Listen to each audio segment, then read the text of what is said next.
I'm gonna miss this insanity when I know we will, but hello everyone. Welcome to a new installment of Title Roll where if you didn't know this, it is literally our 2-year anniversary this session. Like holy damn. It is crazy how much progress we've made in this story since session 0 to now.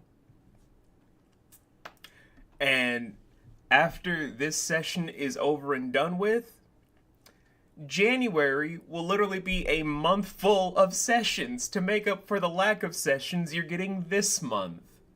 That is crazy, dog. But I digress. Last time we were all here for this shebang shaboodle. It was quite a time. It was a weird time where over a week ago in story as of now, the party was trying to at first make sure their new home on Shepherd's Cradle was all settled, getting buildings plotted out for the schematics and blueprints, getting places in store for their crew here and there, making sure everything had beautiful follow through. But after a unscheduled meeting that came about thanks to the troubadours, members of the ever so illustrious and lovely Court of Yi, they were sent traveling far across the ocean, far across many islands, to materialize on the island of Movalia, the place Amatista has called home since she was a very young hatchling. While here, and seeing how things have changed with a population growth, but not understanding how many people used to reside here until the numbers were coming in later. Her home is in the middle of recovery and trying to piece back everything after the Bane incident. An incident where Alec of the Dunes was mysteriously resurrected after being ceremoniously slain by King Kaishen himself, where he led a siege that had to be stopped by a different adventuring group known as the Umbras of Ultos. The party then would go to the Great Tower, the residential home of all kings and queens of Movalia, to essentially meet with Amatista's future sister-in-law, Her Majesty Queen Torrent, or just Queen Kaishen nay Torrent. From there, she was able to learn that her soon-to-be sister-in-law was a former leader of the Umbras of Ultos, but has since disbanded the original incarnation after a incident known as the Esbat Fiasco, involving the death of a multitude of hex witches from a very pronounced hex coven, and with Queen Kaishen, my apologies, ended up doing everything in her power to slay a woman of such high renown. It turned out for everyone in the party that Queen Kaishen had killed Enos Prevail's little sister, the literal goddess, literal god, and just his half-deity sibling. Which is crazy to think about in context. But after the reuniting of Amatista with her eldest brother of King Kaishen, it led to a bout between the siblings where, although King Kaishen at this point only has one eye and he has robotic prosthetic hands, he was able to still prove to his youngest sibling, except for Yosef, that he can still throw hands. even if he doesn't have flesh hands. Even still, he has extended an invitation for the entire party of the Council of a Thousand Names to reside on Movalia because every single quote-unquote barbarian needs to be summoned to do something for a big announcement with His Majesty in 1 week's time. So, going from, if memory serves, Saturos or Sundawn, where I'm going to just double check the last day in question so that we don't get the days mixed up, because it could be a problem for me if we don't get the days right. I'm doing this for myself. It is sundawn during the start of the actual current second month of fall, where if anyone has a character that was born during this week, happy birthday.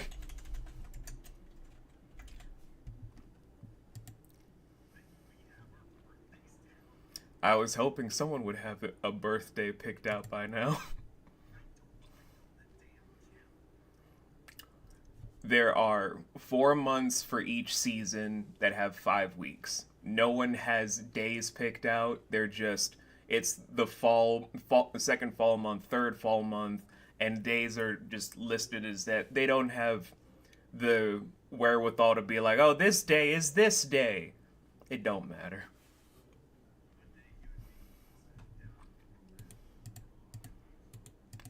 We can do that for campaign 2. I don't give a fuck. So, for this being 1 week ahead of everything in the timeline, we're going to go from least driven for what's to happen to most driven, starting ironically with Tiny.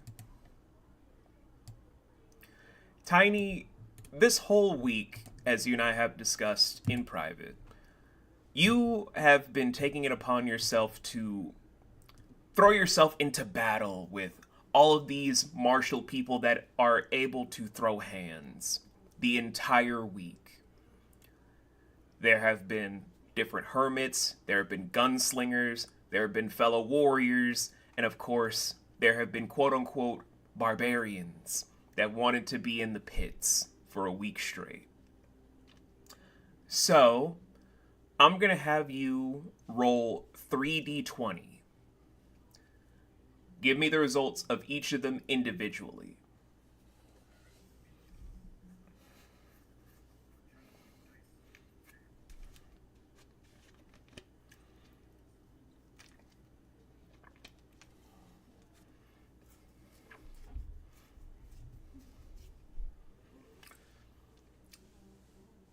Man, I can't believe we won't be able to do this for a few weeks in time. I'm gonna be so sad.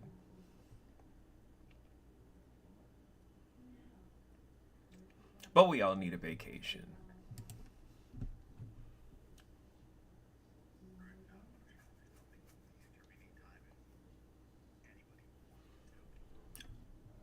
I mean, I would be home by the 31st, so if you, me, and Fluff want to do something, we can organize that. Me and Strider were just being like, if we want to do something in the interim, I was like, well, I'm home the 31st, so fuck it.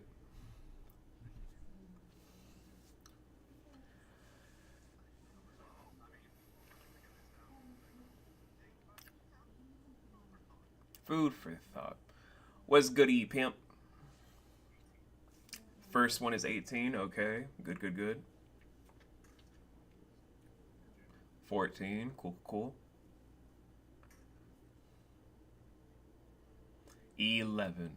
So the first day, you cleave through 18 different warriors and even a few hermits to where you're able to actually pick up a few things. Most notably, where you figure out one hermit actually moved so quickly that when you tried to spin kick them in the head, they vanished. to then try to strike you down, where they spent the time teaching you the hermit martial skill known as After Image. As you also were developing other skills that you and I have discussed in private that you can showcase to the party when the time is right. Day 2, you were taking on a few different people, but with a 14, you did get taken down by a couple of different gunslingers where, and this is for clarity for stuff that happened earlier in campaign 1.5 that I'm gonna get vindication for. They used non-lethal bullets because it's unsportsman to fight someone without a gun.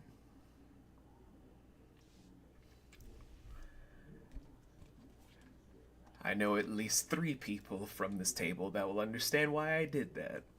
And no, I will not try to justify it anymore after this.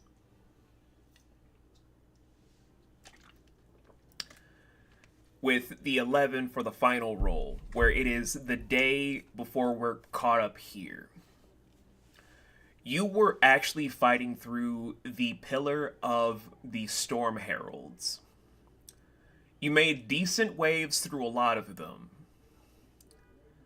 With an 11, though, because of the progress you made before, you're visited by a halfling that has half of their form heavily damaged. In Tiny's mind, he's like, okay, this not gonna be problem. Tiny versus small person, probably not going to be as bad. Tiny winded, but give Tiny moment. You end up getting taken down in 3 moves by a man that reveals that he is the co-head of the pillar of the Storm Heralds. To where, for this current day, what are we doing exactly? Because it has been 8 days officially.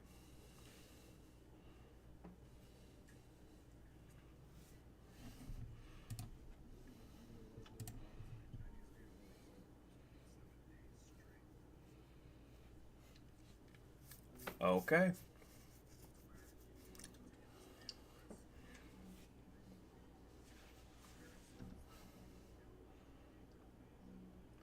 Fair enough, fair enough. So that's the least driven for what's going to happen today. So, and I believe I have Snow's permission to do this for Umi, because although it's not the least driven, it's going to be not as driven. Stuff I will get into later. But Umi's time has just been, as we all know, she likes to run around. She likes to frolic. She goes with the flow all the time.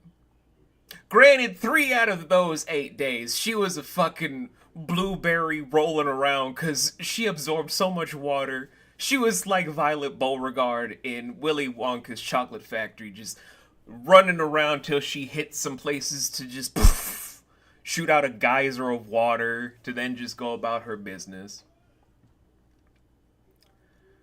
But then on day 6, she finds something by just wandering around aimlessly. She finds 2 people that are huddled up by a fire pit. Which is strange to state because, as we've established in prior sessions and even in a prior campaign, Movalia never stops raining. So a fire pit is a very telltale sign that this is a little strange.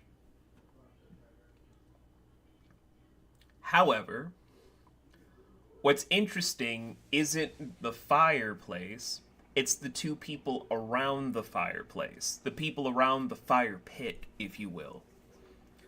Where they both look pristine humans. There are no indicating markers that they are another species. Nothing is obscured about them, but they appear and feel different.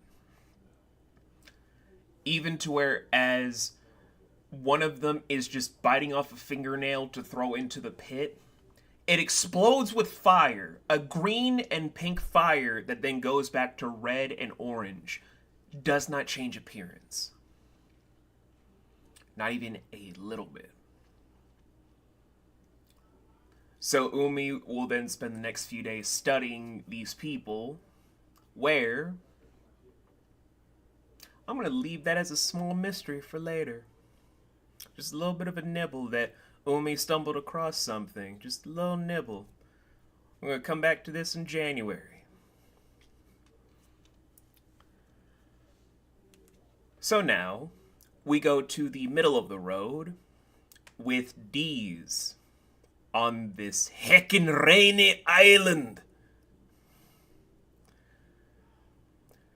So D's, with what you have been given in such a short time, because I know you've had like a very iffy thing, I know, but what will you be doing for the whole 8 days from sundawn to sundawn? Well, that'd be sundawn to Saturos.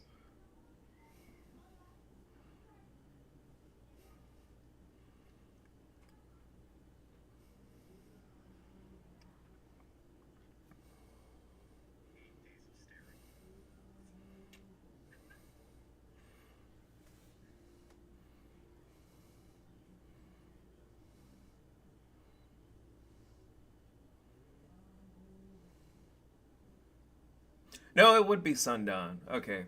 Boop.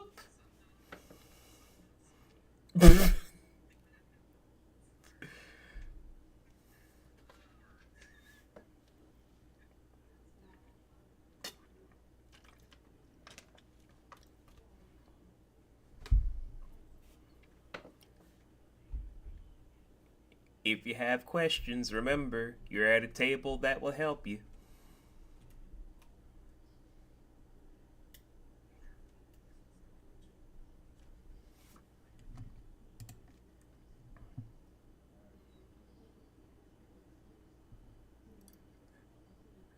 God, that one character from Ogretsuko just creeps me the fuck out.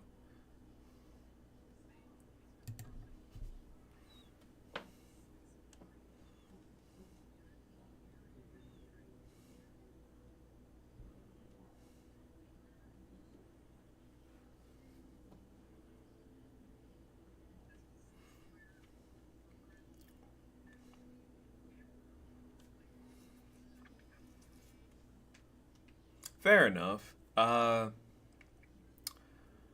So it's not the biggest island you've ever been to, because Movalia is broken up to be in its own weird archipelago system where the main hub is the biggest part, but except for bridging mountains that also meet up with things for spared land masses, it's a very heavily divided place. Like, if you guys were to compare it to an island, this is roughly half the size of what either Ugos or Quesnamani would be.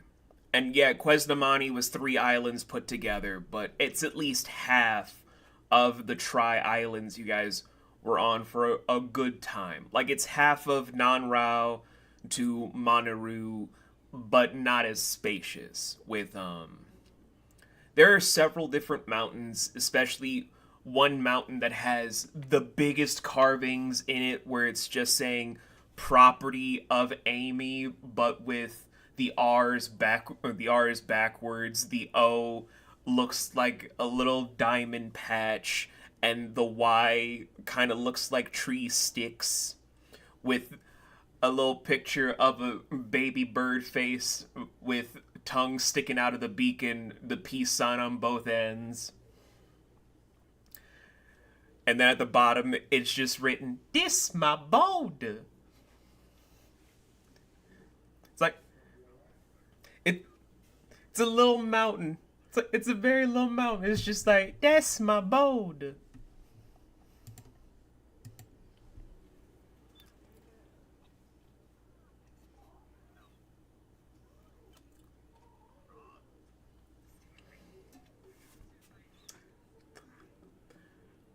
aside from that, while you're exploring, you're also seeing that there are millions of grave plots now. From where the mountains are to the other archipelagos surrounding, there are so many grave plots right now that are still being dug from each passing day that you had to pass through and examine everything. A lot of people died during the Bane incident.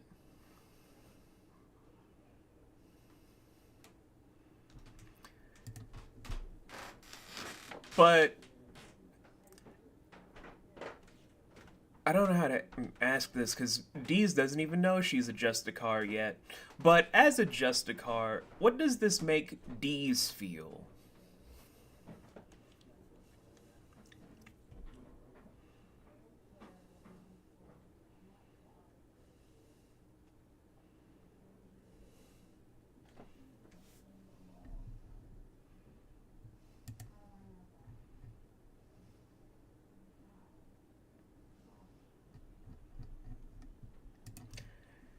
And yes, guys, I know I switched up the order of driven, but I have a reason for this, so shush.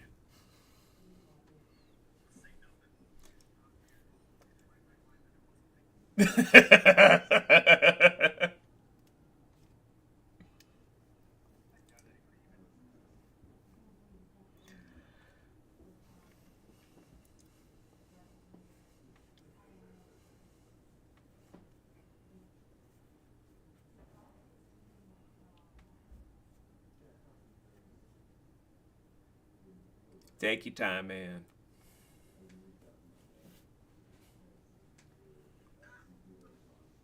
What happened?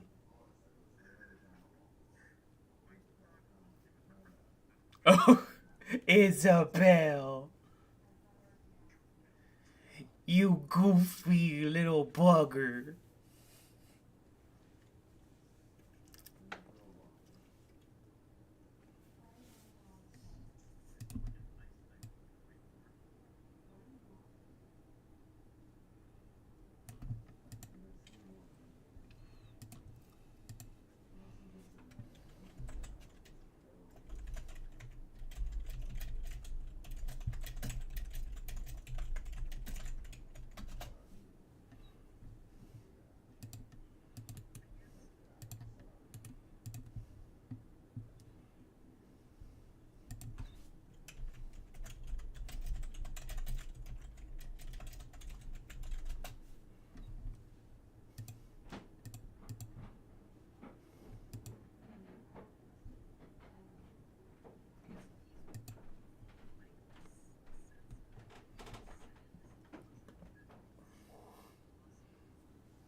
Thank you, Isabel.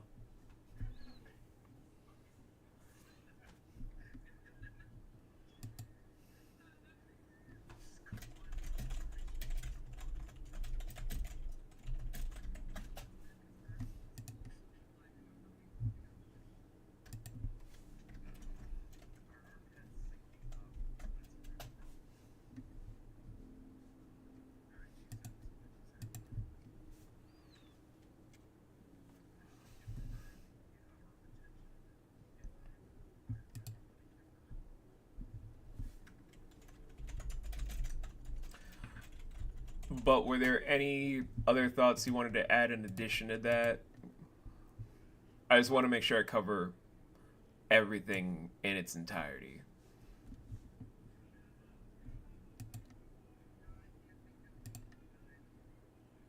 Okay.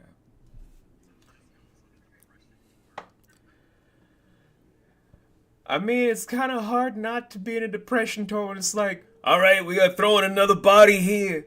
This was a couple that was holding each other. Should we put them in the same grave? Why not? We already put three orphans in one grave. Why don't we put two couples together?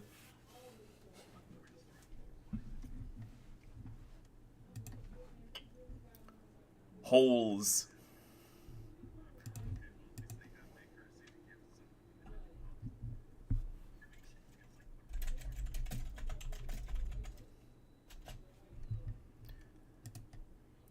But, as you're still wandering about, it's not gonna be hard to then get lost. I mean, yeah, you have the observation of a god right now, but it's not hard to get lost where you do stumble into the crystal catacombs of Movalia to see all of the battle scars that occurred during the Bane incident that tell a giant story involving the Umbras versus Alec during his resurrection. But what's interesting is that the crystal catacombs don't lead to a system of tunnels, but to a small, kind of like a small cove. Like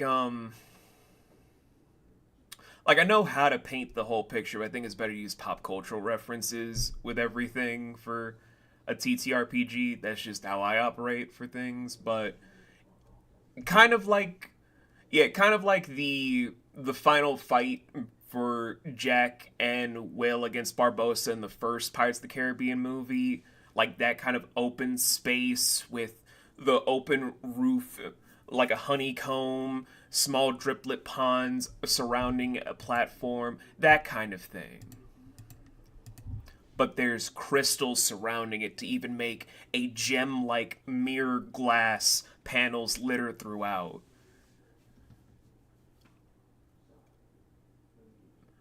I state all of this because as you're even examining it, usually you'd see the remains of a body.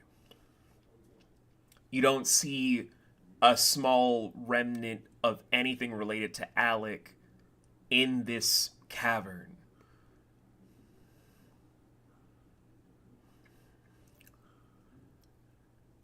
And I will just throw this out for context. No one has gone into the catacombs because no one has talked about the catacombs. None of the pillars have gone because the pillars are busy. So keep that mystery in mind.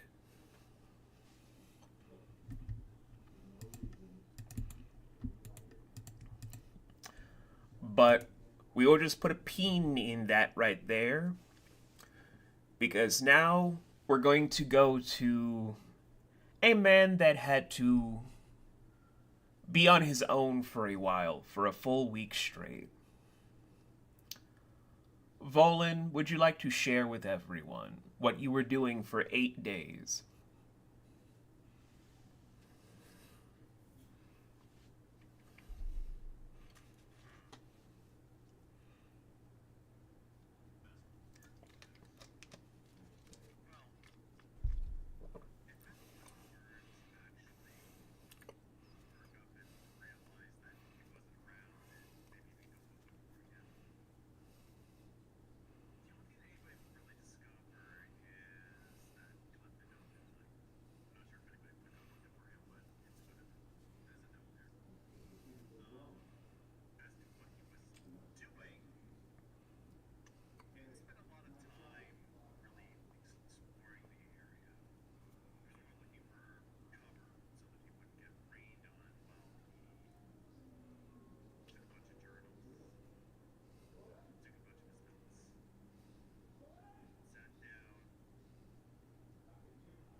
That's fine, man. Like I said, floor is all yours.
Beautiful, beautiful.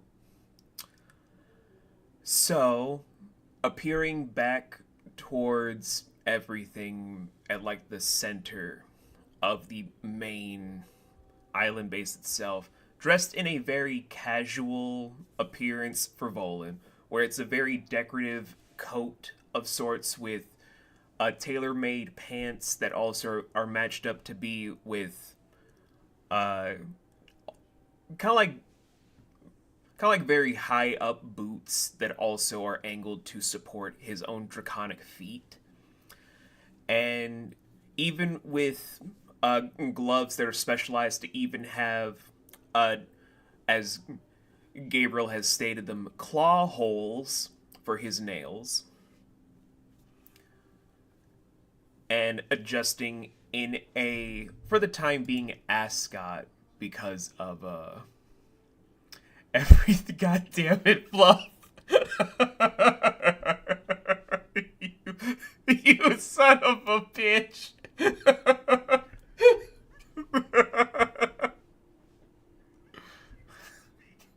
It's a bird reading your note.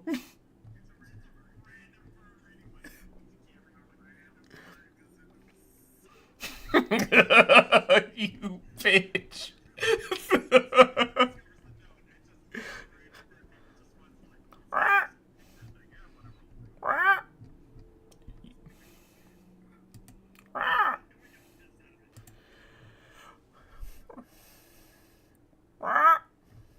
Anywho, as I was saying, with a decorative ascot that's just to be there for show, where suspiciously your weapon, your sword whip that's around your waist twice over is not there, but you have a mysterious metal cane, wink, wink, nudge, nudge, that you're just using to walk through as you have a little bit more hair that has grown out from this whole ordeal.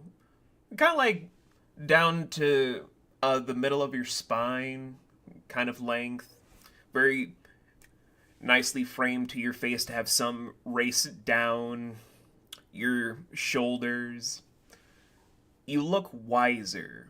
You look tougher. You look like you're more seasoned. Or even Blake kind of claws up around you, then just sit on your right shoulder, just. And even his wings seem to be grown out a little bit more to kind of reflect your progress.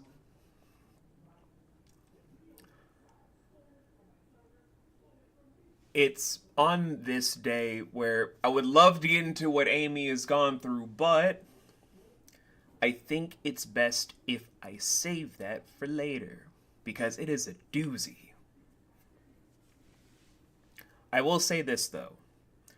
For this day, with Volan's return, it is where Umi has been kind of clinging on to Dee's as a little blue ferret, just trying to chipper and chatter away about something, while Dee's is just nodding like, I understand. In her mind, I don't understand what a ferret says.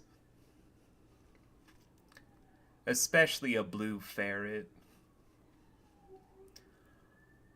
Where, on the way to entering the main housing tents for everything, Volan and Dees will be the first ones to have a meetup.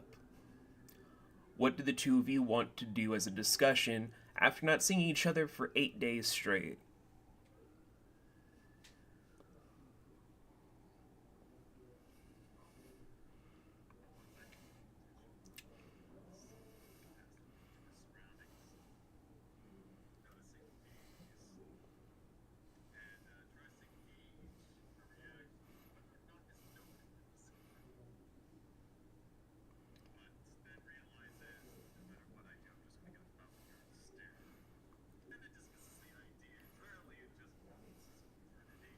It is Dees' signature and has made it canon.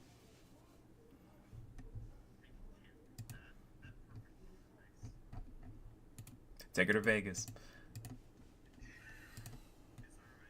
There might be.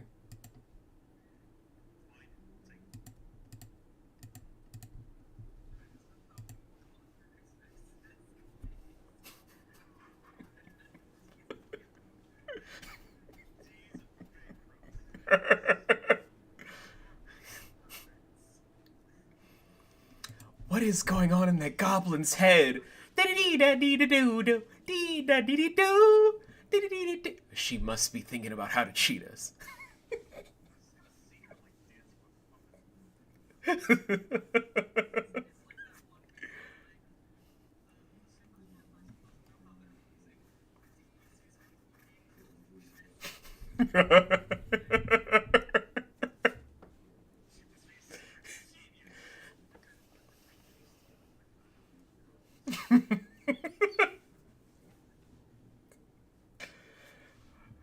But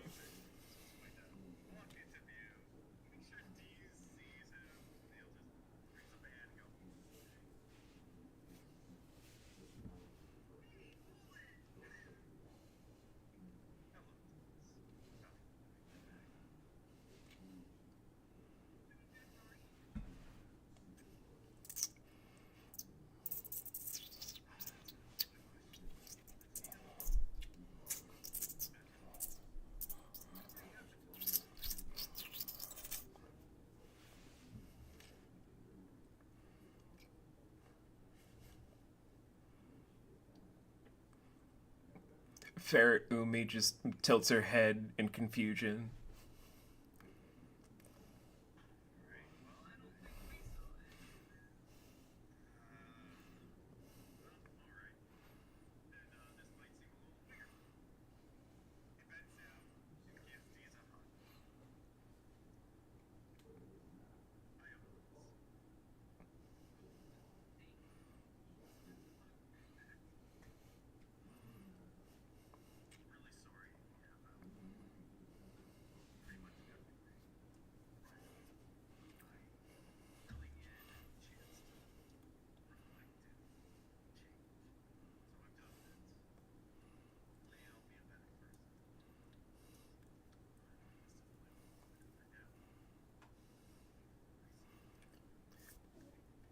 She just kind of leans over to sniff you before giving a little ferret kiss.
At this moment, as you guys are having this beautiful moment, trying to come together, someone just, oh right, you don't have any sleeves. I'm sorry. I'm sorry for this. And like someone just is pulling on the sleeveless shirt because you don't have a jacket anymore either. Just like, hi, excuse me, ma'am.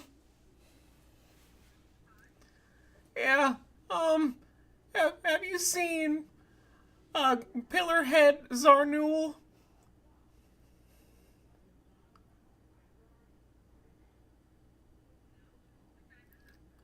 Aw, jeez. Um, well, I was supposed to be refilling his jug. I can't say what's in it. It's just jeez.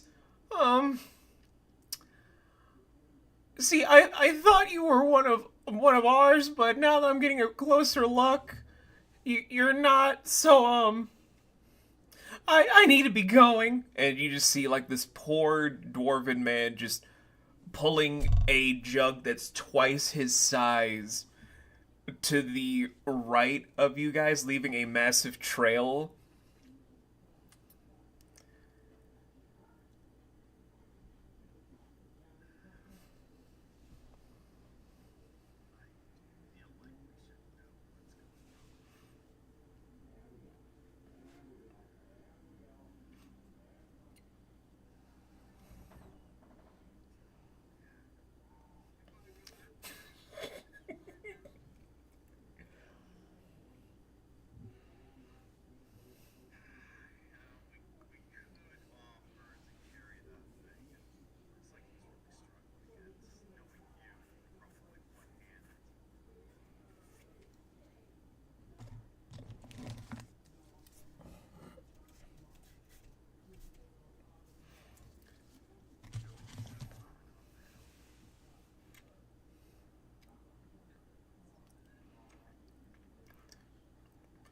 So the three of you head to the right, where it's a good like maybe 50 feet to catch up to him. Where if you guys want to see who lifts it, whoever wants to do a muscle check.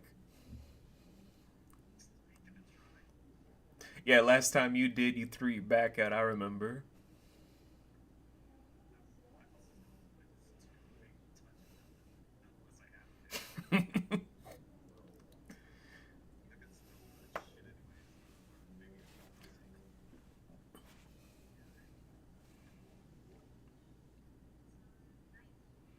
19. Add one to muscle. DC was 15. But you're able to pick up this massive jug and carry it on to where you're seeing the Omega pillar, the battle ragers, as it's a bunch of dwarves that have been trying to carefully braid their beards and set the tips on fire the same way as the pillar head. As you're carrying over this jug, where as soon as it gets placed on the ground with a small enough tremor to make things rattle for a second, all you hear from Zarnul is just, "Oh hey, there's my jug. Damn it, Neil, why didn't you bring it on time?" "I'm sorry, Mr. Zarnul. I was trying to do it, but these nice people decided to help out instead." "Damn it, Neil. What I tell you about not having people do stuff for you? It's why your mom left your dad for the mailman." "No, my mom is dead." Death, mailman, same thing, Neil. Anyway, who are you?"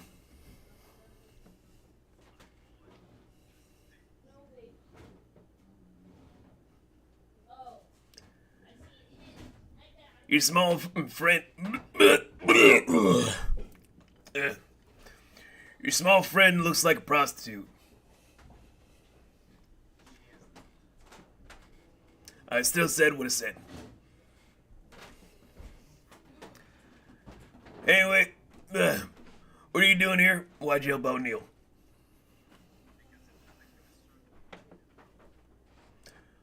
"Well, if Neil wants to be of service, he's got to do it himself. So we all got here."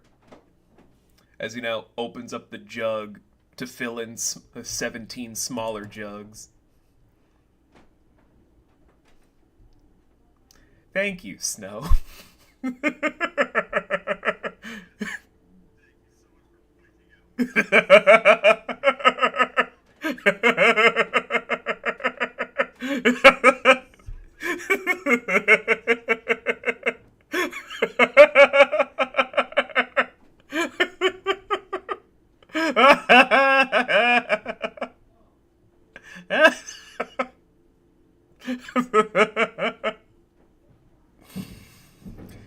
But he's just taking the massive jug to fill up his other jugs where you kind of see the extract inside the jugs are kind of fermented with 5 times the smell of normal alcohol. And it stinks. Like, it is a putrid smell.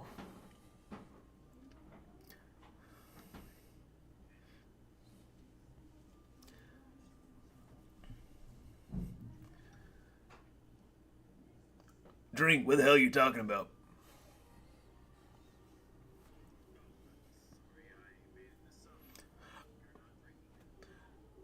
Who the hell wants to drink this stuff? It's extra flammable. As then just soaks the beard and then lights a match to have each of the follicles race down to the tips and then poof, explode into small fires that then slowly simmer down.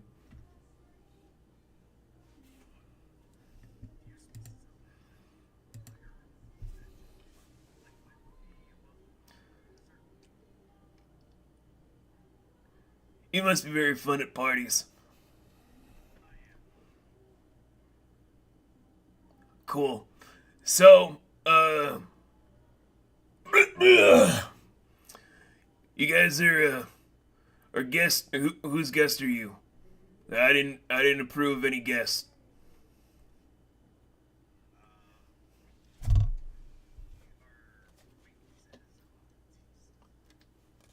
Who?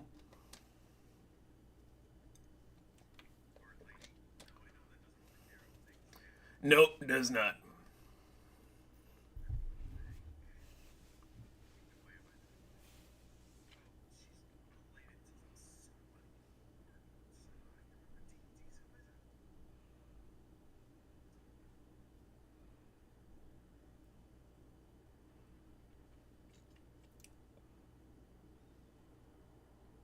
As Anne checks the notes, because she does not know.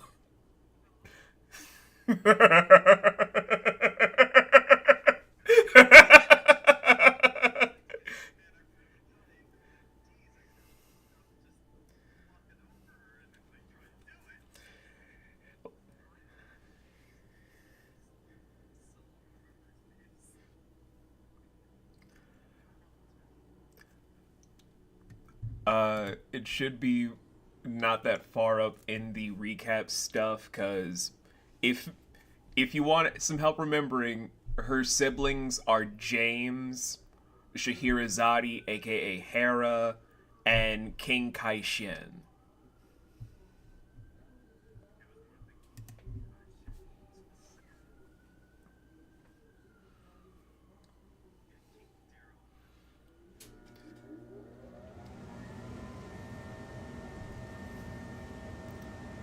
And before it's asked, and Dees did meet him.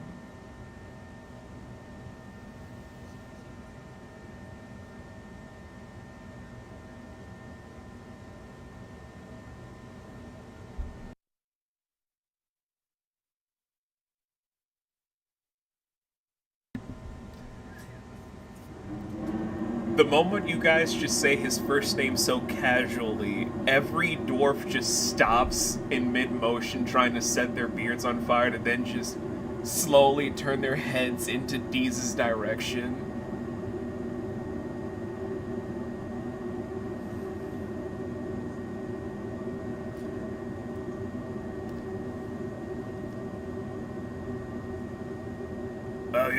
You have a lot of balls just saying his first name there, little lady.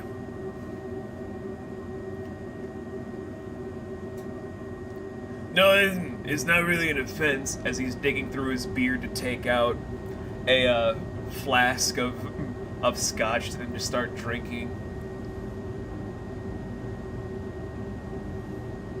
I mean, if you wanted to just say it because you didn't know, that's fine.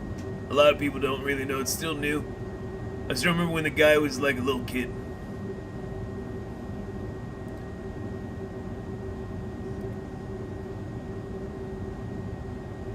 I am 775 years young.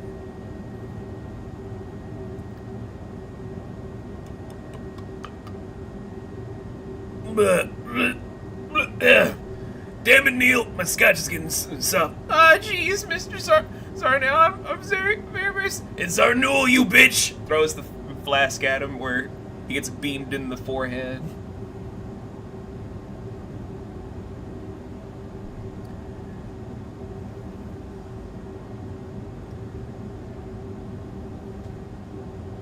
Oh, that's my son.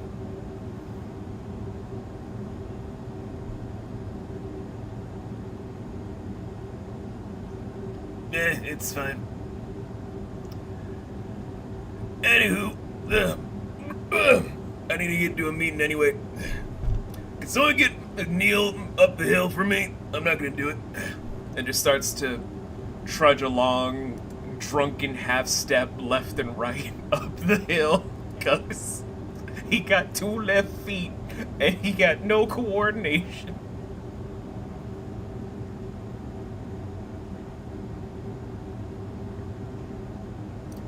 Neil is just, his eyes are spinning with a whelp on his forehead.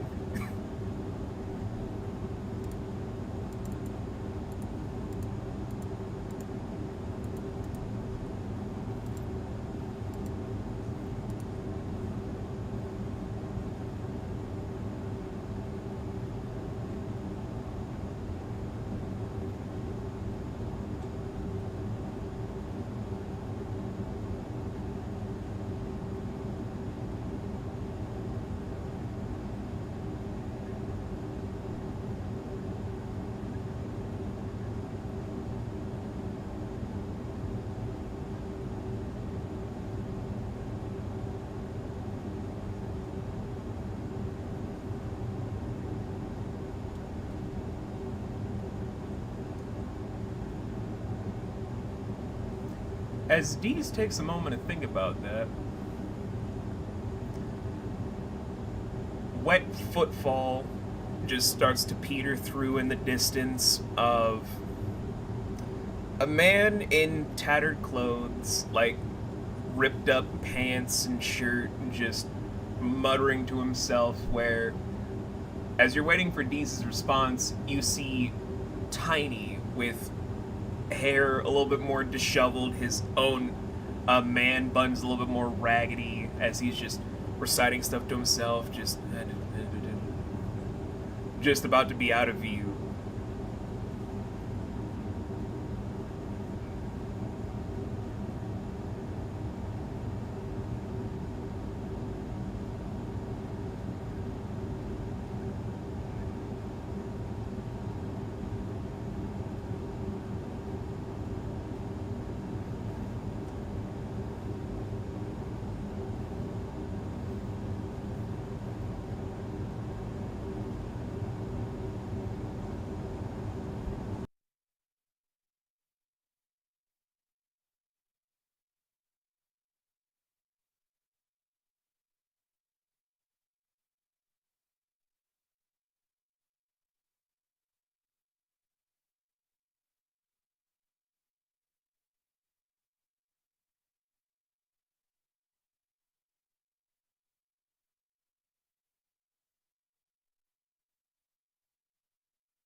Umi just licks your finger if you were pointing at her.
It, the Book of Numerology, Volume 1.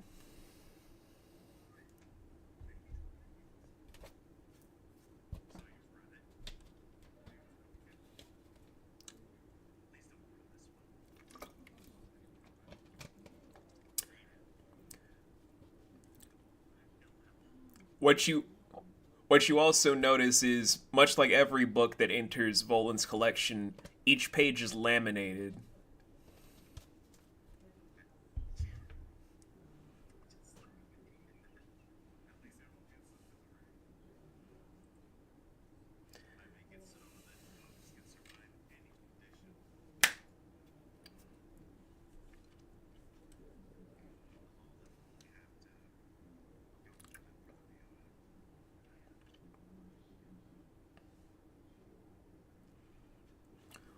Boom, boom, boom, boom, boom, boom, boom, boom, boom, boom, boom, boom, boom, boom, boom. The sounds of drums ring through the air.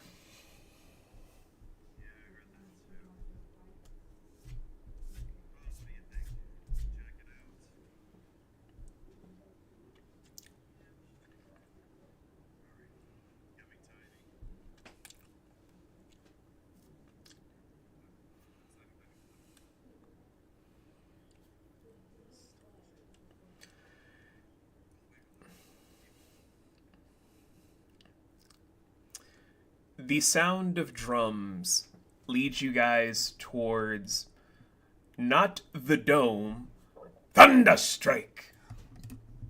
No, it doesn't lead you to the dome.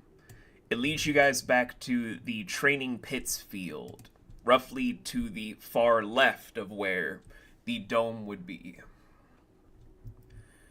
The reason being is that you guys weren't summoned by the king or by a majority of the heads just yet. Instead, you guys were summoned by a pillar head that you guys have never met before. It it's a man that has like completely rained out shaggy hair that obfuscates not only his entire head, but his shoulders and his pecs. It's spiked out to where you only see glowing eyes that see from within the follicles of hair, but the muscle build is very athletically cut, as the only thing that you see to indicate that it's a man, it's the physicality, to go with the a male-centric wardrobe of just wearing skins as a belt and as flesh-stitched pants.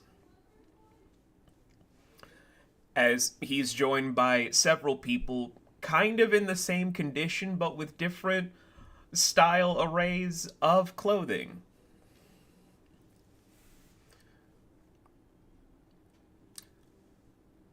The whole crowd is then just waiting profusely, where all of a sudden it's just like, I can't believe he's actually here. We haven't seen him in 3 years. I thought he died. I thought he got shot in the head and was turned into a pelt. Well, don't look at me, that's what we're all thinking. I thought he got married.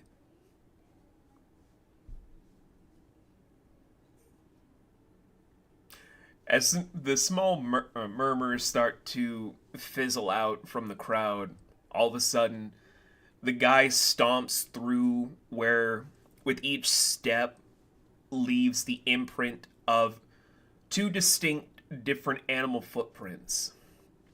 A bear at one moment, and then an alligator the other. He stops a good 25 feet away to then just state, Hey, how's it going? I don't know if a lot of you guys remember me. My name is Joshua. It's been a long time since I've been here. As then starts to scratch at his hair to start picking out fleas.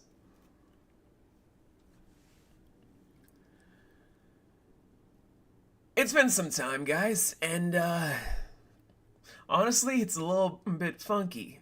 I haven't been home in so long that last time I was here, I was banished because Alec caught me using the bathroom outside.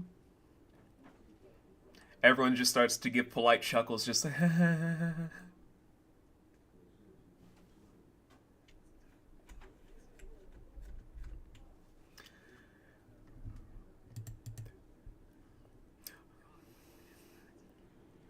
You've never played 16? That's Joshua.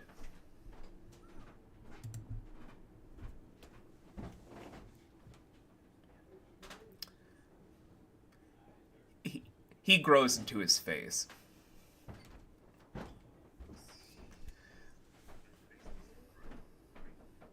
Jesus.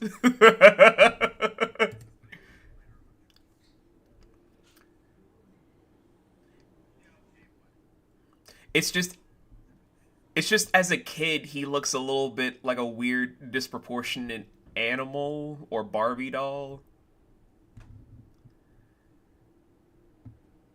Grows into his face.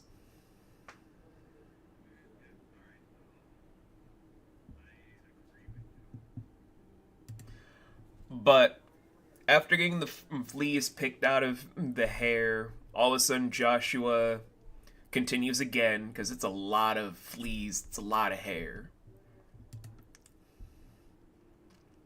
Hi, Clive. Anywho, he continues then to state, I am so happy that the new king invited me home because, man, it is hard going through so many things, especially since I had to recently find out that one of my people is in the nine hells right now and getting married in a couple of weeks. That's craziness.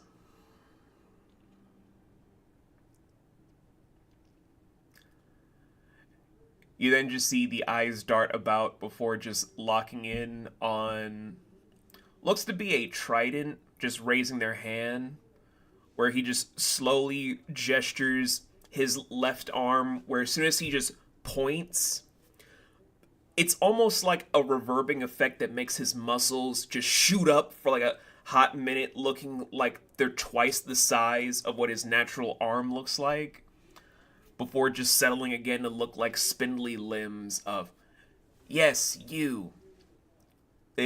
Pardon me, sir, but eh, pardon me, I do not know who you are. This is a very strange development if it were to be stated otherwise. Are you a special kind of barbarian? Are you an instructor? Are you some homeless person that needs to get a bath? Who are you? Ah, right. Well, you might know me better as the Phi Pillar Head, Joshua of the Beast.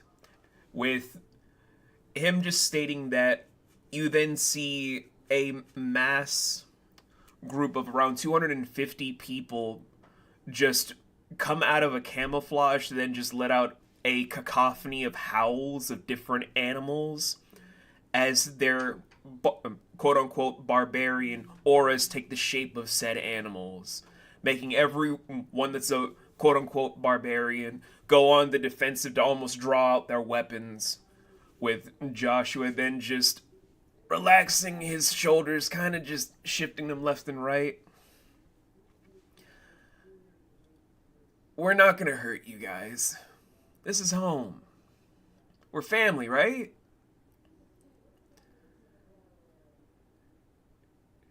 He then is starting to examine the crowd again, but he seems to stop on the four of you. Eyes locking specifically on Tiny and Volan.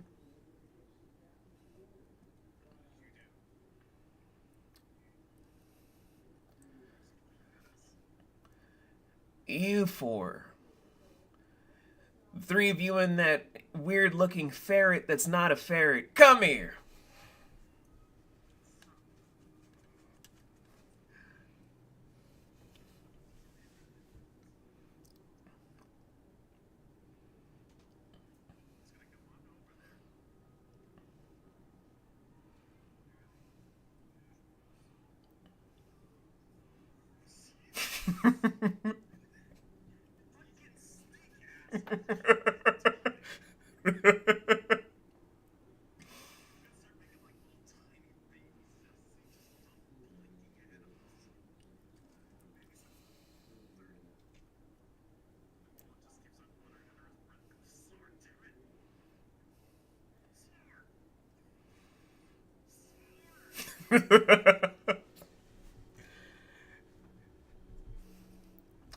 D's.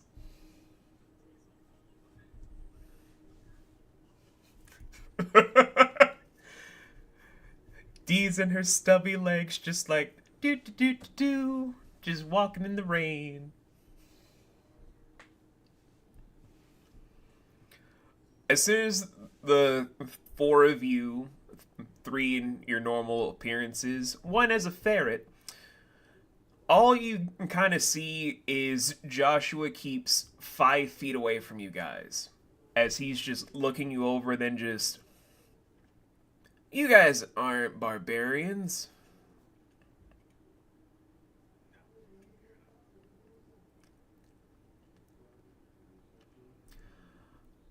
Although this tiny one, she kind of smells like a hobgoblin.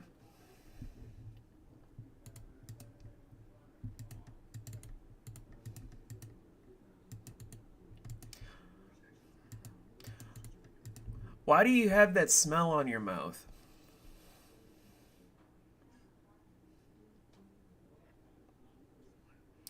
Smell.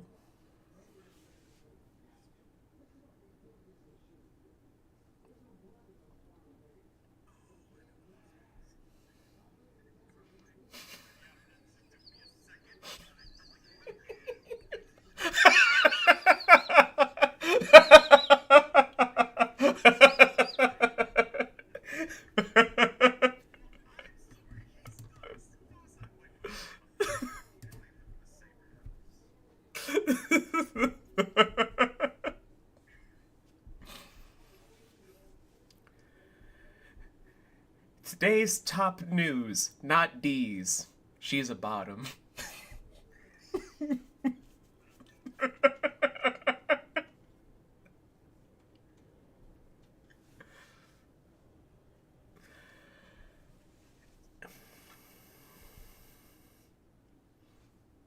I mean, you can ask whatever you want. He's just kind of curious.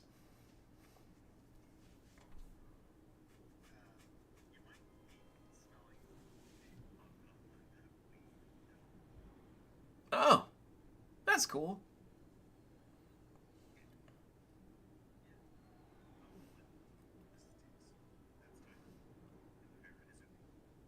Cool. That's cool. Why are you here?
During this whole back and forth, Joshua has just been looking at you guys like it's a ping pong match.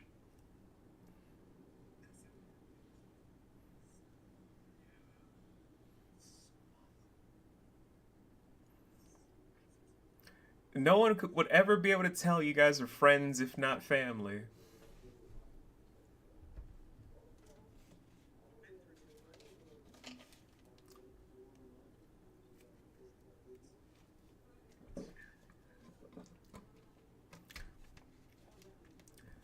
But Deez, do you remember or?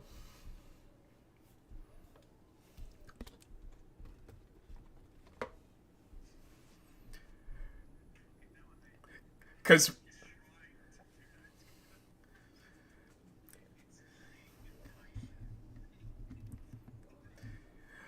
I'm gonna put it in the chat so it can help Anne for later. There we go.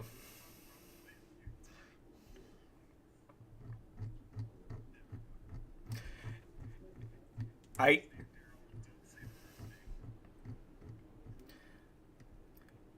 You guys gotta earn that right according to the people of Movalia.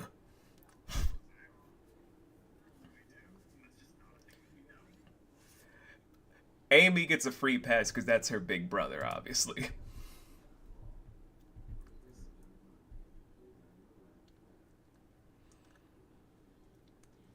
And if it helps, Anne, I'm going to give you uh, some sketches I made of Daryl. Nothing crazy. It's not my greatest work, because he's not finished.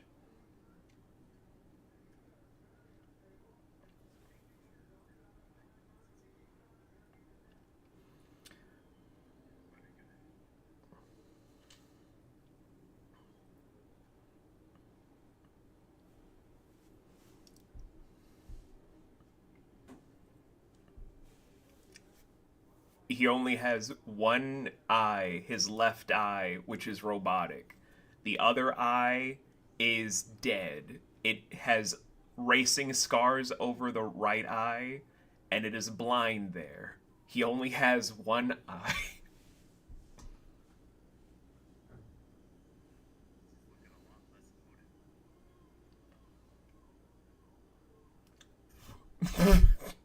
You bless you.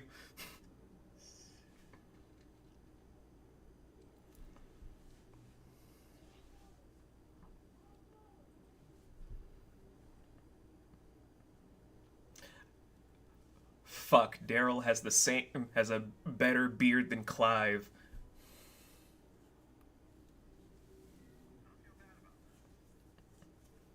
I don't either, but damn, Clive, get a better beard.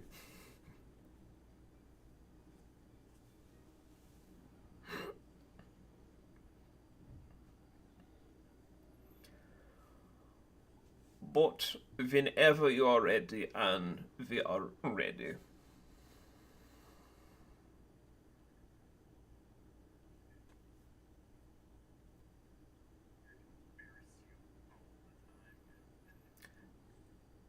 And Anne will do the same in kind, because that's how teamwork works.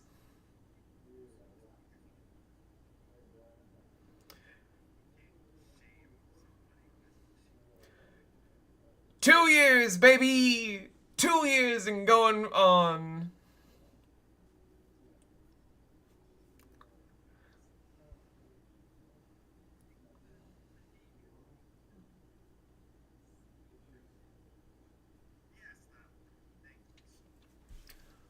Whoa. I still can't believe Big D is king.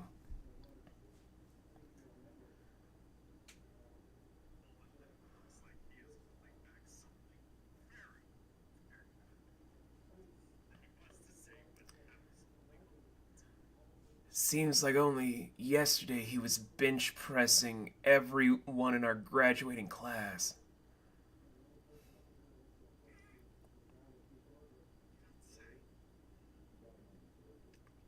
I mean, it was to win a bet. Like, Alex said he couldn't lift over 2 tons, so he lifted the entire graduating class.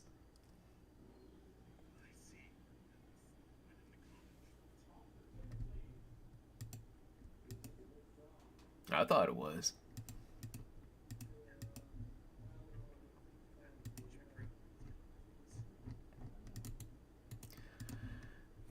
So, anywho, I'm just kind of wondering if you cool people really are as tough as nails as need be to get an invitation. So,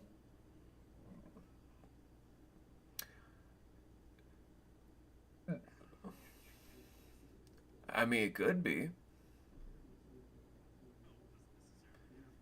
Doesn't necessarily need to. At least not with me.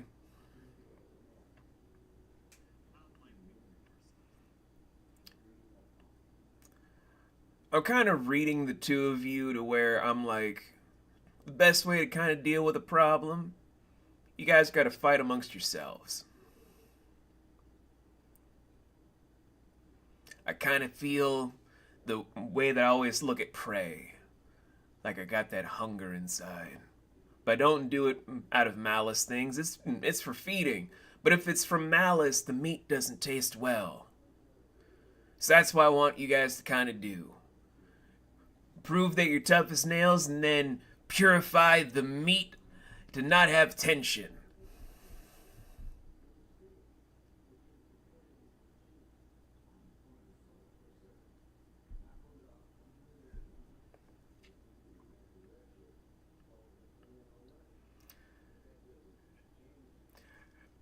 You just see one of the people stomp ahead where they just leave draconic footprints. They're not a dragon, they just leave the footprints that appear like a full adult dragon and then just say, basically, he's saying you two should fight amongst each other because he can sense that there's animosity and he wants to make sure you're all good friends so he can all talk to you.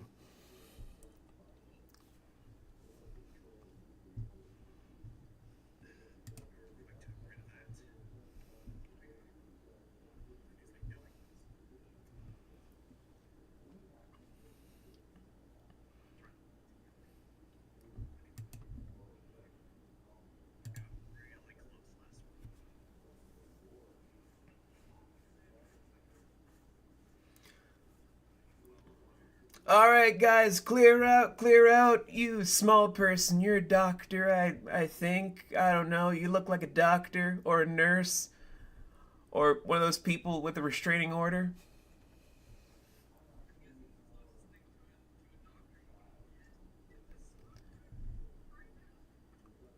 Cool. You stand with me. We're gonna be observing. Where they give you guys a wide berth to where you will have an open range of 50 by 50 of an open field.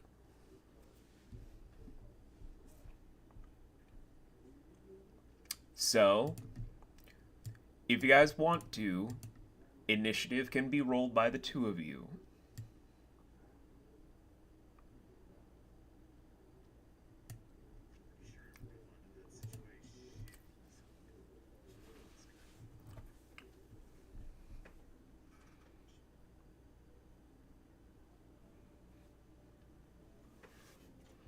Was it?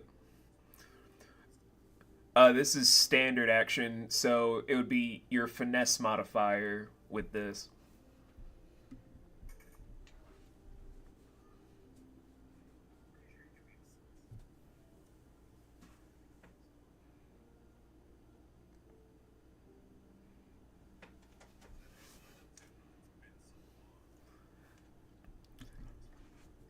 Oh, don't worry. Combat's gonna be coming back in a big way. That's all I'm gonna say. Okay. So for the for the first time in I guess ever, Volan's gonna go first.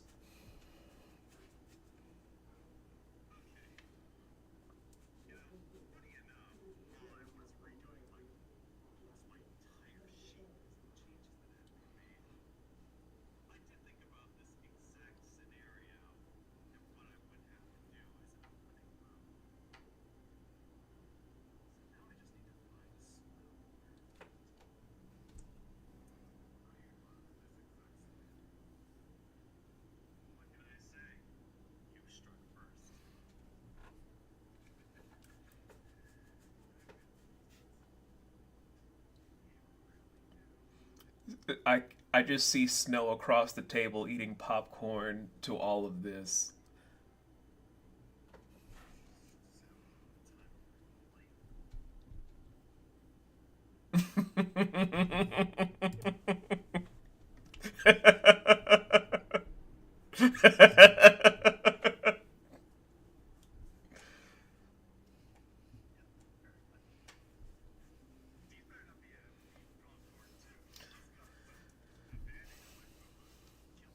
Oh, these is just petting Blake. Blake's just sitting on her lap.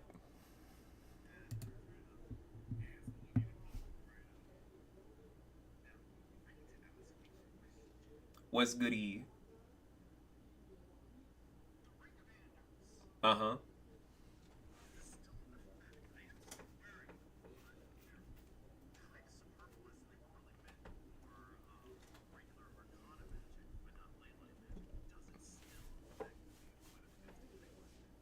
Nope.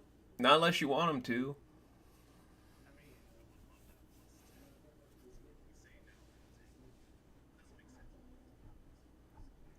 Yeah. No, I know. It's just when Gabriel wanted to give you those, he didn't want you to suffer because of what another person did unjustly to you.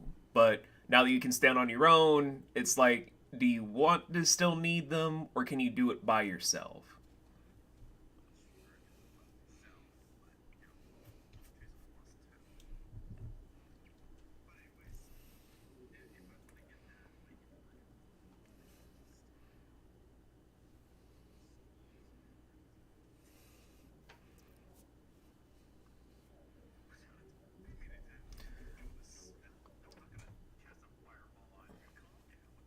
I mean, you could, but it would be for like melee magic because of that thing you got.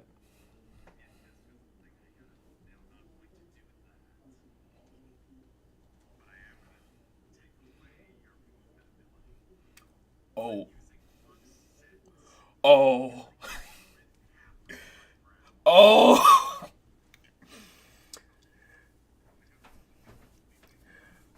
So,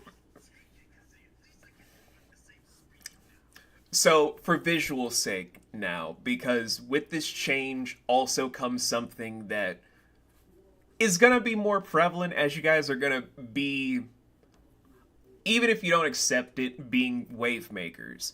As Volan is casting this, his eyes kind of spiral in to have purple sclera, while his eyes actually look like psionic spheres of white. But his skin and even his scales have glowing diamond marks that when he locks eyes with Tiny, you can feel like your muscles are restrained and restricted, almost like you're being contorted from within, where as you want to try and speed away a little bit, your arms and legs are just feeling very weighed down, very heavy, as if there are psionic chains surrounding you now.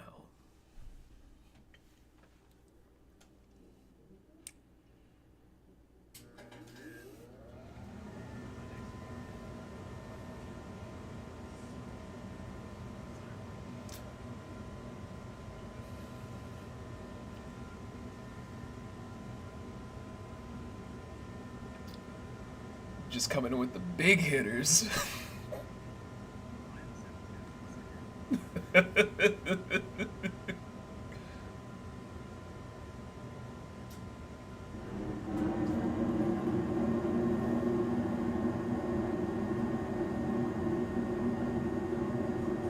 Oh,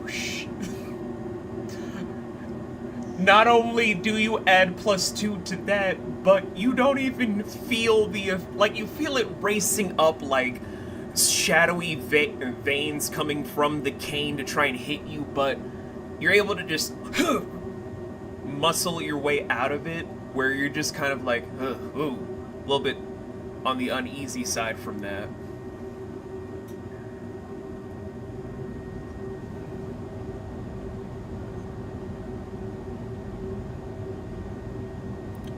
Okay. Cool, cool. Tiny, you are up.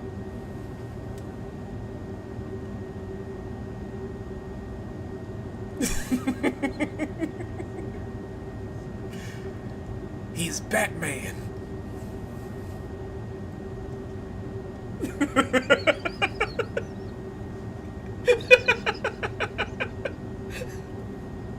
I love you guys.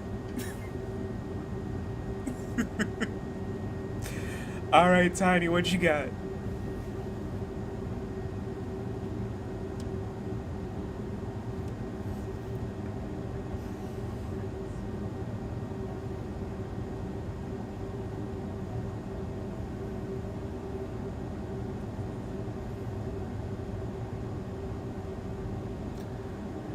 Tiny's one weakness.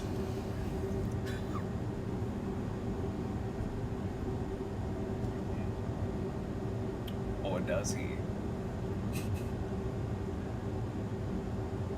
Or does he?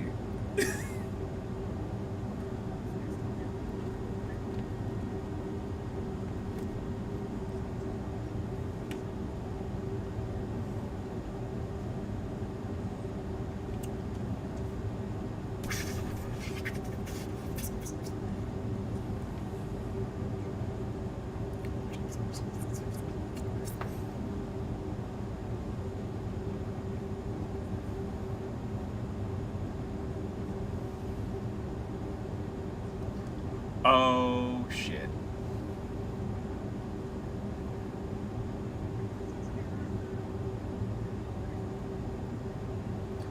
You can't do a firearm, but you can do either a one-handed or two-handed weapon. Okay, okay.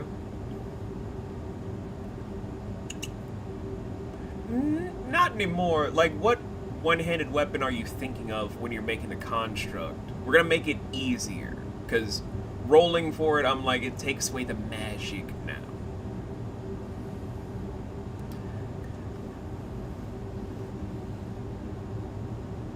Fuck, that's actually pretty good. Alright. It is a one-handed flourish weapon. So, just ripping from the ground and then just breaking up the stone to then have aether energy create chains with a whip handle that rake about. This chain whip is at least able to reach 30 to 35 feet.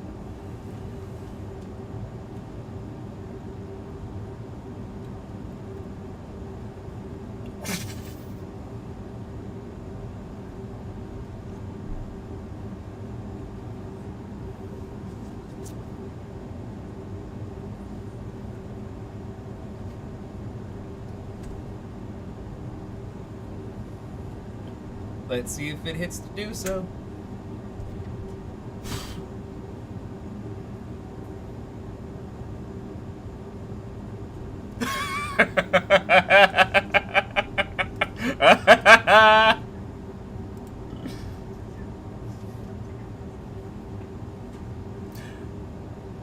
Wow. Was that 2 nat 20s back to... Jesus.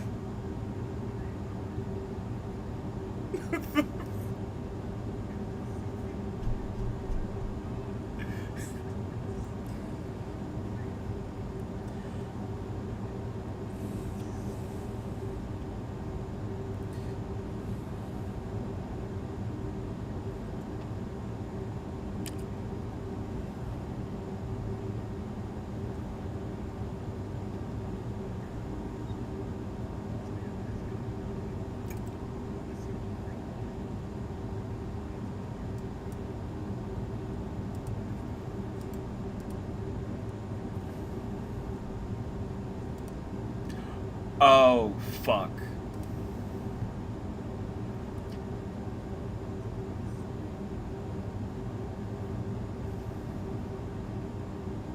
Yeah. It was, yeah.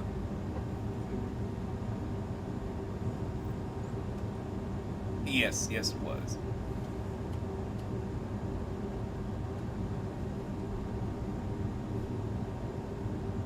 Okay.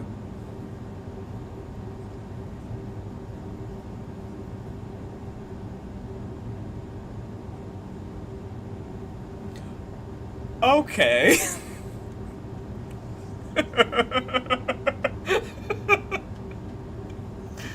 At least he didn't double knee drop you like Robin from the Teen Titans movie. At least it wasn't that bad.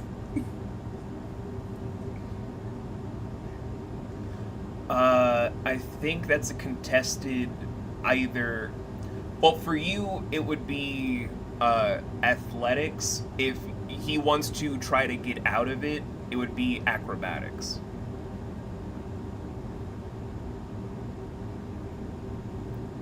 What's good? It would count as blunt damage.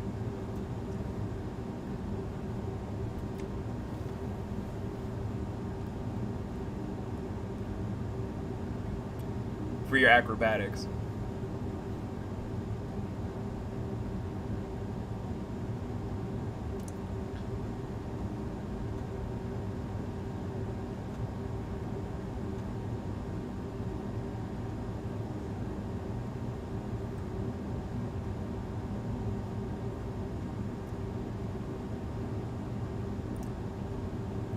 Okay, so since it's reducing the inertia to do so, but making it a pile drive, that's going to be 2d8 as blunt slam damage, where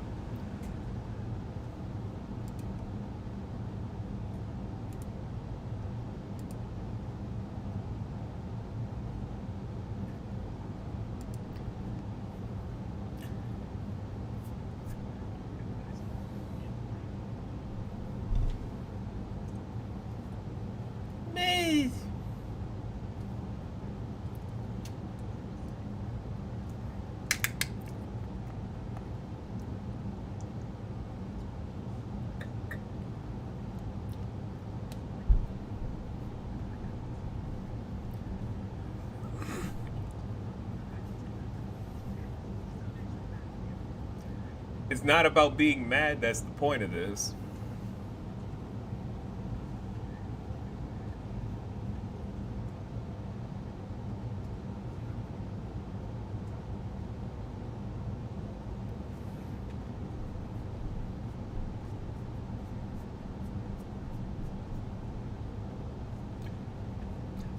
2d8. I mean, for Volan, that is a smart thing as a tactician, but it's like tactician versus frontliner. That's a bad combination.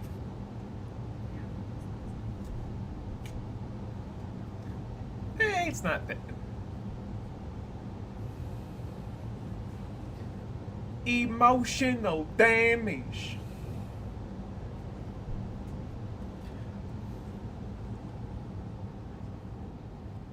Yeah, because you did follow up to then do action, then you did invigoration to a follow up, where I will say it's gonna get him out of the bind for the slam down. Just 8.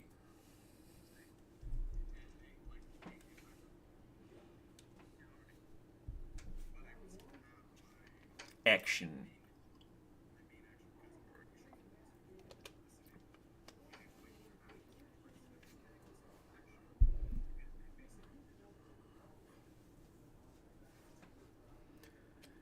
Makes warriors more viable than fighters.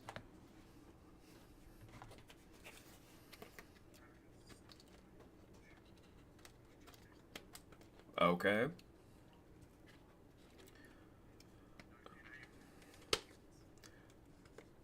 Okay.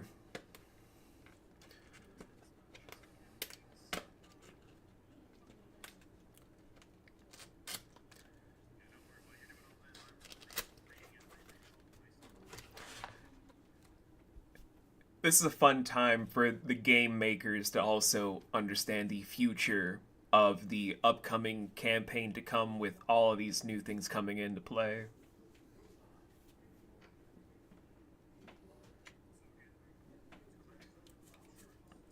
Okay, so that's with your combat art die.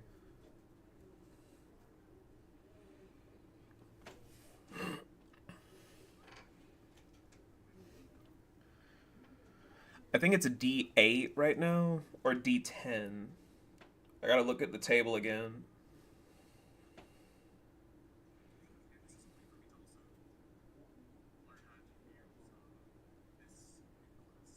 No, you're fine. I just gotta look at the table again to double check the math. Where, you're a level 6. No, you're a level 3 hermit, right? That would be a D6.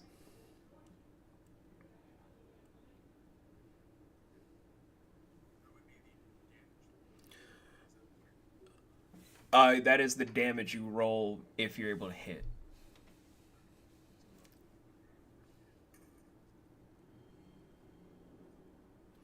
Okay, that is a utter failure, but you kind of blow a small crater into the ground with just one strike in while Volan's tumbling away.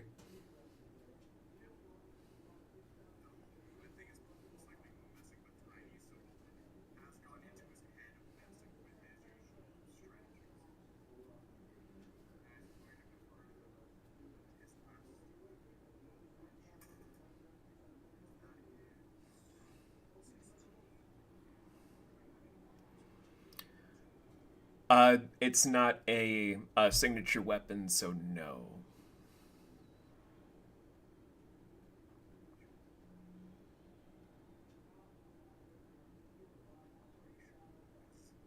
Oh, yes, yes, yes, finesse. You can use your finesse for the attack and or damage rolls.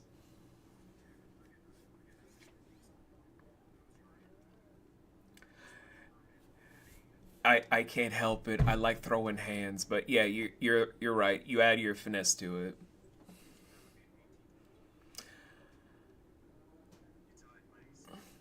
Meets it, beats it.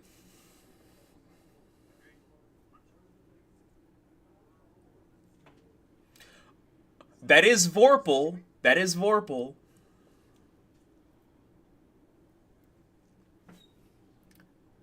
So, Strider, if you're gonna use it, now's the time.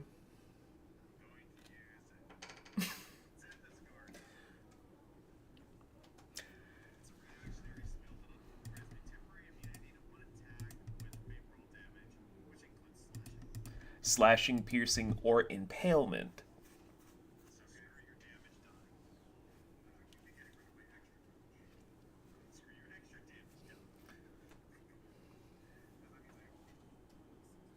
All right.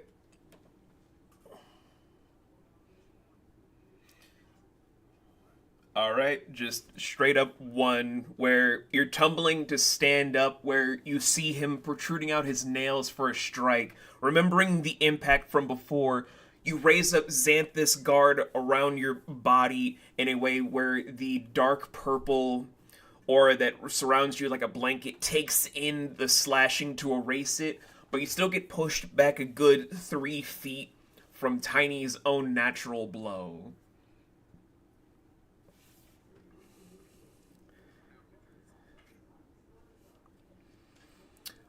Warriors, man.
Oh!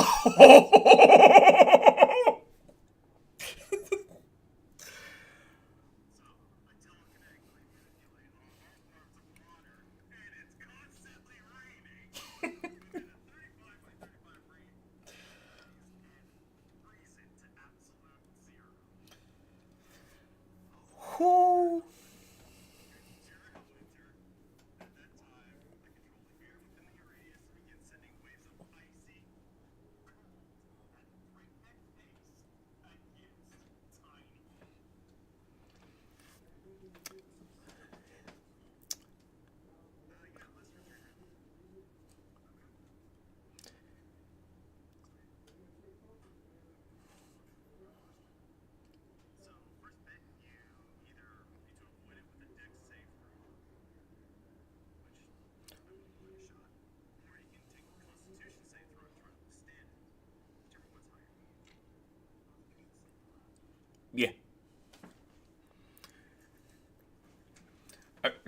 Again, you could try to do a finesse to see if you're gonna avoid it, but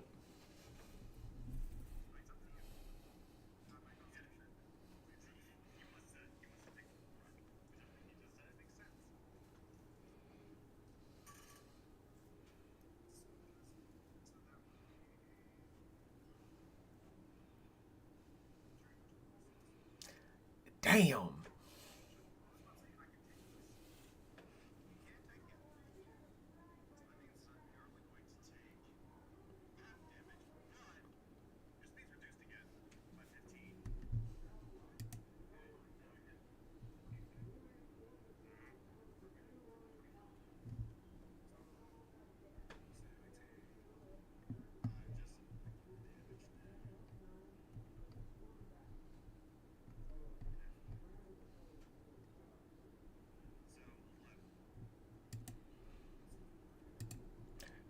So I'm guessing the full damage would have been 22.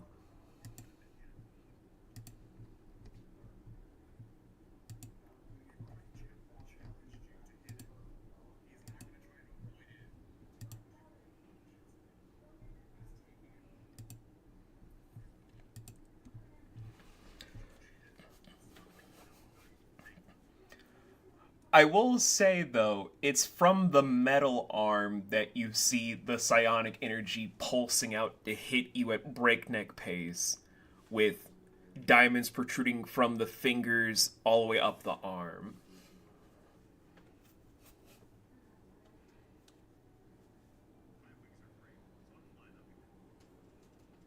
You still have another action, so.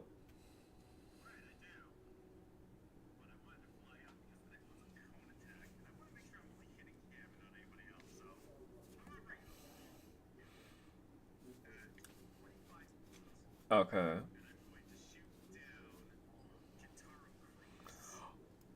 Oh, damn.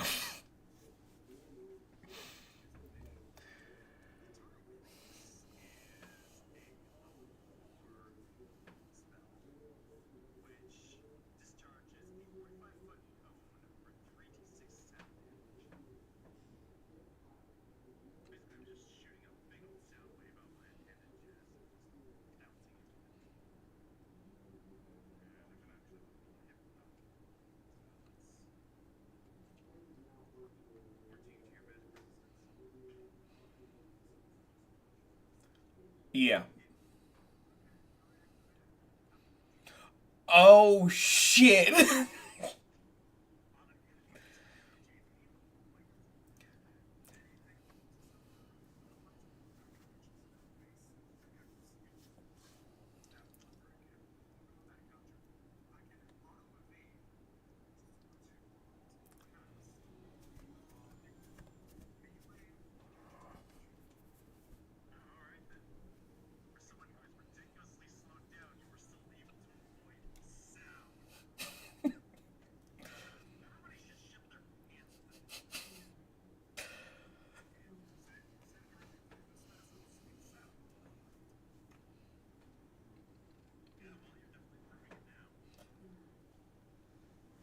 Man, you guys just pulling out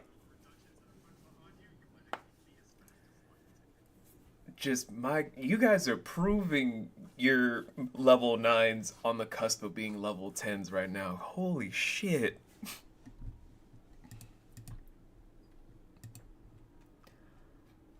I love this.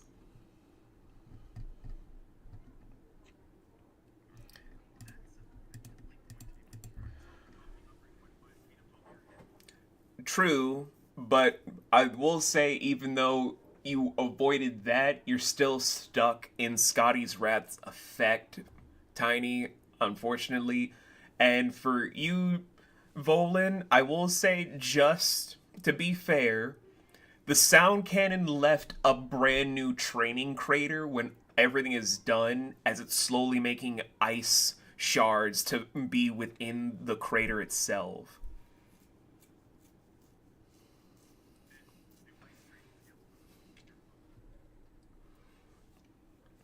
But I will say, for even more uh, context, none of the quote unquote barbarians are reacting. They're just watching intently, studying everything.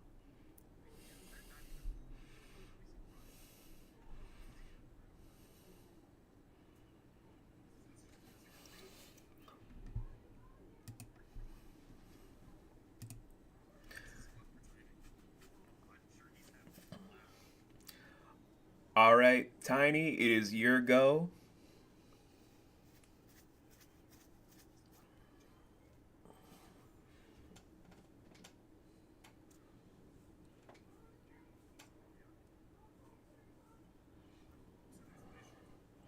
There are ice shards developing, yeah.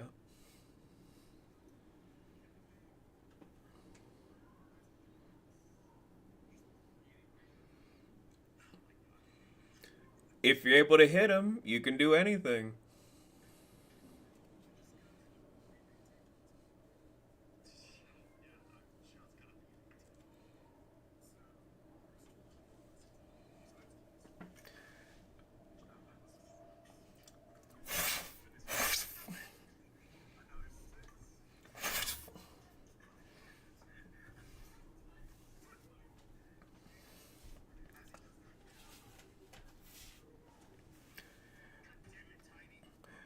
The shards that you dodge, everyone just kind of grabs in the crowd, just without thinking, and keeps watching.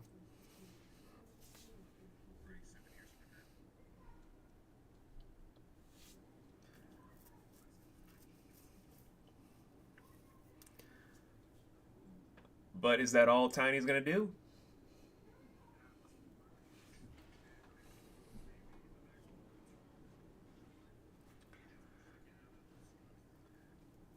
I still think from even the after image, you're still a good, I'd say, 10 feet still in the zone.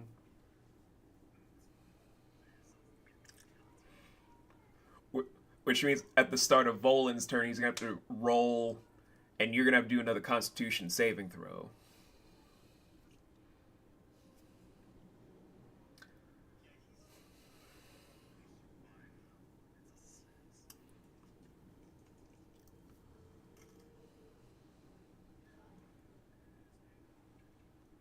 Yeah, so 6 reduced to 3.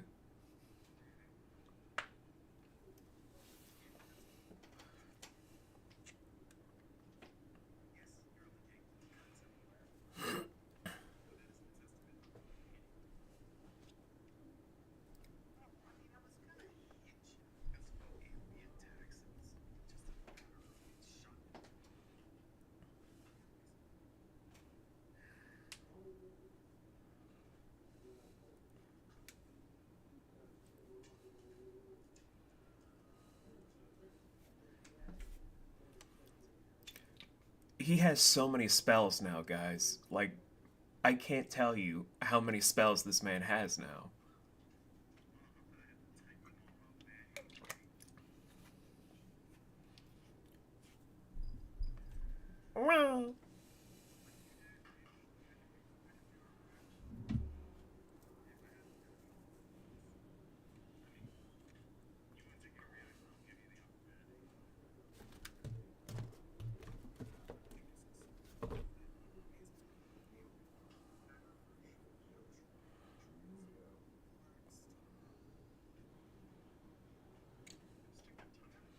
No.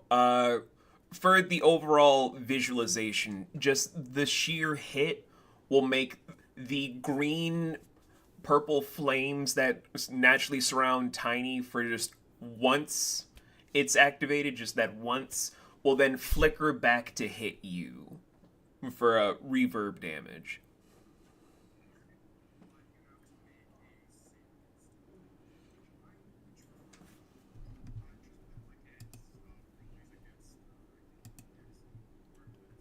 Yep.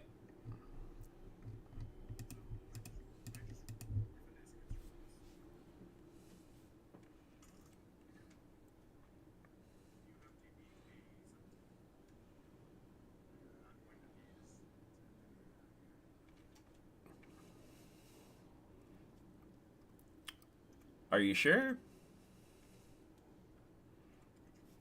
Are you sure, buddy?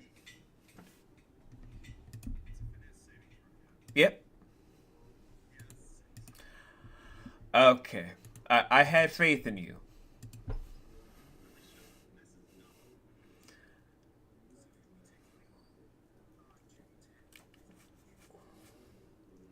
Which can be reduced to half. Yep. because of your natural resistance.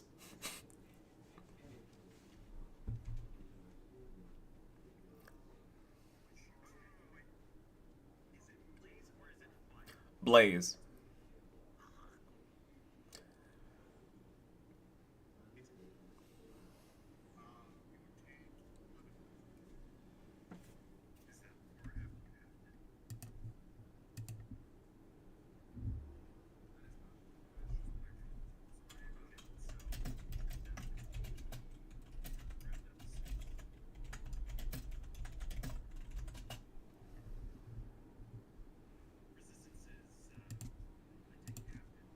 Yeah, that is correct, sir.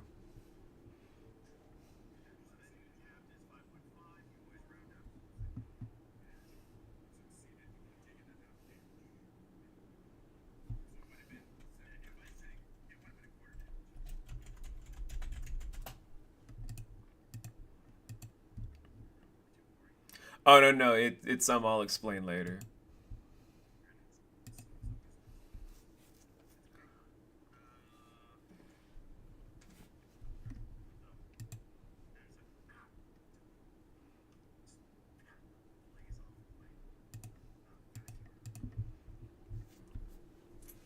My casual wear, you son of a bitch!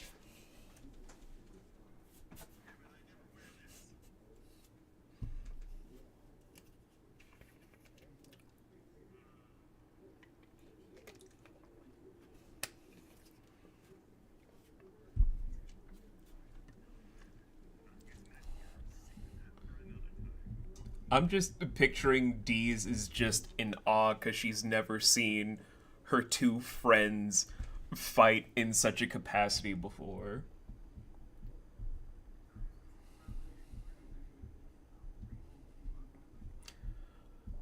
But now that I say that out loud, you guys have never actually watched each other fight close up before. Like, everything is separating you guys because your enemies know when you're together, you're a problem.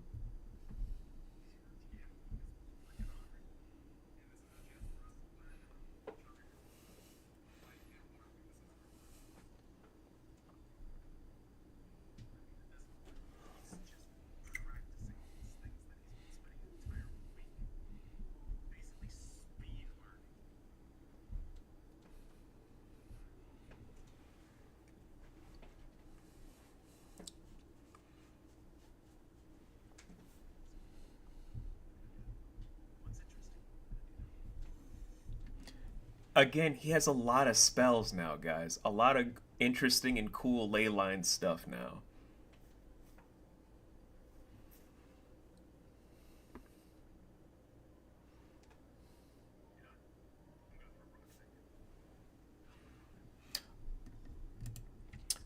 So,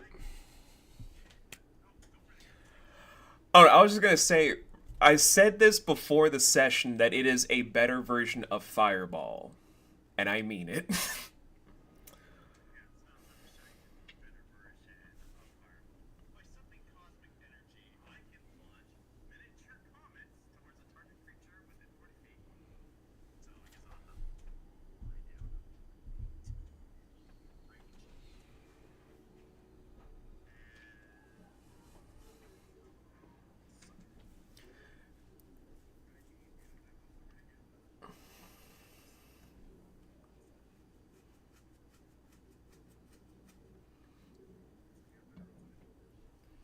Because you can't do Malak's tongue, you can't do After Image. Like, you're just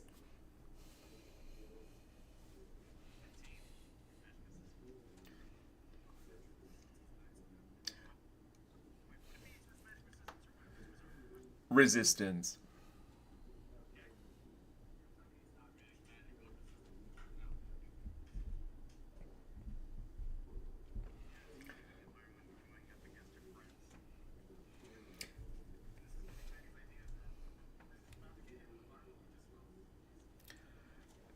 Like, you think it's a fireball, but here's the thing for the beauty of it.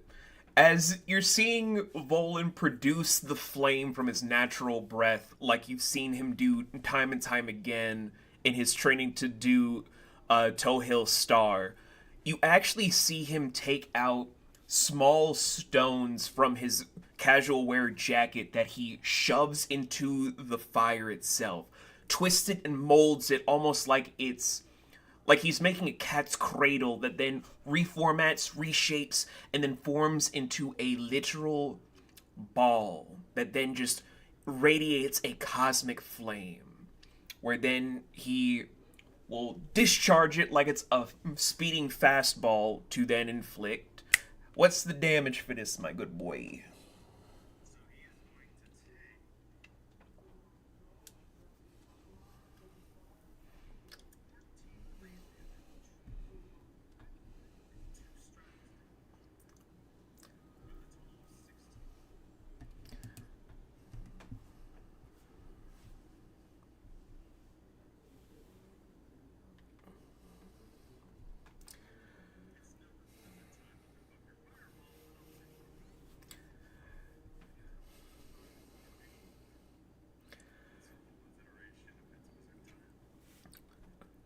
So basically, the sheer force that's hitting you in high quantity, you then actually get a taste of what being hit by a literal star could be from outer space.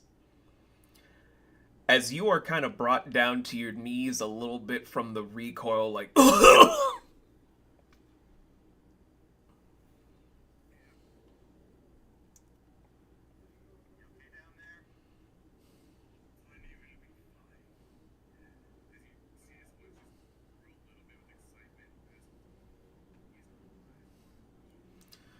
Wait, was that your only move there, Strider? Just so I can clarify. Okay,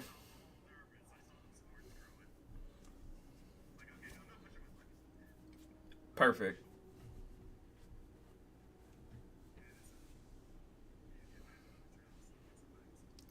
No, I just wanted to double check with Strider.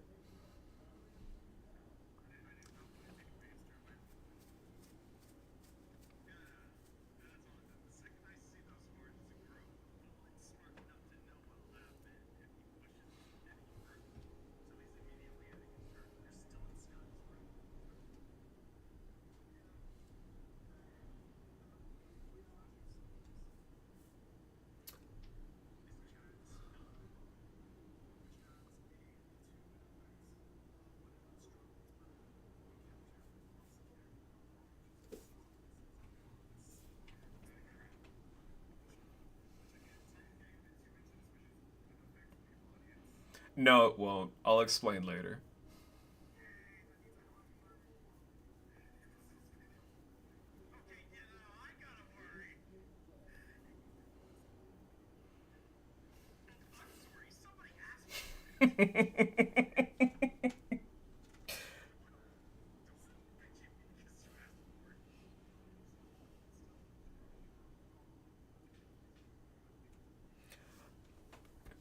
It could be a reactive if you have a reactive ability.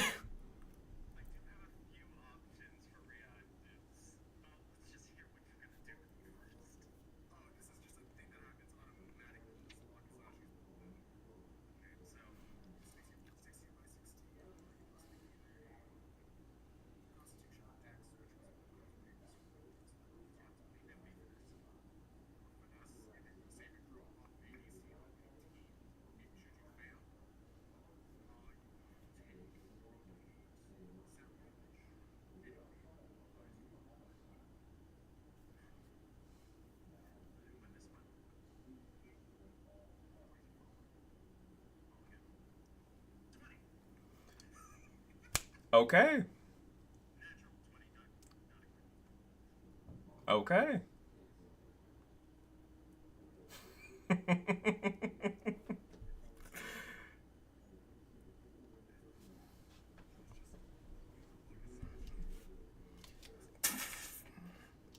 Oh no.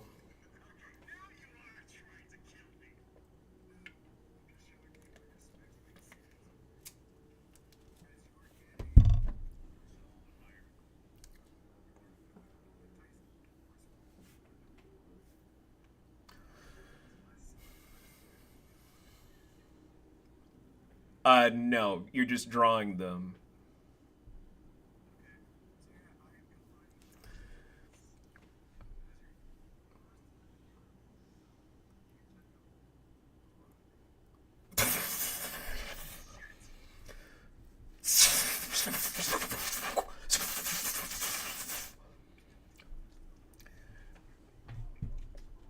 So, as I'm now just picturing Ikaku from Bleach, that was like the best Bankai in Bleach. I'm sorry, it's like the greatest one. Uh just static and smoke, flames and wind are just petering through the whole thing, even making Volan tumble back a little bit in the air before he expands out his wings to then just see as everything starts to spiral through a much more hulking version of Tiny standing at what's your normal height before I say anything?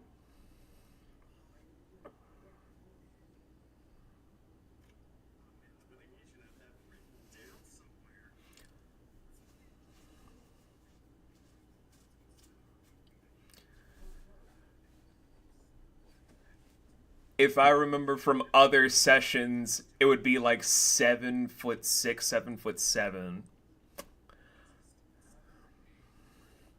Correct. Yeah. Uh, Tiny is 9 feet tall right now. Heavily muscular. Darker green skin, but his arms are purple pink and his horns are more protrude out as the Naginata is massive in comparison, but he's wielding it one-handed.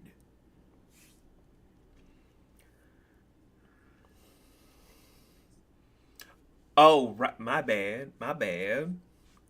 I got the weapons mixed up of the Omega pole arm, so you are correct. So it's basically a guardless, gigantic, kind of like if Guts had his sword transformed to look even more demonic from Berserk, if you will. Because you can see a actual Oni's eye in the center of the blade.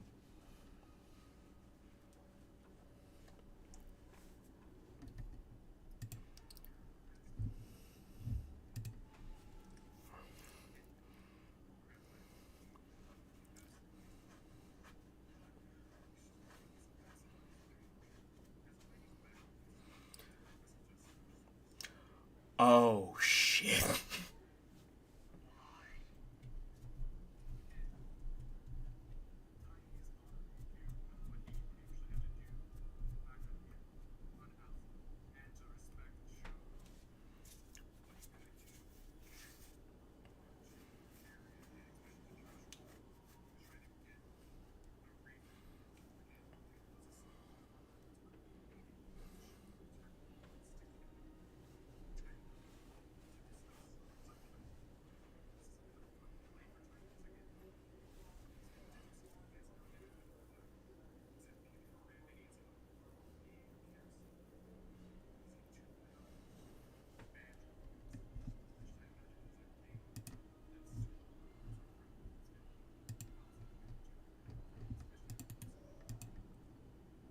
Pretty much, yeah. But yeah, he is gigantic. Like he expands to be so tall. One foot's in the ring, the other foot is about to stomp on one of the mountains in the background.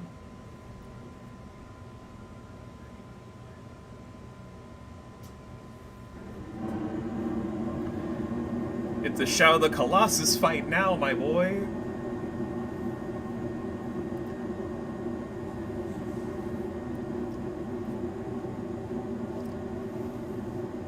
With the rain and thunder in tandem, that's kind of ominous, I'm not gonna lie.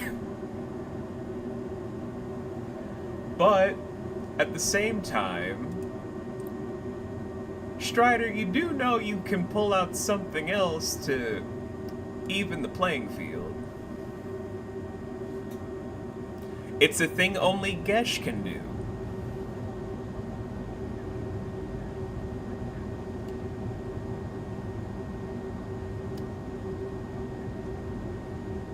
One of the abilities that Gesh can do.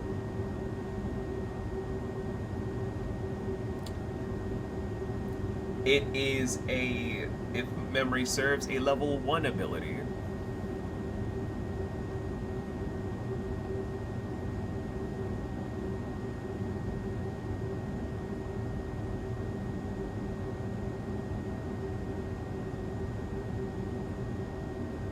I mean, you can do it. It could even the playing field a little bit.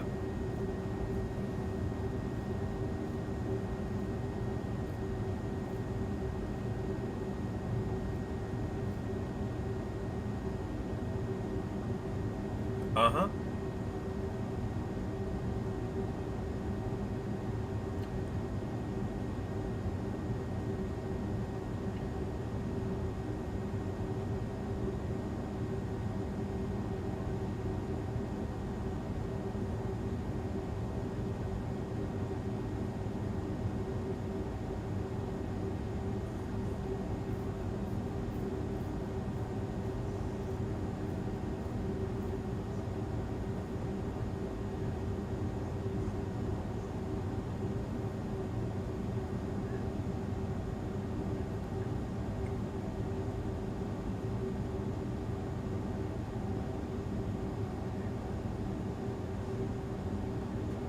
I just give the options, guys. I don't want you to forget you can do things.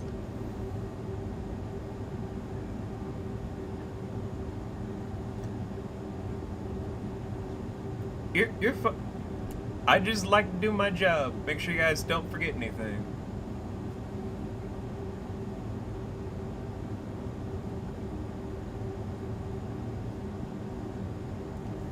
Doo-doo.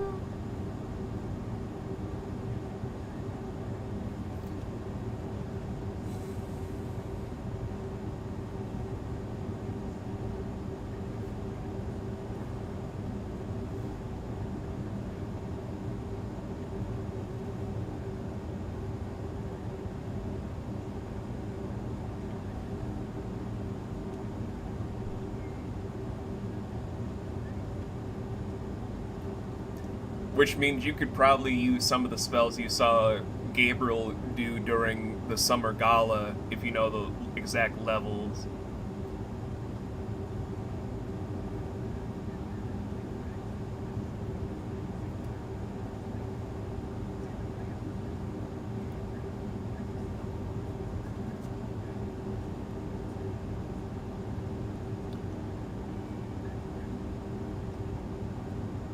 Okay.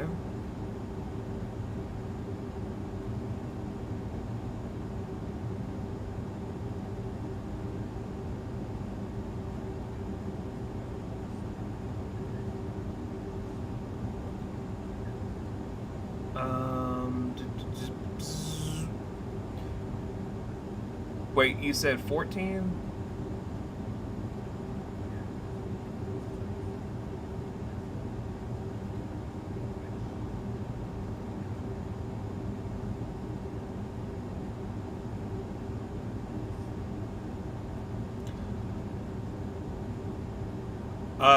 By the time you reach...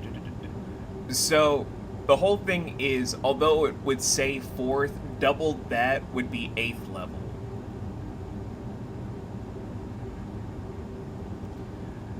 I will now go back to reviewing everything, because a lot of spells were launched that day. I'm not gonna lie.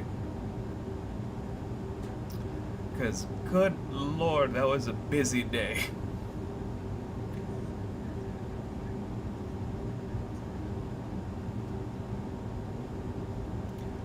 Okay, so there was the Surtur Sphere, but that's a 3rd level. If I'm able to... Oh wait, no, that was an ancient spell. That's past 8th level all the way up to a level beyond ninth. Um,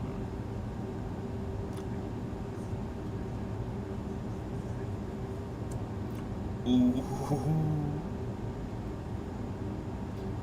But I think the closest you'd be able to see for like a high level spell you've seen Gabriel do recently would just be Major Arcane Circle, but that's a teleportation spell, so.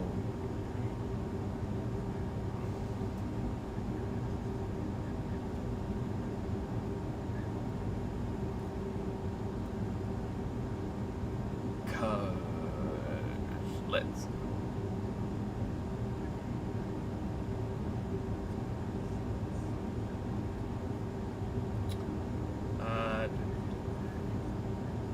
Yeah, that's the only 8th level you've seen Gabriel perform in person. Everything else has been either an ancient or a 2nd and 3rd level. You can always upcast your own stuff to that level to raise the damage and even the range, but that's up to you.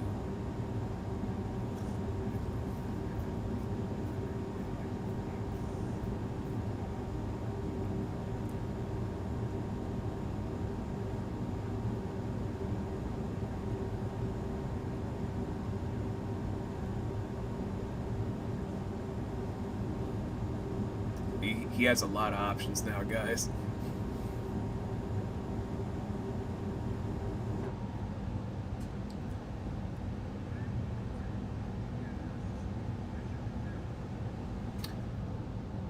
Oh, fuck.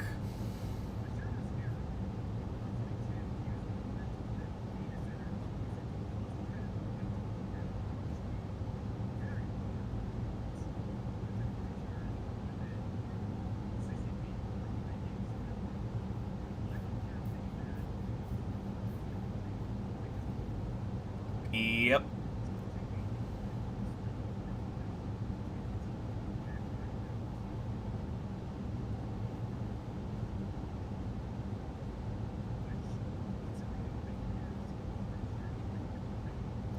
Yeah.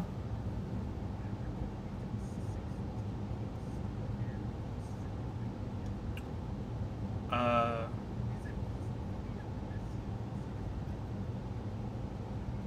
that'd be 78. Uh huh. No, no, he's right there. He chose to enlarge himself. He did not move anywhere else. If he gets hit, that's his own damn fault.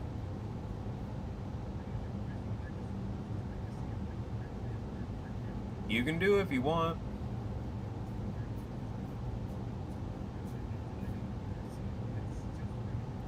Like, do the D20 and then do your spell cast modifier, whatever that talent stat is, and go with it.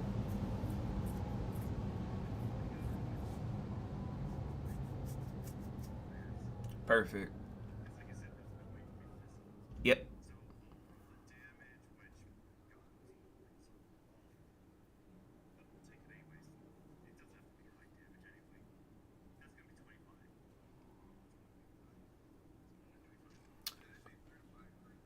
Actually, guys, I'm now remembering with how everything is with the rain and using storm damage, which is wind and electric. That's 50 in total because he's also dripping himself with the rain.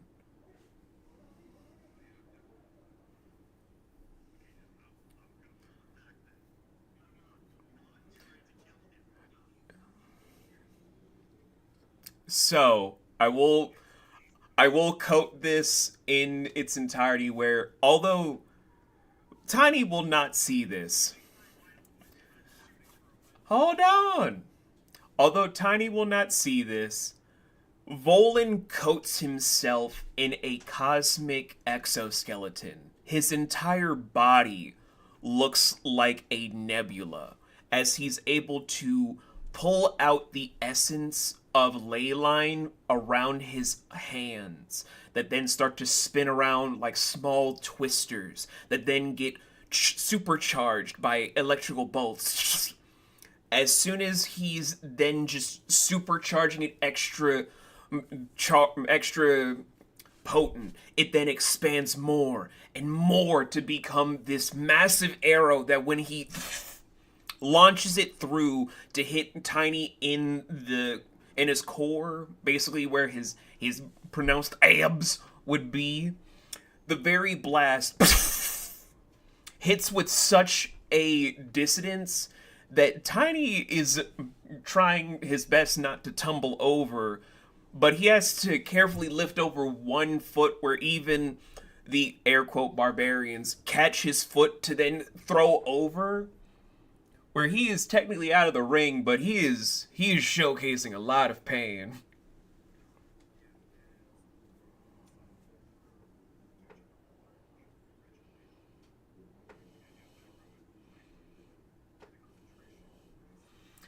So, since that's now a skill, you can roll that using the the chart for your skill.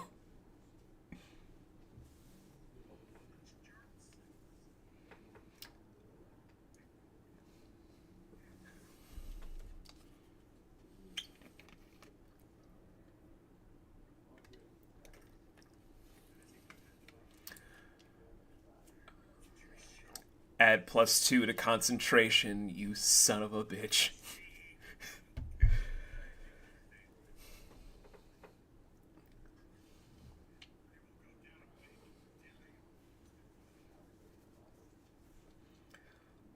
But I will allow you one more attack if you want because you did Dawn Imperium.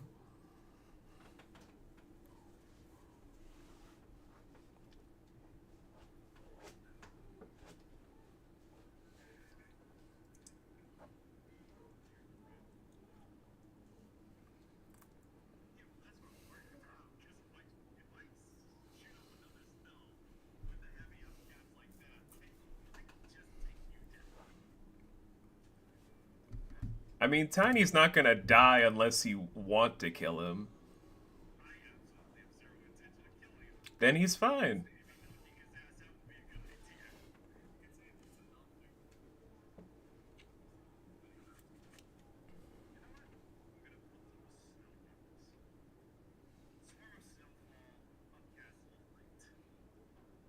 Okay.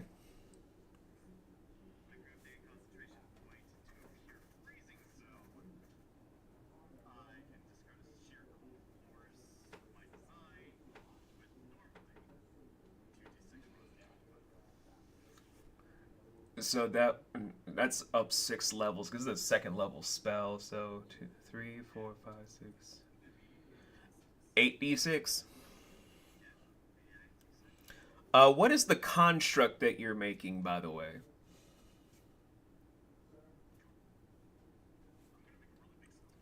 Okay.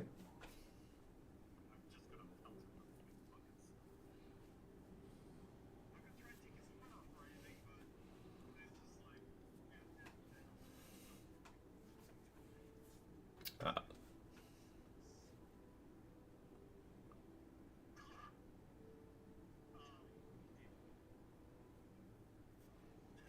yeah.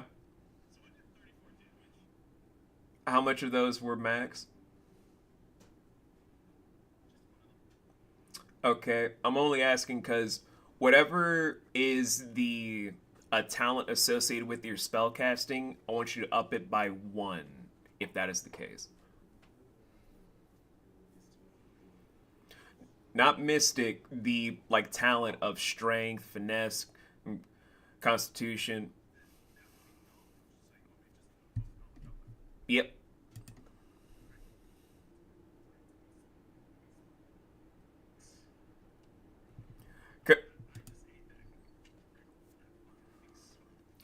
Because like I've told you guys, it's not like other systems. What you do can raise your stuff, or if you're slacking your mackin, your skills will suffer. That's the beauty of what we're making with Wavemaker.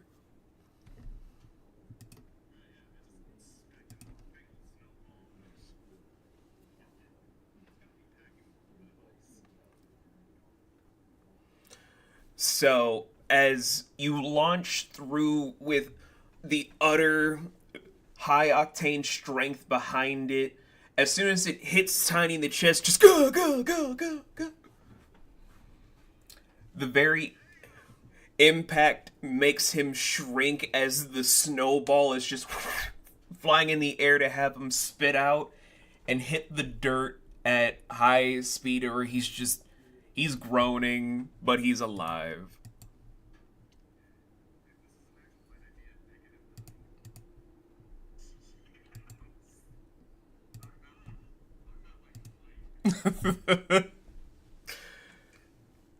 But Volan, how does it feel before we transition to other things? How does this moment feel for you? Like you've never felt like this before with arcane magics before you ran off on your own. But with this new strength, what does this make you feel?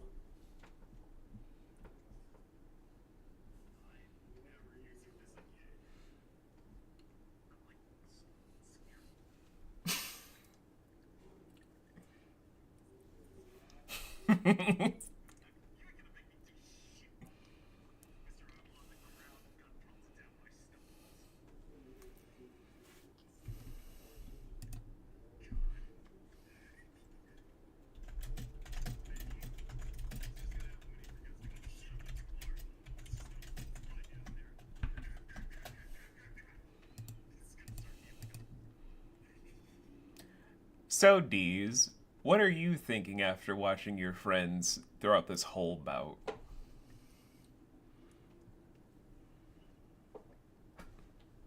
Like, you've been doing this a lot longer than them in this group, but you've never, like, observed them.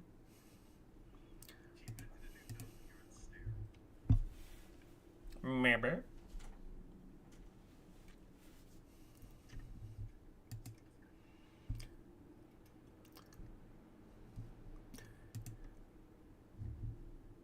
Take your time, man.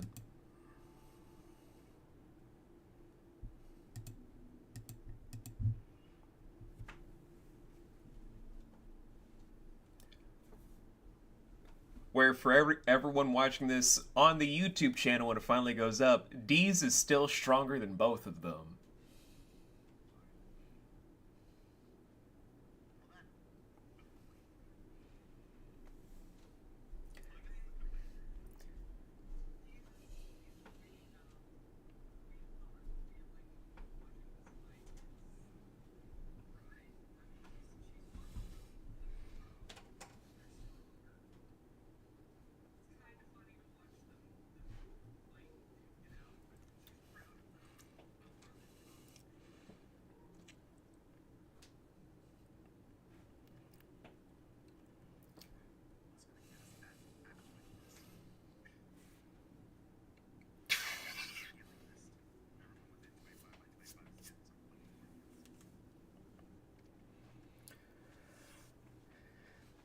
He's gonna upcast this. I was joking. I was joking. What round? You're out of combat.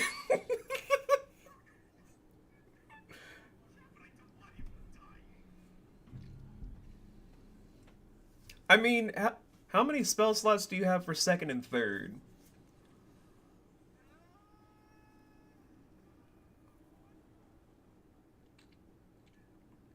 Wait, hold on. One each. Let me double check.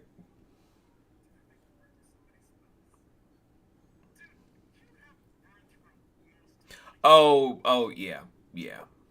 Yeah. Fuck. Damn.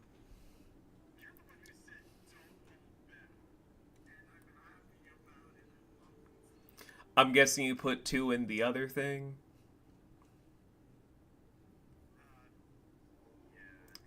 Okay, just wanted to make sure.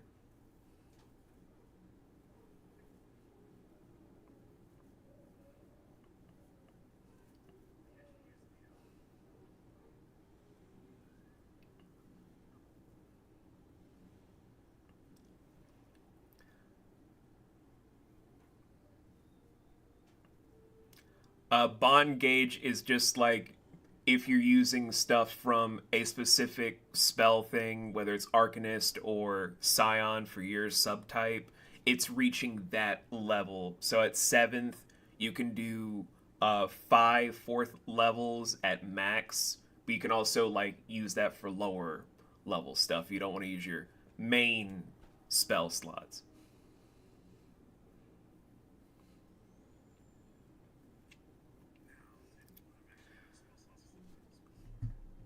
Fair enough.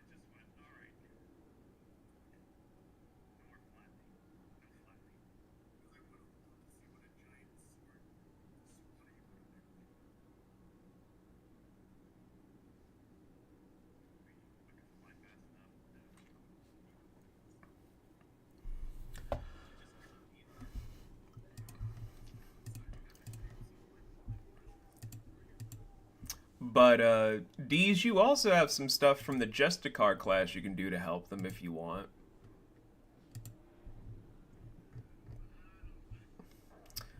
I mean, if you want to just sit back and let it do them themselves, I guess.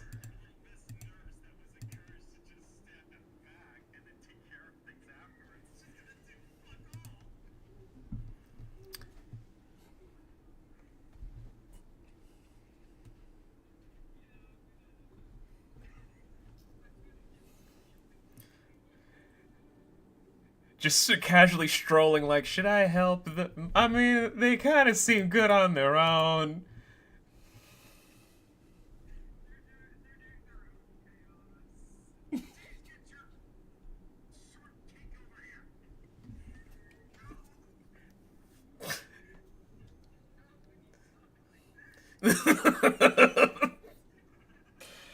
My cake isn't short, it is massive.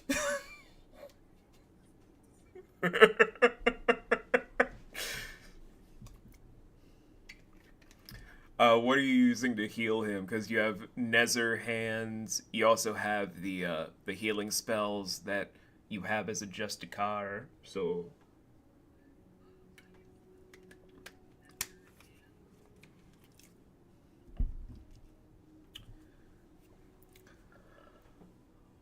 well,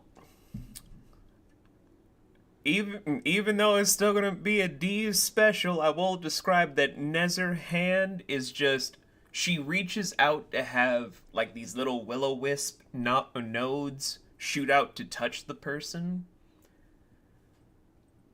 Unfortunately, pretty much because she accidentally extends it to where it's just grabbing Tiny's ass.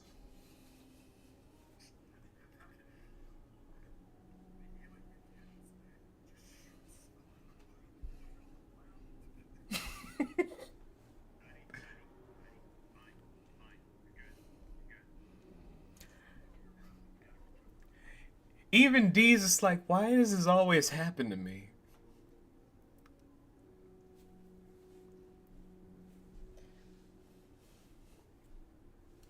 But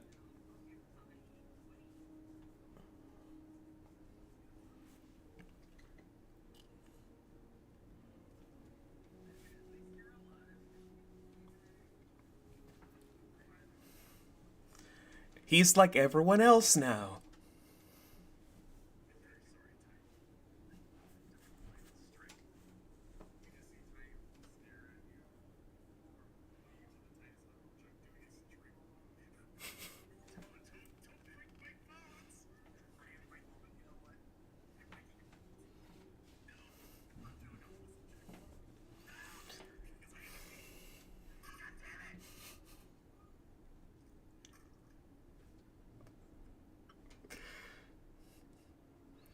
Do do do do do.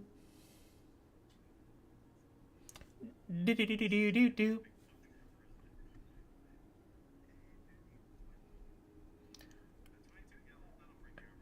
Add one to your muscle.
As you as you guys are having this back and forth, you just hearing Joshua do a slow clap in the background as everyone else has just been perfectly fine watching this stoically, like, huh, that was something.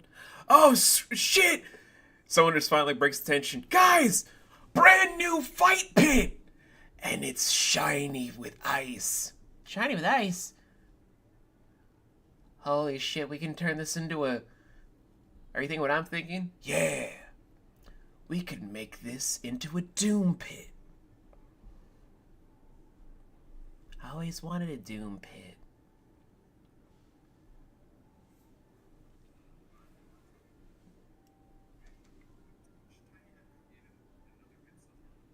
It's like a small spigot because it was a nat 1.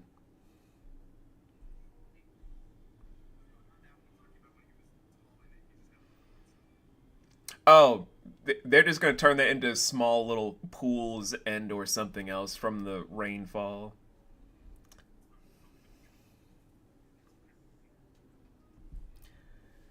But Joshua approaches you and then is just kneeling down to look you both in the eye, even though you guys can't see his fucking face.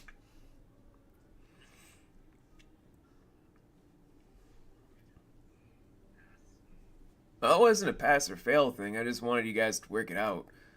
I don't like seeing animosity in people. Makes me feel weird.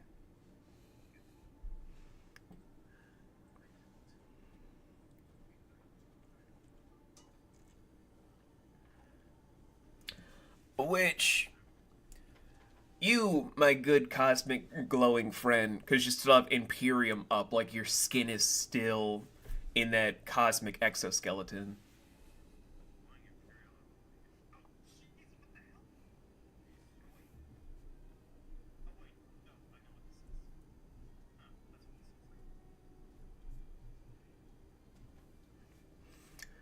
You might need to drink this, as it gives you a bottle with purple liquid.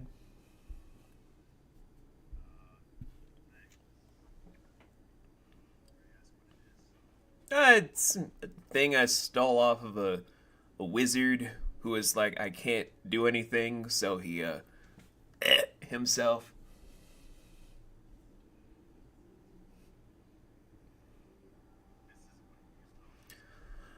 Oh, no, he made it, and then when he couldn't make a fireball for some reason. I've been seeing that a lot recently. People can't do magic. Except for you.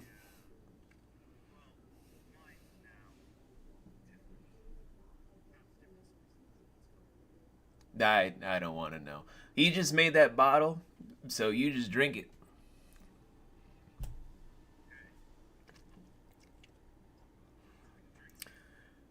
So it's gonna take a downtime of fair, but you'll end up with all of your spell slots back.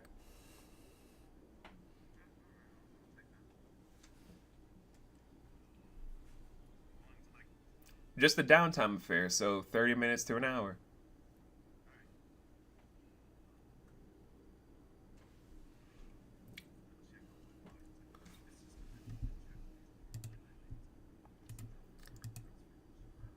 We have plenty of time.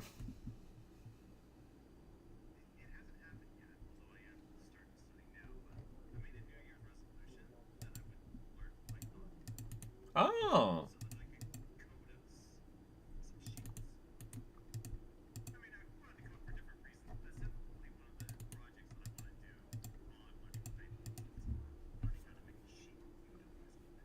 This guy. This guy and his big heart.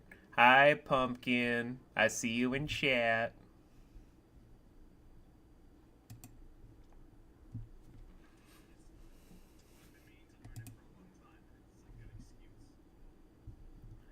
This guy and his big heart.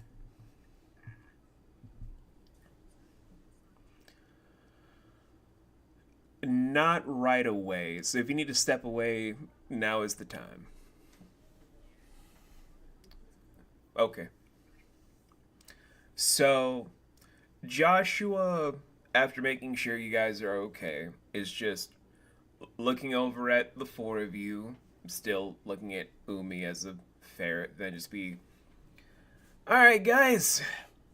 So, can you help me out with this and answer one question?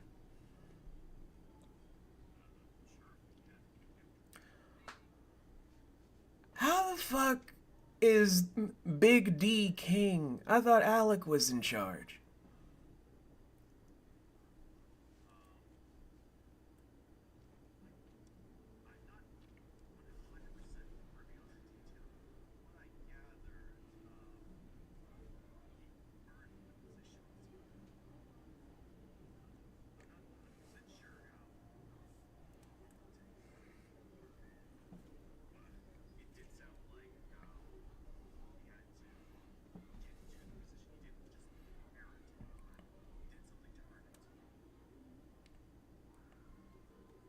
Hmm.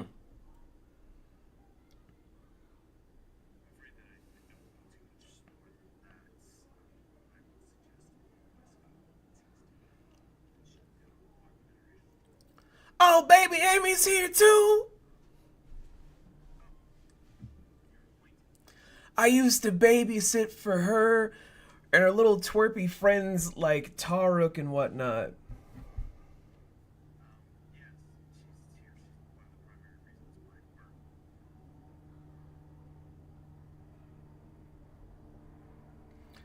Wow. Last time I saw her, she was just at the height of my kneecap.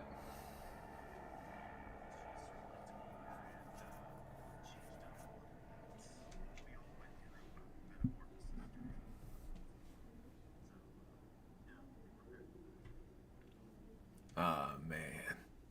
I miss so many things.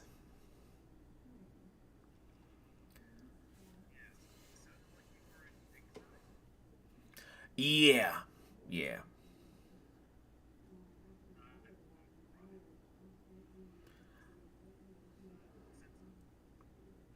Not really sensitive, it was just I was trying to use the bathroom outside, because we don't have indoor plumbing here, last I checked. Or at least last time I did, somebody destroyed the toilet. Just looking around where everyone else is just like, who the fuck destroyed the toilet? We only had the one.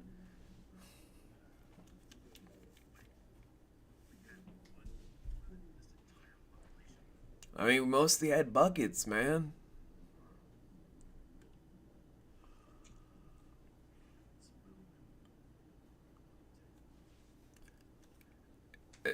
My guy, it's a raining wasteland. We don't even have greenery. Where the fuck would we have a toilet for everyone?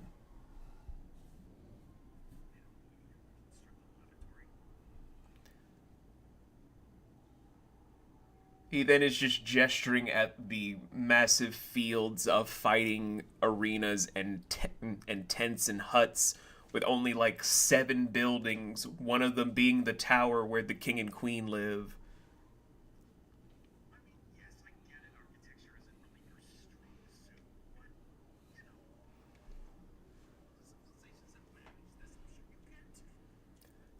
If we could figure out how to get rid of the curse that makes it rain all the time, maybe. Oh no! Baby Amy never told you? Oh, well. And he just plops down and is just sitting deep in mud to be like, well, Pumpkin, you're not invisible. I see you, little ninja. Where he then goes over the history of Movalia before the Pandoria occurred and when the continent became a system of islands for the most part. In its beginning stages, there was a single man.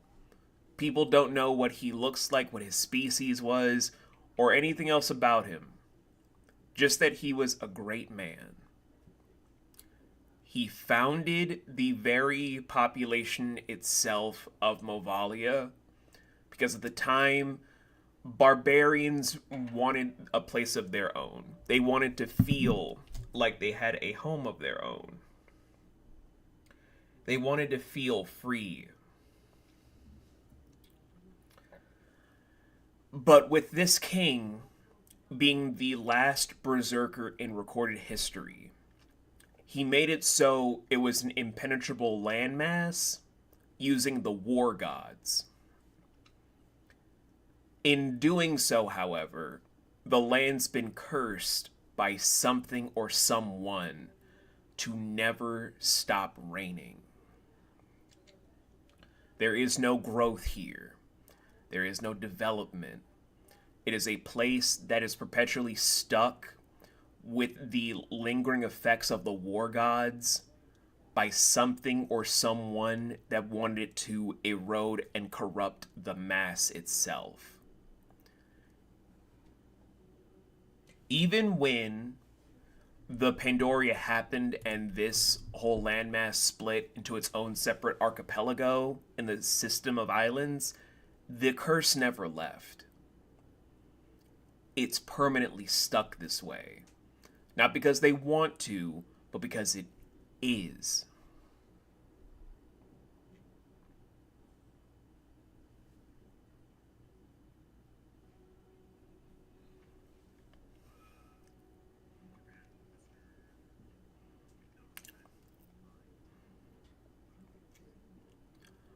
I mean, there's Big D's pops. You know, the guy in the wheelchair? Yeah, he tried to look at it, but even he was like, I don't know.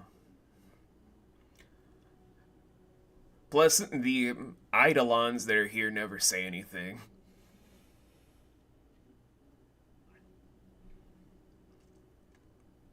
Yeah, Silcabos and what was her name?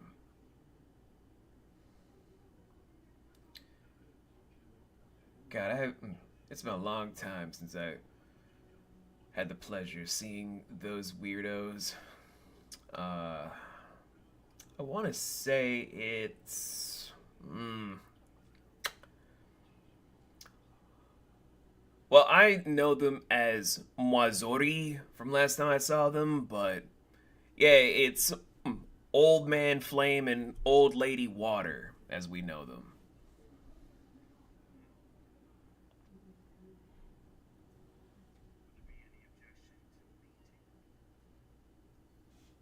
I don't really care, man. I'm just here for a meeting.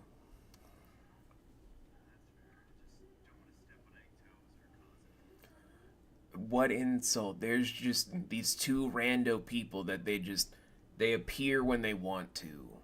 I don't know where they show up.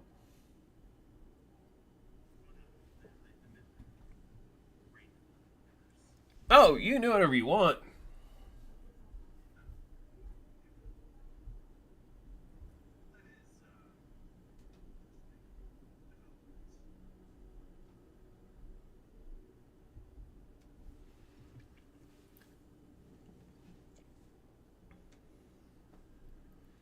What are you thinking, Volan?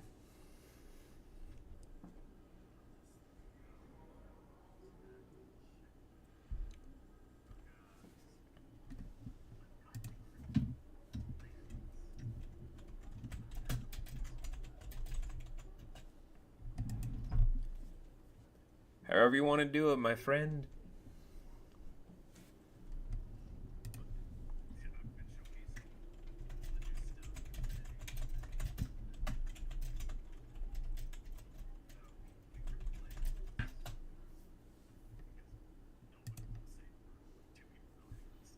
Haha.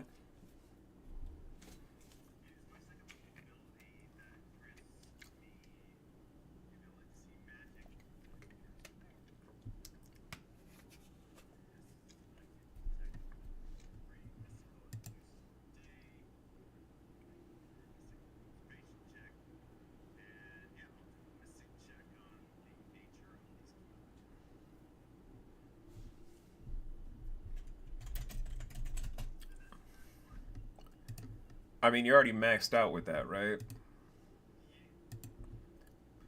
Did you already do your auto crit for the day?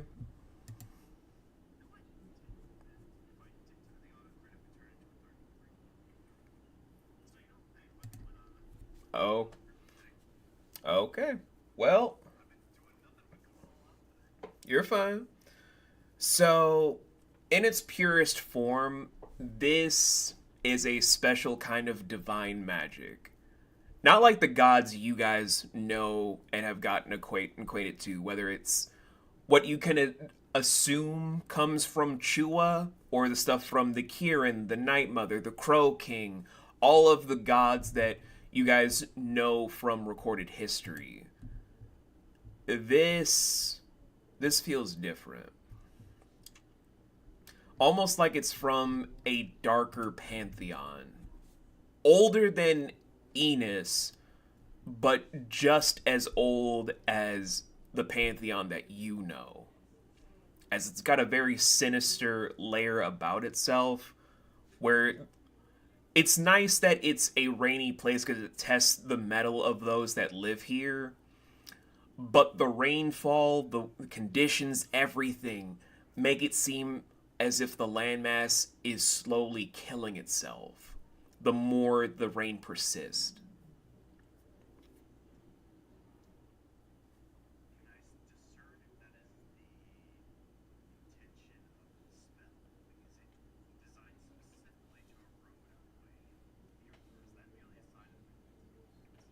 It is a side effect for the most part.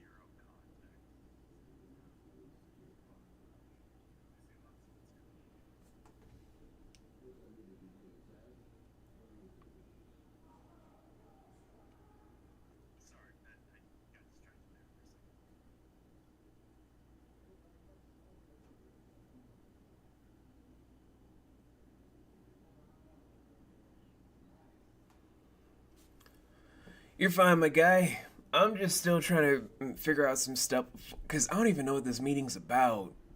Like, if Big D's summing up this whole thing, I'm like, I don't know if I want to be here for whoever's running the cannibal pillar. The cannibal pillar. Oh, baby Amy never told you guys about those people either.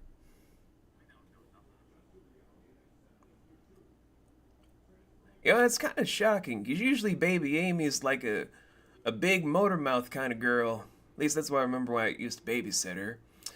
Anywho, here's the whole skinny. And then he just goes like this whole big thing that was touched on a little bit where as soon as he starts going into it, Dees remembers hearing this during the wedding of Shepherd's Cradle several months ago.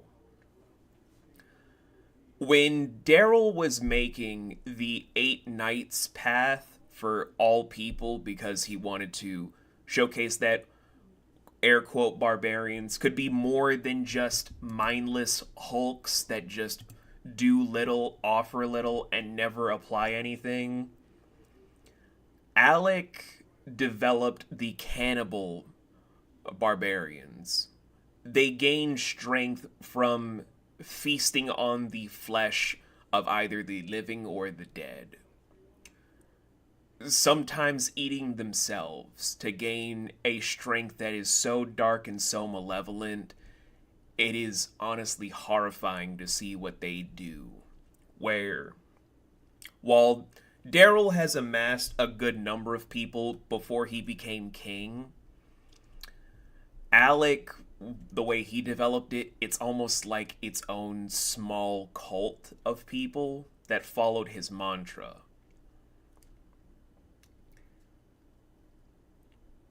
Whether or not the pillar will exist during this meeting is unsure and unspecified to really state. But it is a actual thing that other pillar heads have talked about and are wondering if that's going to be where this meeting is going to lead to.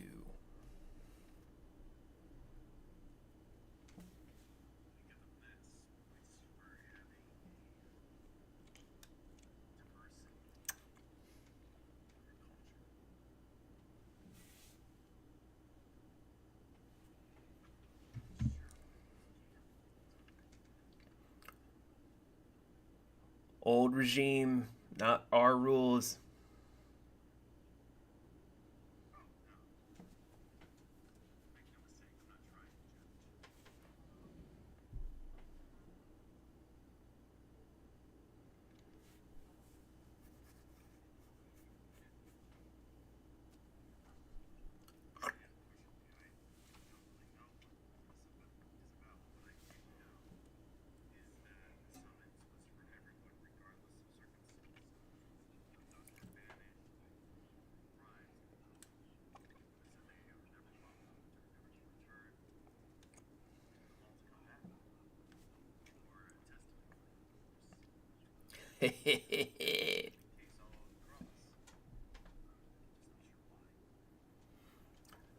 Well, I guess we're gonna find out as soon as the drums.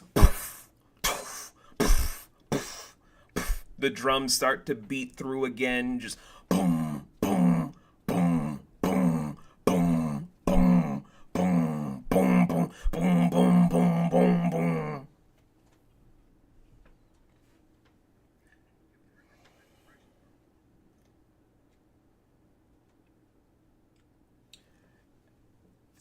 Well, all right, guys, let's move out. Everyone, can y'all stop playing in the damn Doom Pit?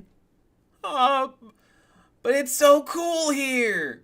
Yeah, we're gonna probably do some skateboarding. Do you guys even own a skateboard?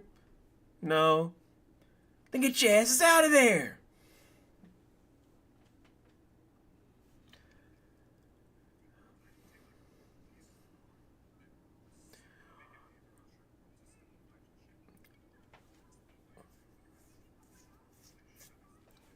Why are you encouraging them?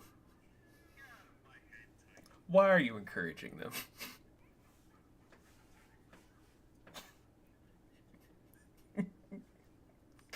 I've known you for years, my good sir. We're about to be roommates in the next few years.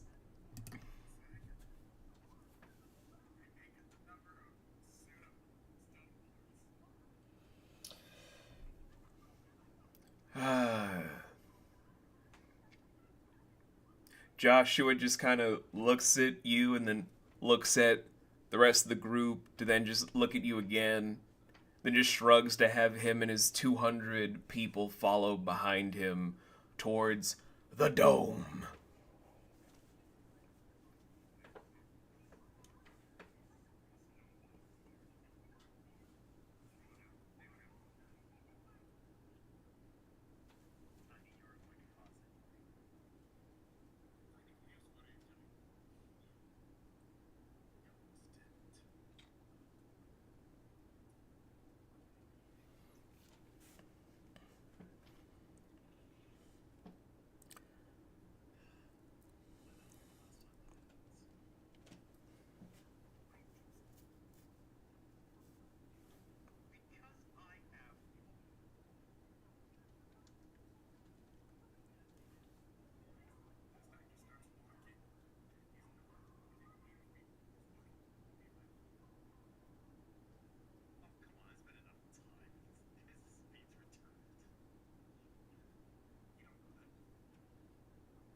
There's no winning with Volan on this one.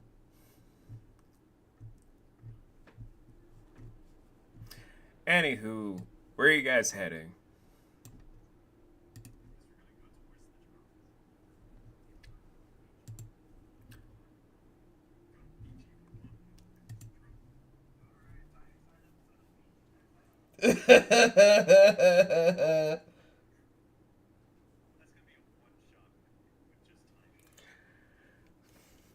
So, following the drums to see all, like, not just 85,000 people like you guys saw a week ago, like, it is now, I'd say maybe 300,000 people in the dome.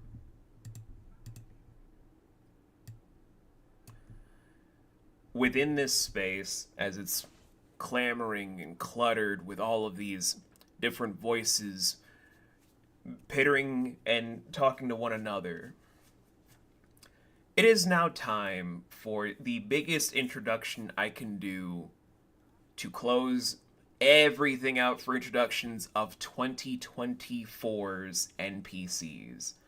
Are you guys ready? Perfect. So, we have every single fucking pillar in the current history of Movalia. Once I can get that perfect list that I had all set aside.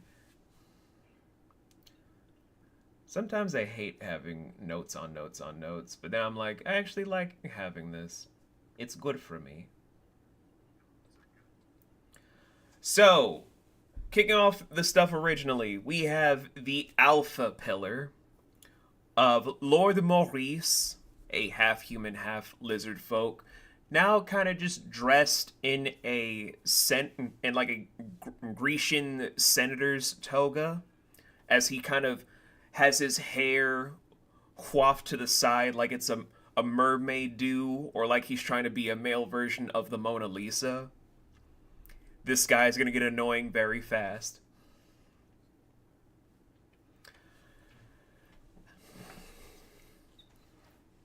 He'll never be what's his name.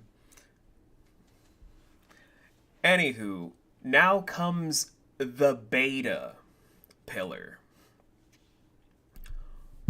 Walking out proudly, 6'2", hourglass frame with a seal pelt wrapped around her waist, as she's also with a strapless gown with soft blue hair racing down to the nape of her spine.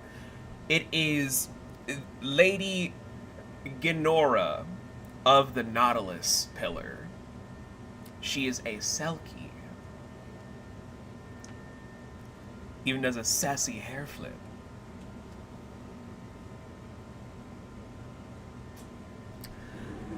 The Gamma Pillar is supposed to be here, but they're surprisingly not here, which is kind of sad.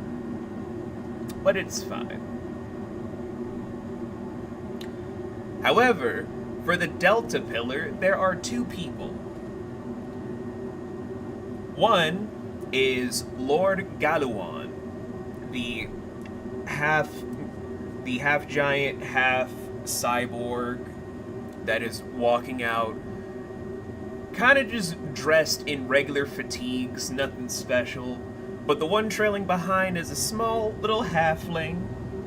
Now, it's a very familiar face for a person that's going to appear very, very soon, of Cyrus. Half normal skin, half damaged to all hell. But he's just waving to everyone with his nice dress shirt, like a blouse, and dressed up pants, where he's just like, Hi everyone, nice to see you all, you're so lovely.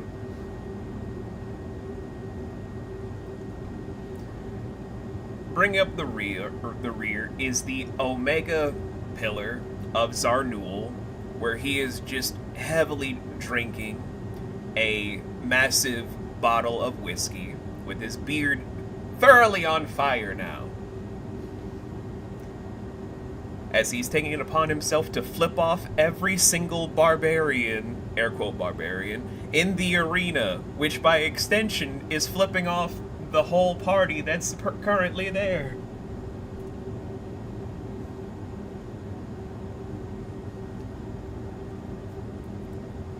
He's getting rot pissed.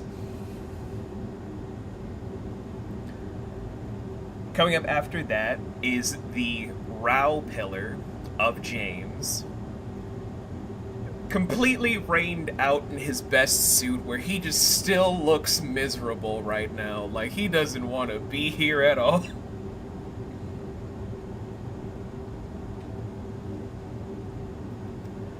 Following up behind him, though, is Amatista's sister of Hera, where she's kind of dressed up like she recently was in the mechanic shop, because she's got overalls, a beat up shirt underneath with several holes cut through, as she's just waving to everybody, as she is the Upsilon pillar for a pillar you guys have never heard of called Leaf.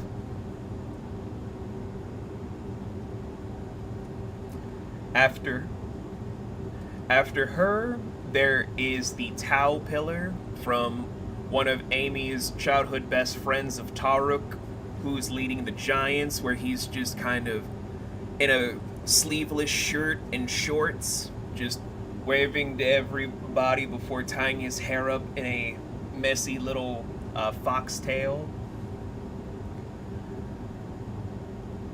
Coming up right behind all of that, just wearing an almost funeral veil to just showcase that she's completely fashioned to the brim, is a familiar face for all of you guys, as that is Madame Isondra of the Zealots.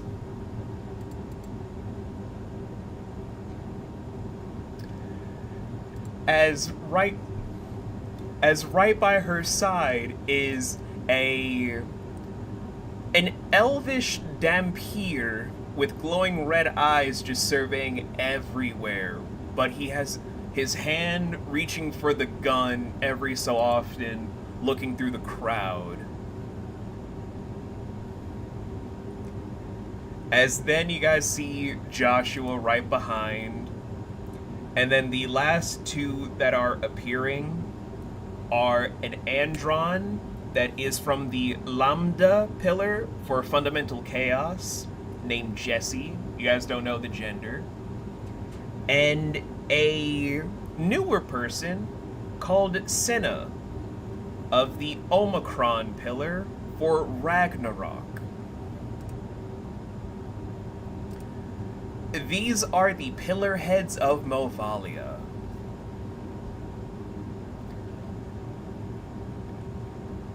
They all take decorative seats beneath the massive canopy as, strolling forth to greet everyone from the private throne room, we have King Kai Shen walking out proudly, where his metallic hands have been slowly turned into golden hands that are wrapped around with bracers across the forearms, as he's wearing sunglasses to hide his blind eye.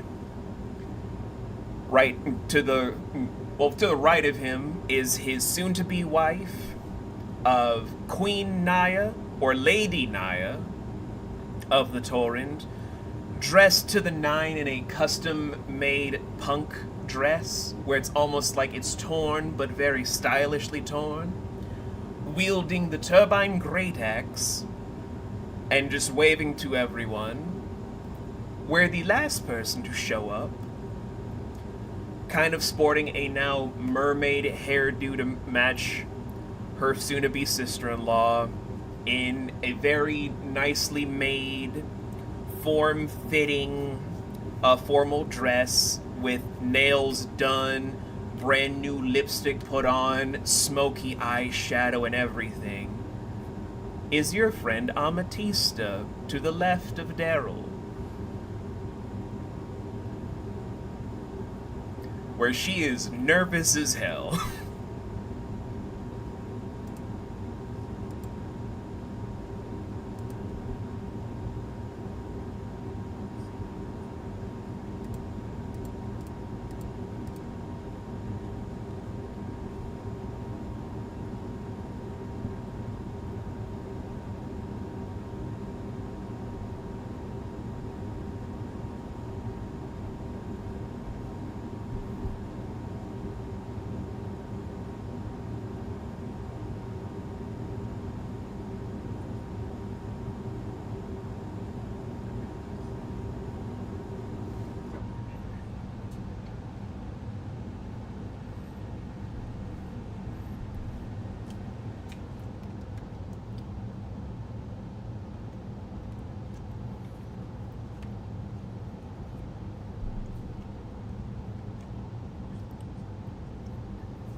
It's from this moment that Daryl, although you guys don't hear it, just approaches his sister, then just be, Amy, are you okay?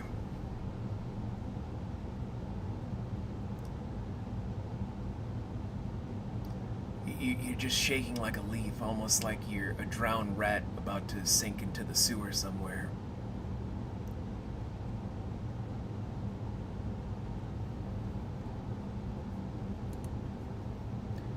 If you don't want to be here, I understand, but...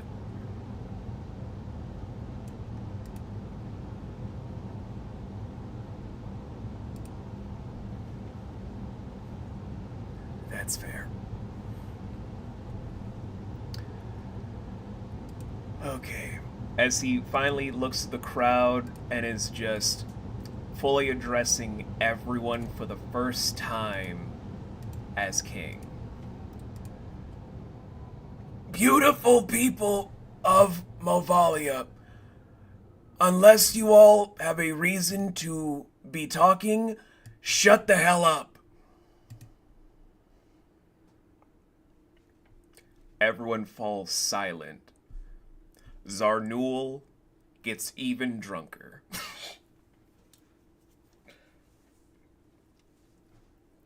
Neil in the audience somewhere softly crying.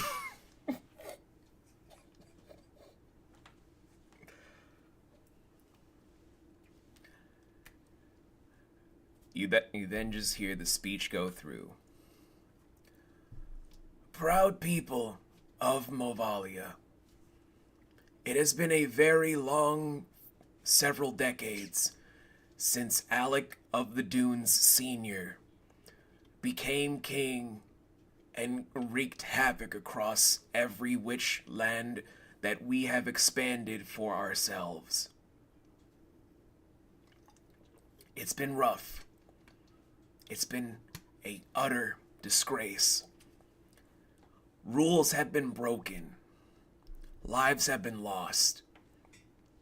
People like my sister haven't been able to come home. We had no support. And look where that got us. We are broken, angry, agitated. Where has that led us? Are we a proud people?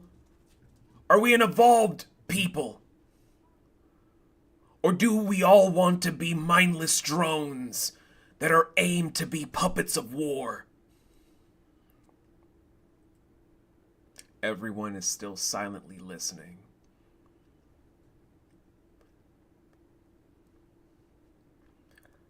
I have traveled the lands of this beautiful continent, as well as many others. I've seen what this world can offer when I left the first time. I have no regrets when I left. My only regret is that my family and I had to be splintered to learn so much and appreciate all of the little things to make the grander moments more important, more powerful, more.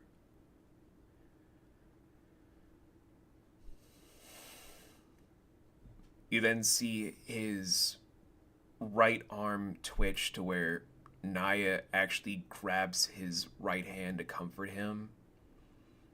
Or even if it's a metal hand, you just see him having a small comfort where the shaking stops as he's able to raise his head to address all of you. Even to finally take off the shades so everyone can see his dead right eye and his robotic left eye. Even more so when he steps forward even more, where the light peering through the clouds showcase the gash in his neck to showcase why his vocals are so damaged.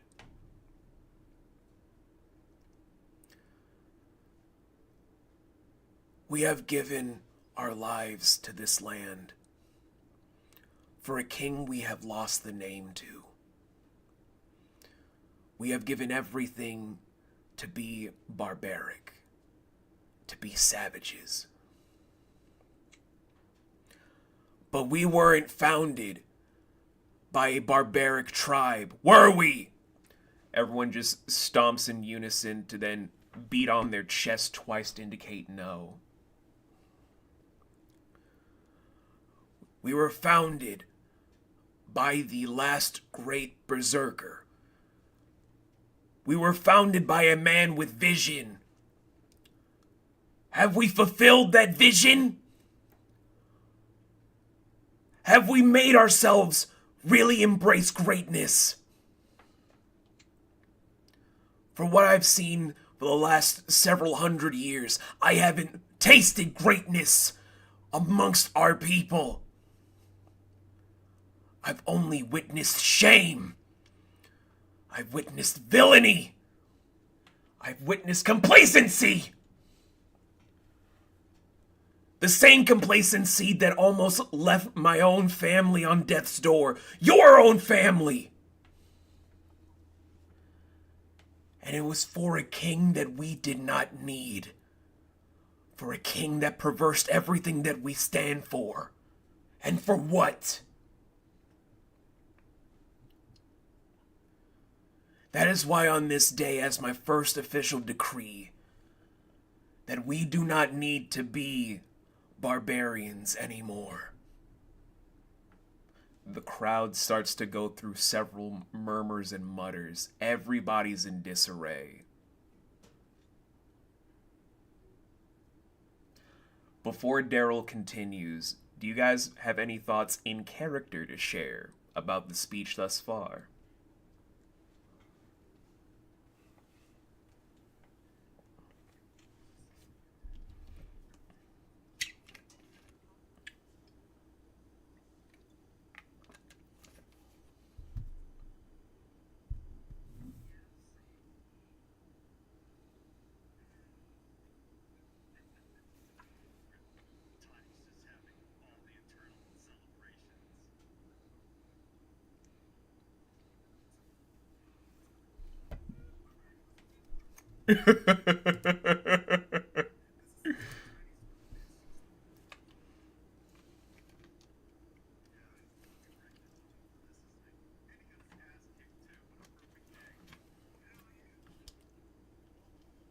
Amy?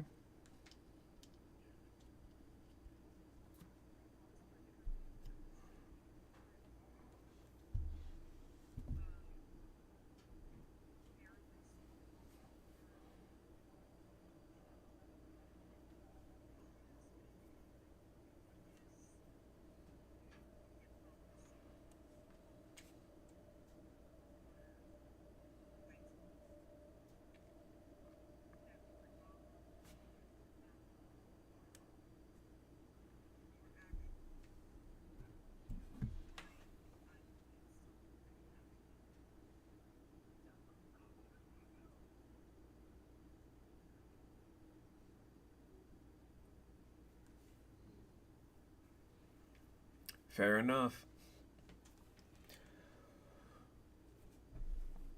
It's from that moment where one person tries to pick apart one of the chairs to chuck towards Daryl,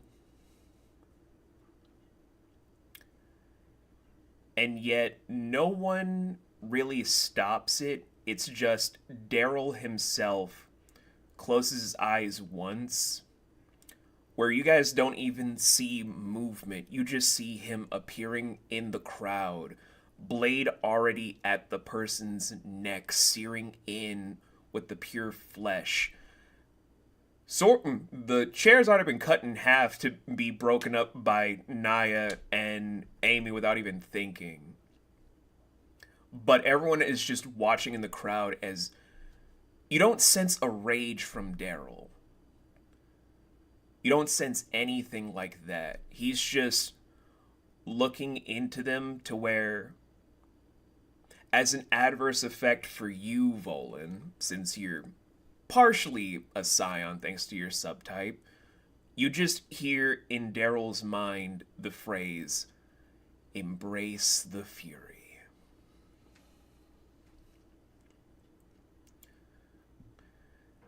As the young former barbarian is trembling because he can feel like his blood trickling from the blade, as all King Kai-Shin says is, "If I wanted there to be a rebellion, I would have actually stayed awake for 8 days straight so some of you would have a chance to kill me.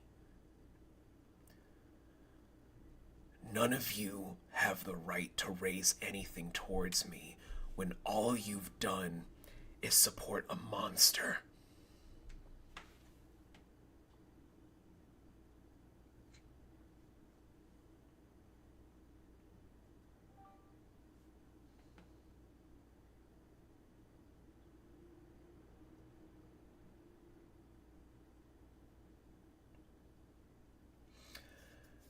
At this moment,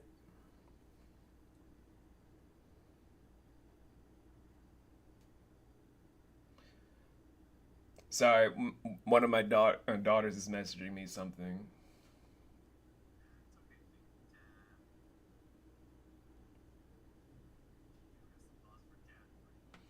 I have to. I love my kids.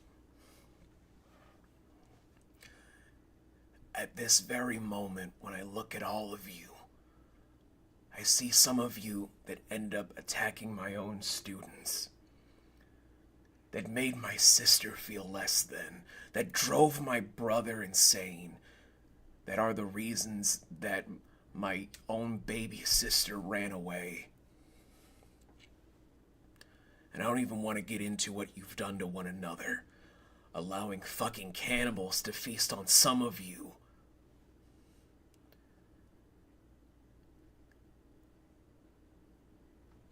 I'm not asking you all to accept this with dignity and grace, but I'm demanding you to behave like adults.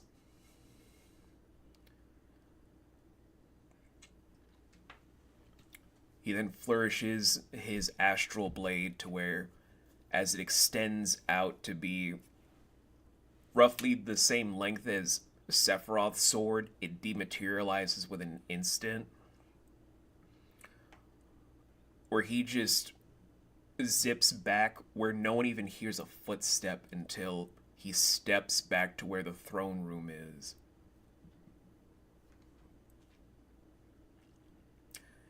Daryl's a very fast guy, guys. Faster than Tiny.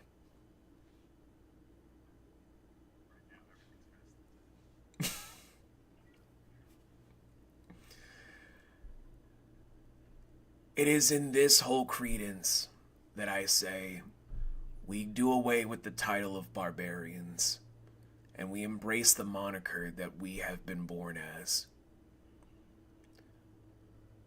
We were raised to be the heralds of the proud Berserker legacy, and that is what I intend for us to be from here on out.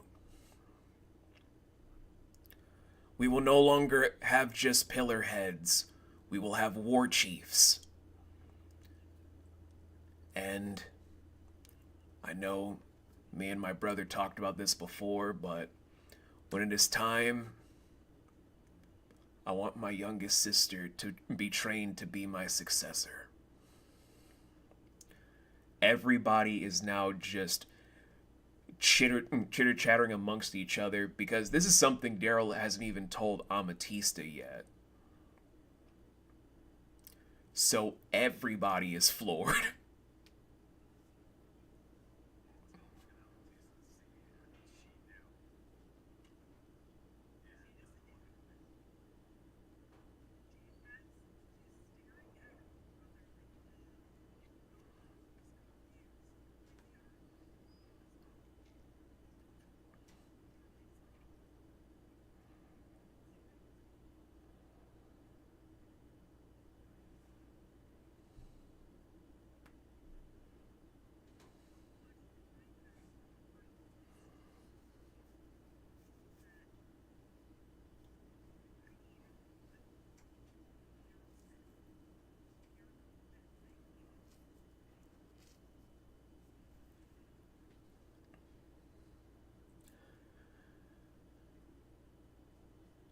Mavalia needs to change.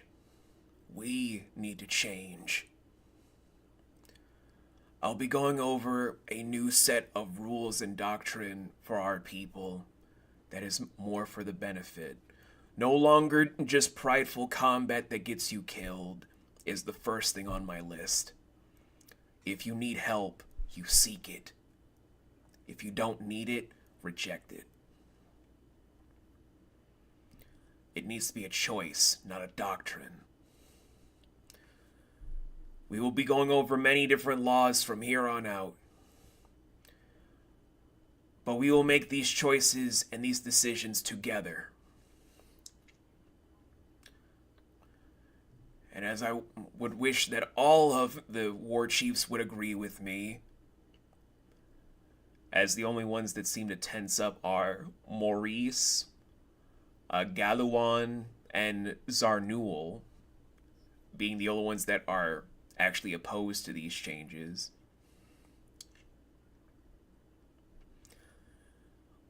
We will now begin with the first thing of coronation, of crowning my soon-to-be wife as Queen of Movalia.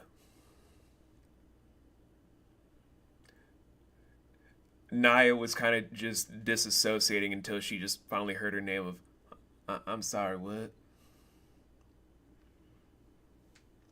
He then takes one of the rings off his pinky and has it expand into a beautiful sterling silver tiara. Where you were saying, Laurel?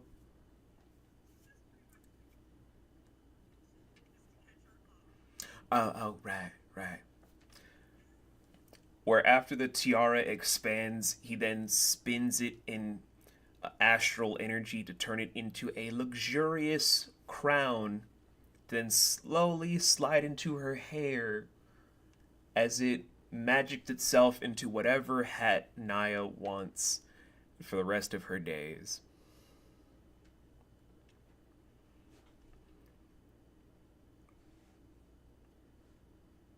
I'm not gonna say what the hat is. That's a whole Laurel cosmetic, because she knows Naya better than I will, because that's their character.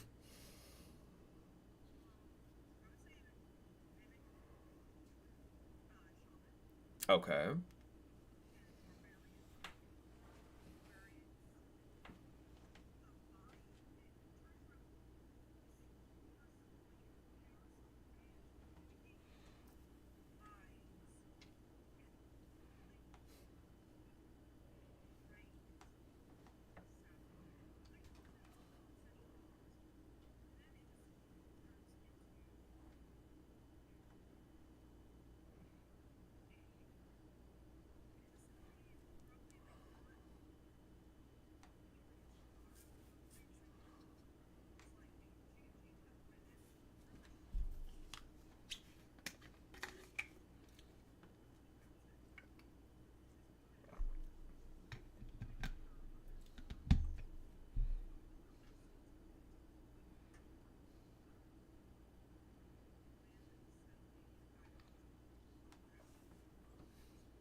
Beautiful.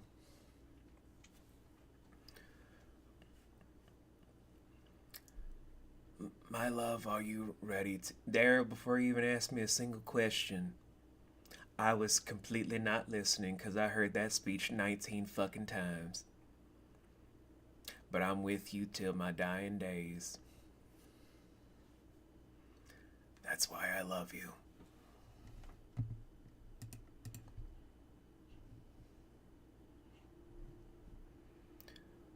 What the fuck is going on, Fluff?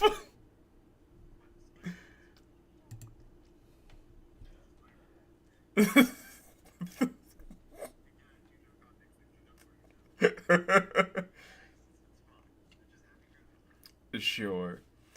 But as the coronation is going through where he's actually going down all of the different codes and codex stuff,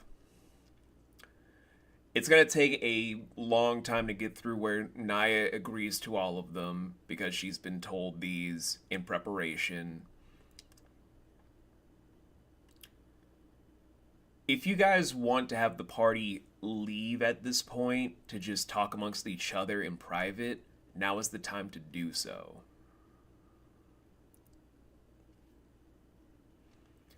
That includes you as well, Amatista.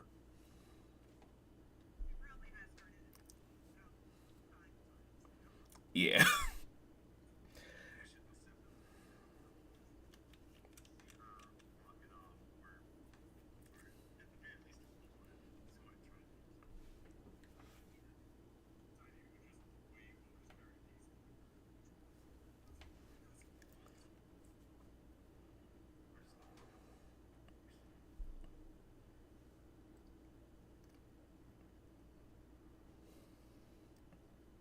Are you guys having this meeting in the dome or outside the dome?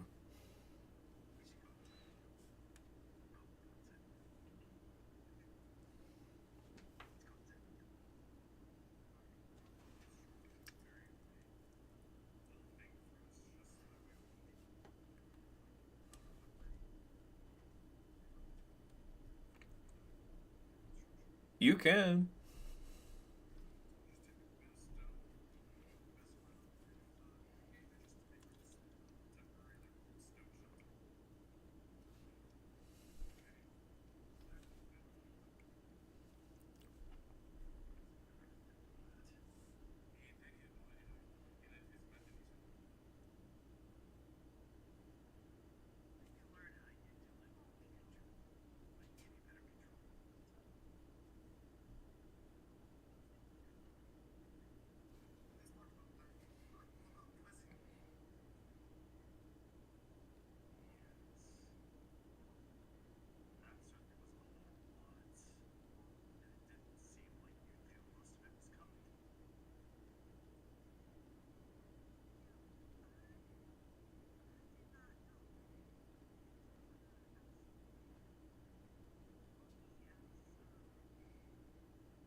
He's becoming kind of a big boy now. No, I know he's just, he's kind of like the size of like I'd say either a Dalmatian or a Collie in height.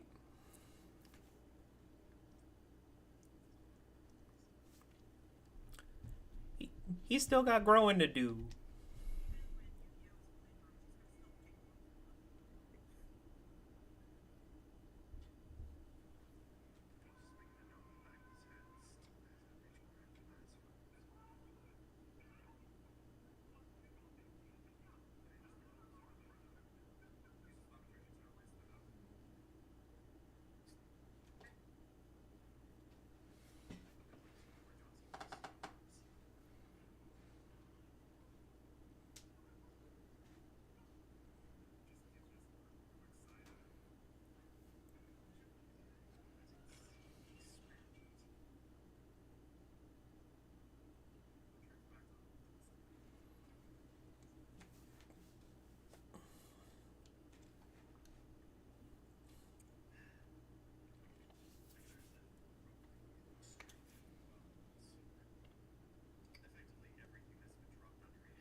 Father, wait, whoa, flag on the field, whoa, father, whoa.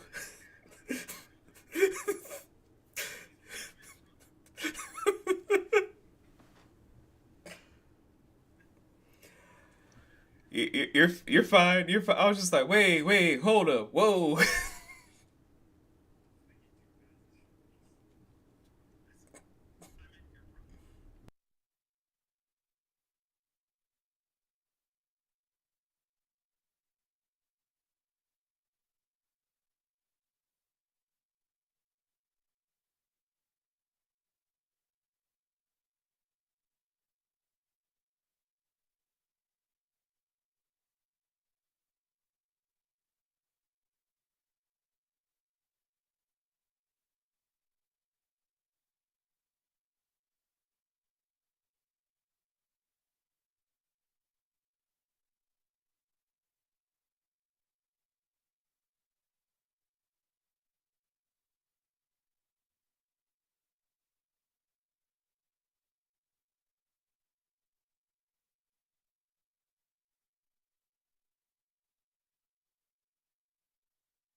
Hold that thought.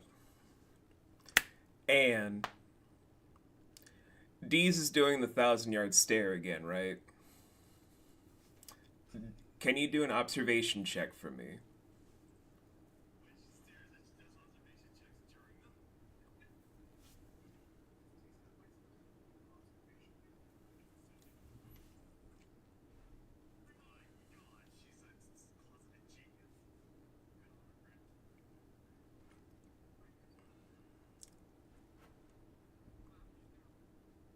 Okay.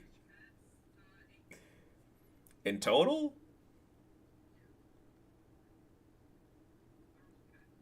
Okay, that makes sense.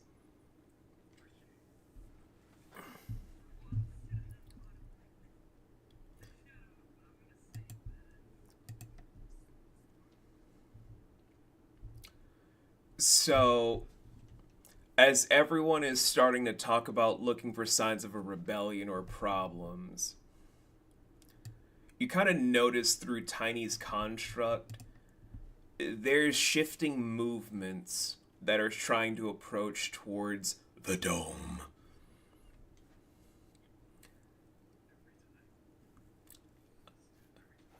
Various people wearing what looks to be like antelope skull mask over their heads, except for one lady where it looks like half of her face is decayed while the other half is just chewing on leaves of some sort as she's just holding on to a sack of sorts. They're all just darting through in opposite directions left and right around the sacred arena.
No.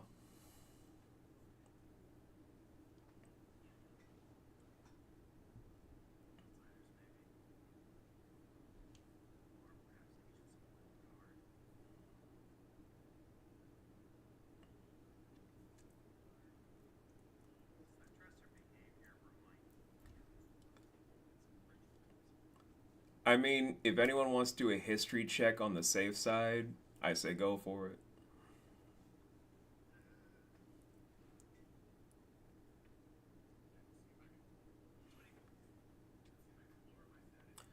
Add one to your history. Oh, you could have done an auto crit. All right. You did an auto crit for, I believe, Mystic, not History.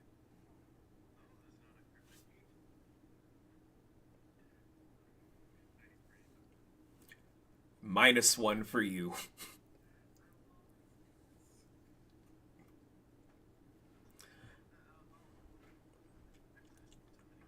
Perfect. So, nothing about them matches anything that you would know personally, but it's just in your reading in university, it does match the attire of people that in history were trying to make a lich.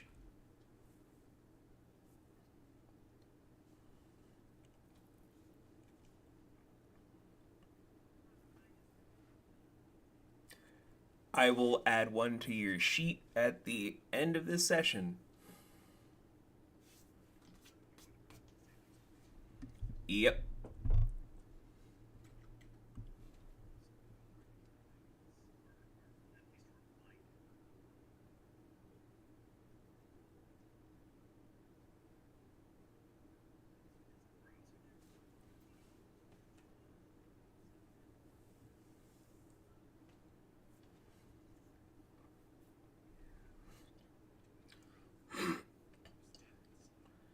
Bees, do you remember anything from the week I told you to hold on to?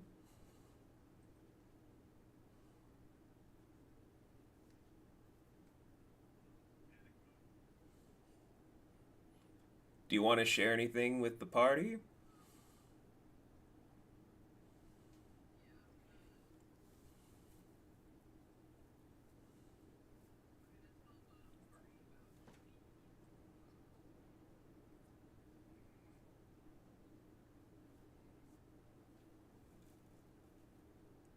Take your time, man.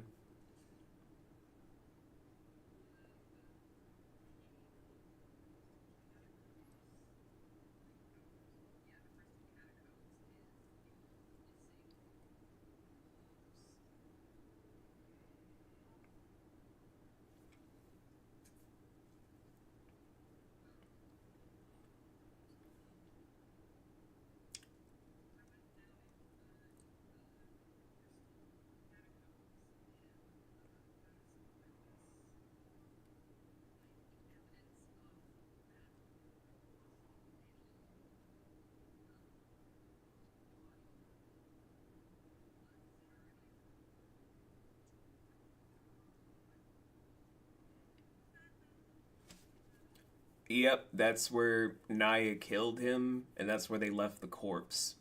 No one's seen it since.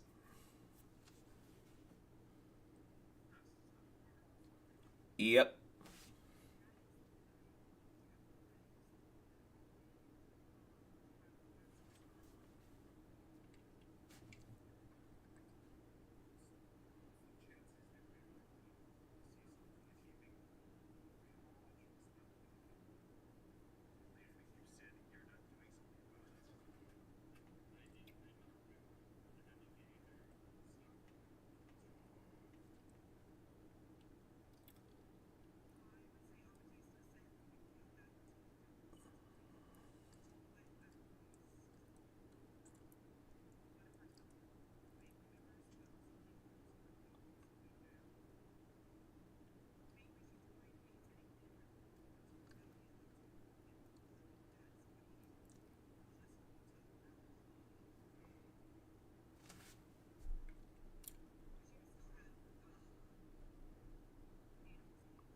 Yeah, she still have animal speech.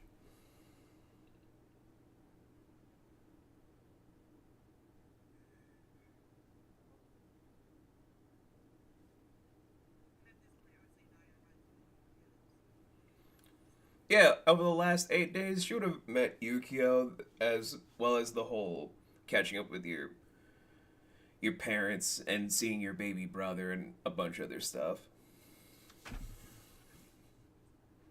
Oh, definitely. But are you guys gonna go back to warn everybody, or just let Yukio warn everyone?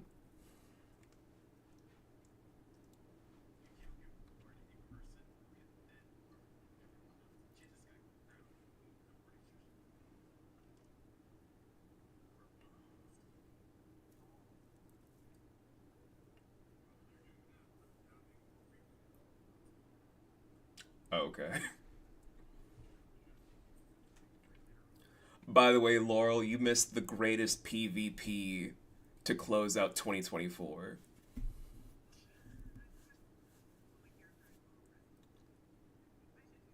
You really should.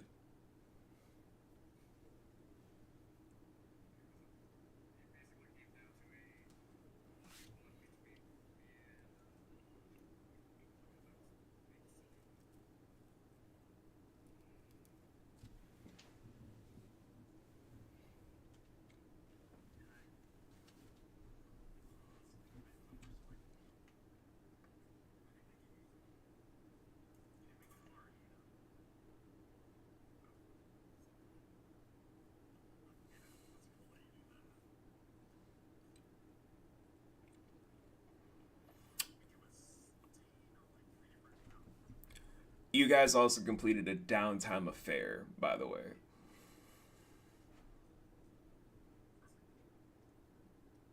It's the same as a short rest for D&D.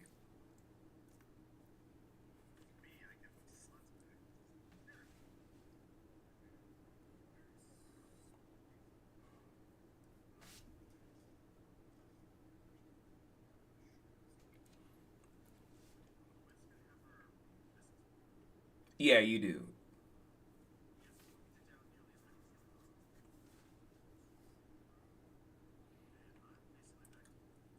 I mean, if you want to carry over the excess into your essence reserve, that's what it's there for if you want to have it temporary.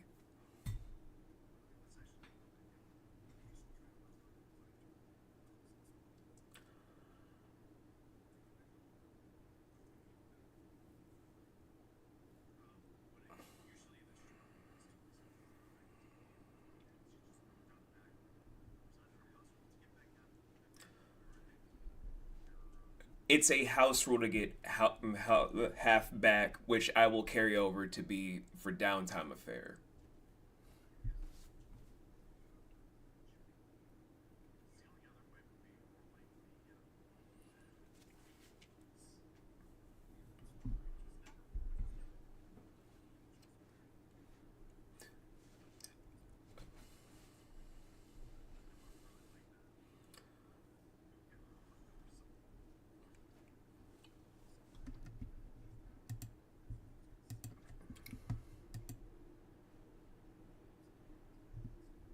No problem.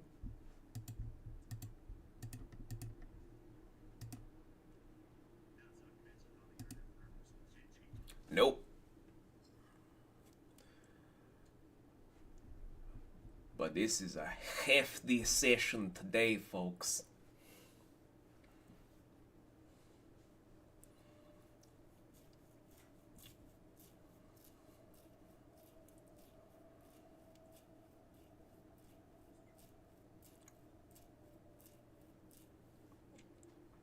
But while Tiny's doing that, what's everyone else doing?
Okay. Big question though, guys. Where did they go? They were darting they were darting about. I didn't say that they stood in one place, just they're darting about towards the sacred arena.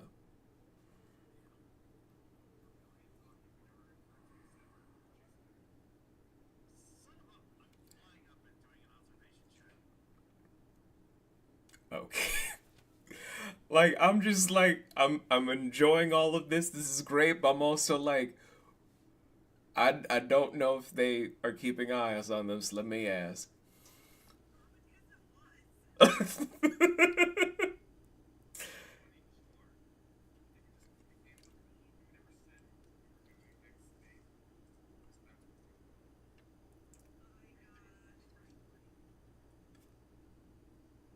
I will add one to your sheet, Laurel, and you pass. Do you have a 10 already, Strider, or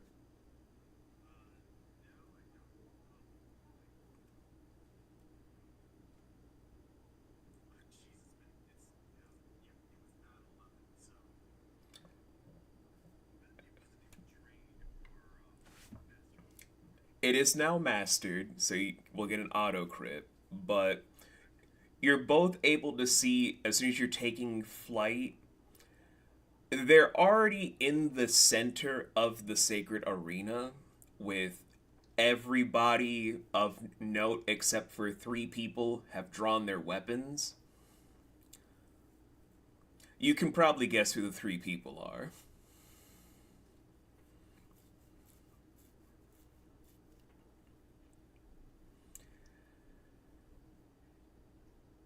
But they're already in the center. You can't hear what's being said, but it seems like a speech is being held.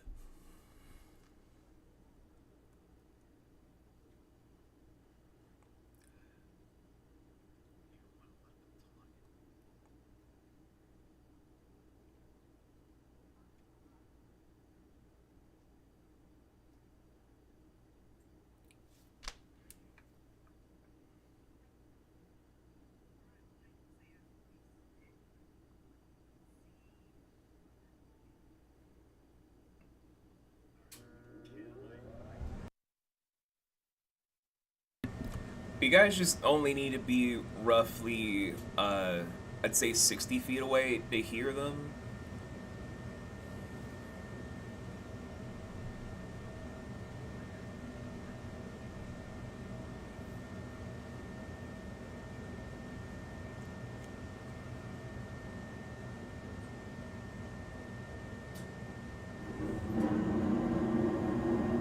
Alright. Ground team goes inside the dome, while Amy and Volan will be in the air to hear this just as Tiny stops at the entryway, where you're just hearing the half-decayed faced woman just state with utter joy in her voice, just, "It's only just the few missing parts that were so unlawfully absconded with. We just want his remains to bring forth the Bane into the world, to join the great liches of history."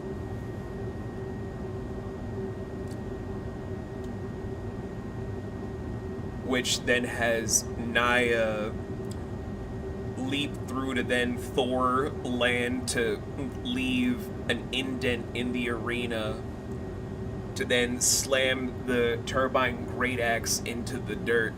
"And I done fucking told y'all at least 4 fucking times, we aren't handing over that piece of shit's corpse. My husband killed him, and I killed him. We're not giving him up. He's gonna be buried deep where no one can bring him back again."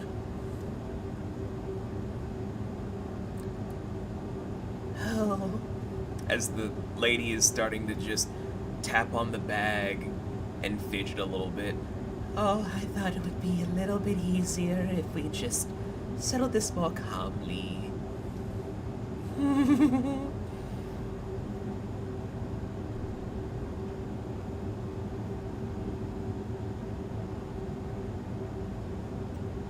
You then see a few people with the skull mask look up to hear your voice carry to see you and Volan in the air.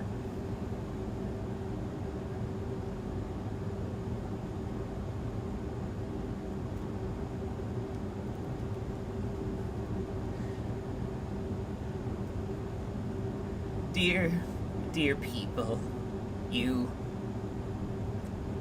great barbarians. We're not called that anymore!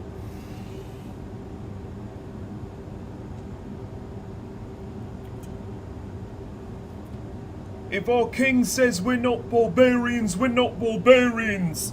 Am I right, my fellows? As they all stomp in unison to be in phalanx position.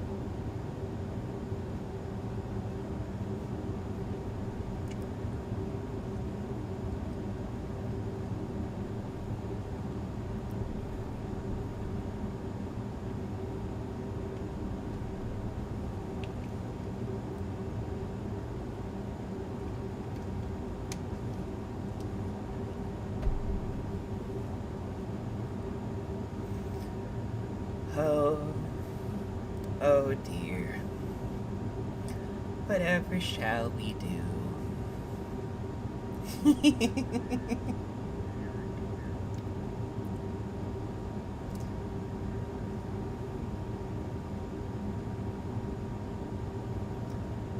outnumbered.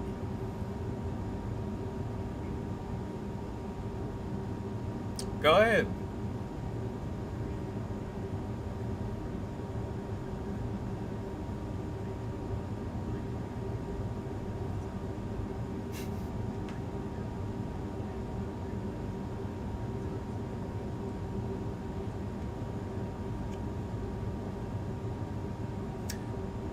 You gotta love affinity spell rights, man. They're just...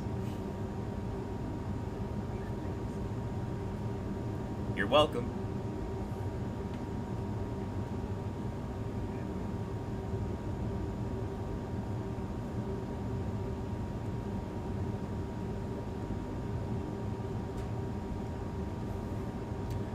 Well, I'm glad you guys already picked out what the mob was gonna be. Because she doesn't say anything, it's just the decayed side of her face just has hands extend from the ground, from the walls, from the seats.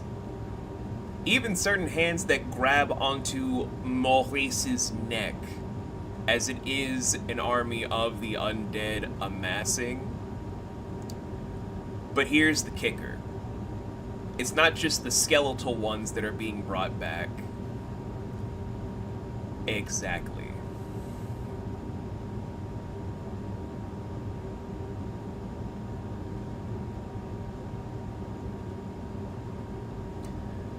But it's from the amassing. As soon as they're all standing, you just see that the half dead lady and the skeletal faced people vanish in the crowds, to where even when you're looking at it from an aerial view, they just have vanished.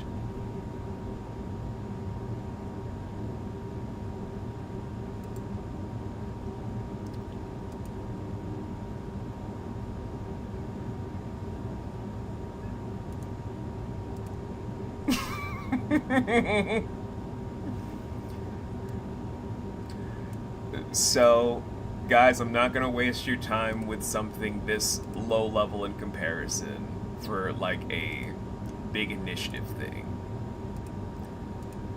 These are low level things.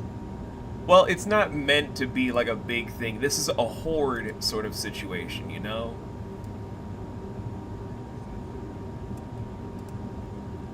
So let's close out 2024 with one last fast action combat.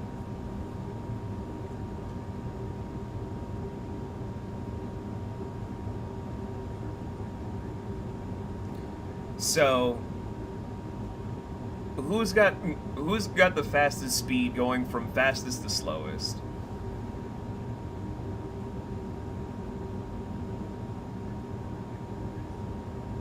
No, natural speed.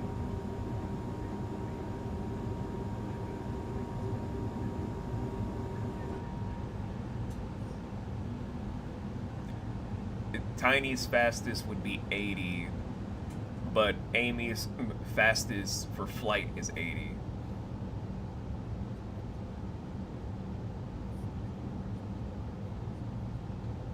No, it's literally just actual speed.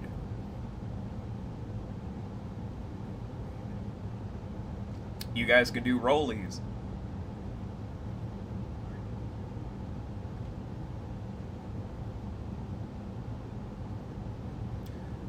You can do D20 or D100 for rollies. I just want to see who wins rollies.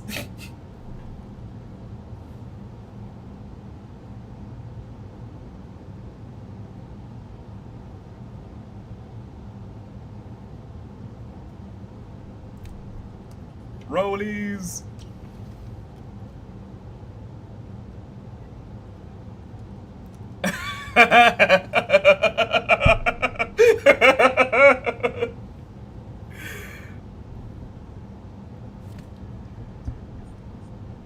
So Tiny, then Amatista, and then I assume Volan, and then Bees. And even Umi.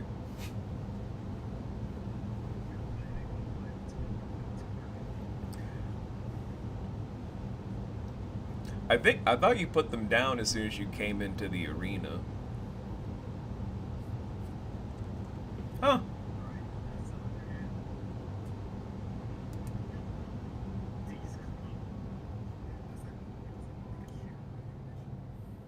No.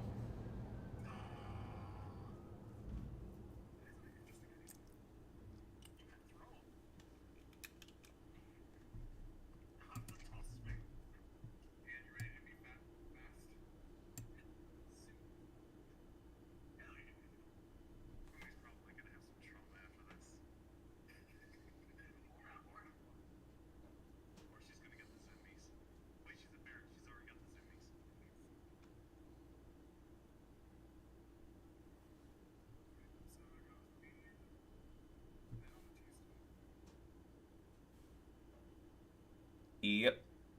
Then after Amy, there's Bello. So, pick your two prompts, my guy.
Fused energy from the spear end.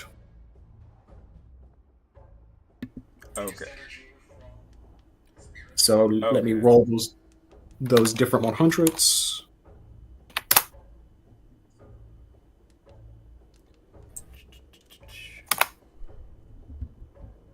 Uh, I will say the spear one would be a 32, but the environmental would be a 98. So the environmental damage 98, regular spear damaged. Okay, cool, cool, cool. Yeah, yeah. Also, thank you. It's icy time for that because for like the last 3 sessions, there has been certain tech issues we've been trying to fix. So thank you for looking out. Uh,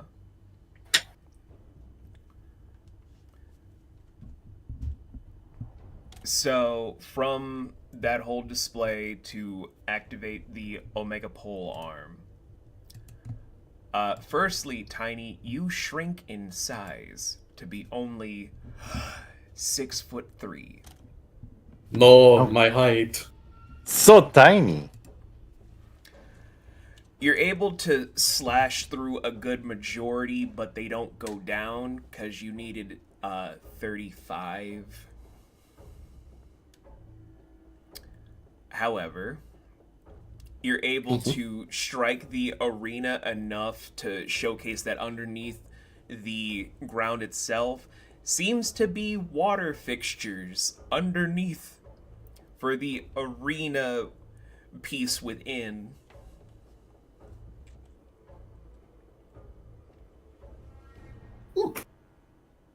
Neat. So, with that, Amy,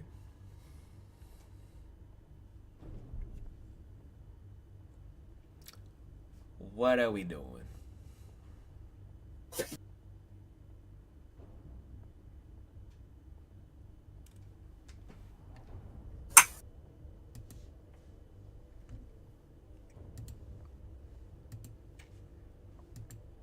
That fucking. We're iron going stuff. into a fury. Oh shit! All right, all right. And let's see here.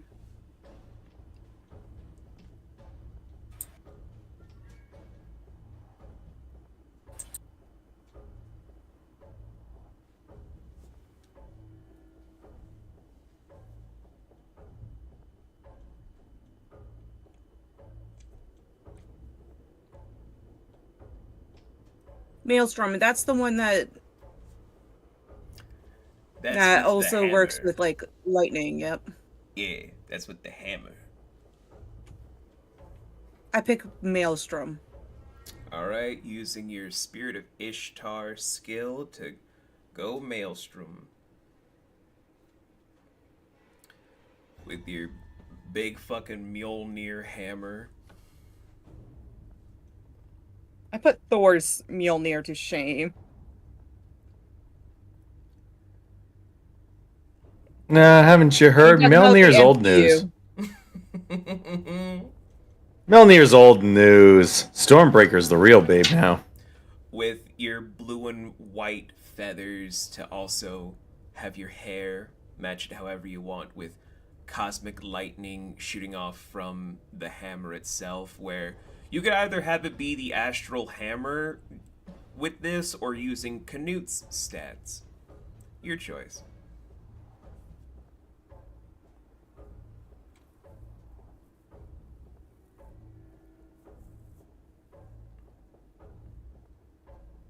You know what? I haven't used the Astral Hammer in a while.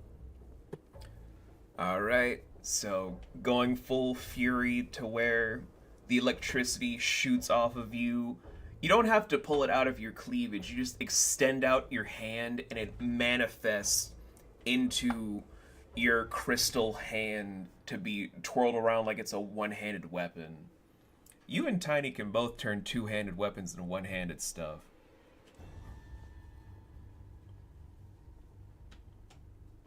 Well, they're just so tough. They're so strong. It's because the family.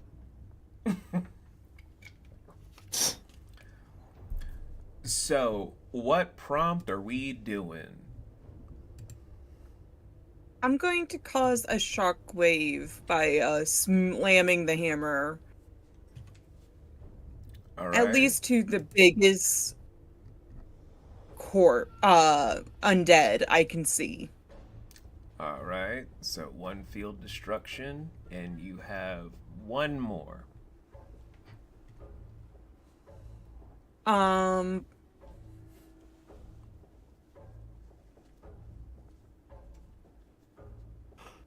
Unless you want to roll for field destruction first. Wait. Did I even roll yet? No, I'm trying to just get the prompts together so I know what you're doing and Okay. then roll for stuff.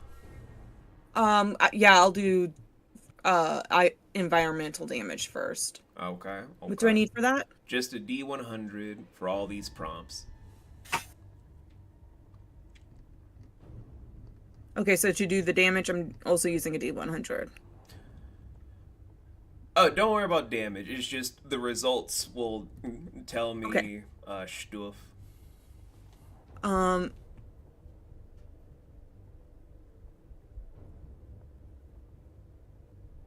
I would say, and then knock as many as I can off their feet with, like, you know when Thor's throwing the hammer around Yeah. and pulling it back? Yeah. That. But we're doing it circling around before it comes back to her. Got you. And I think that's it. All right. Roll your D100s for environmental and for hammer throwing.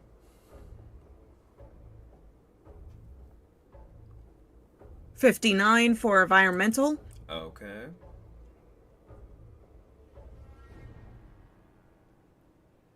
I'm mulliganing that. Cool. Not the environmental one, but the second one I'm doing. I got you. No worries. Fuck.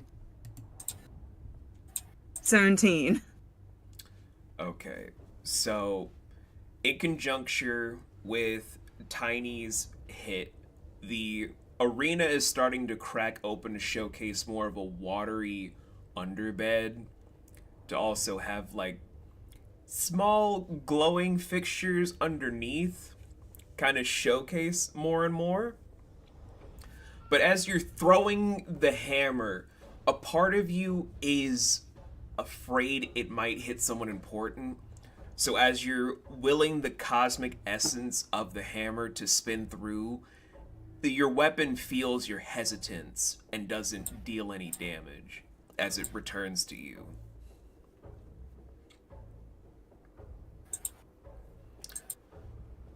Onward to you, Volan. Is there a collection of corpses that I could very easily target without having to worry about collateral damage? There are several. I'll pick the closest one and throw Toheel Star into it. Okay. Just so I know, are you discharging it from your hands or from your whip sword that is currently disguised as a cane? Let's drop the disguise. We'll use the whip sword. Okay.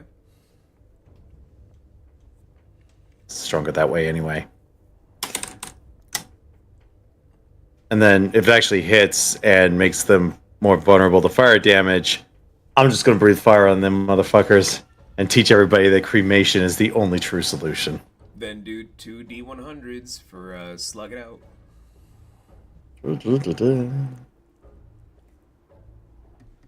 Alright, that's an 11 and a 65 for a total of 76.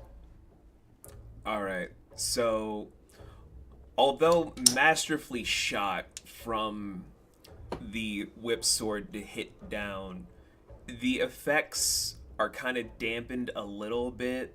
You don't know why, but it does open up a weakness to the flames as you feel in your gullet the utter flames erupt to then just sweep through and incinerate a good amount as you're just aiming it forward to give a nice little arc way for a lot of people to just slam down and start beating back on people from the stands and whatnot. But I will say at this point, Maurice has been killed because one of the hands snapped his neck. Ah, shoot. Oh, well, too bad. Bye, Rocco. On to you, Anne, for D's.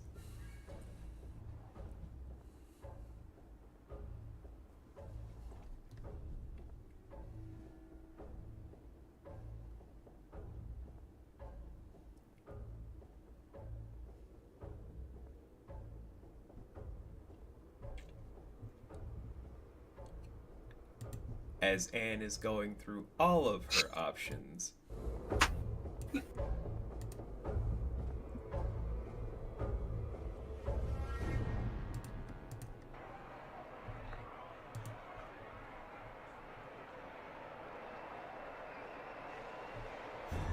There are a lot of options.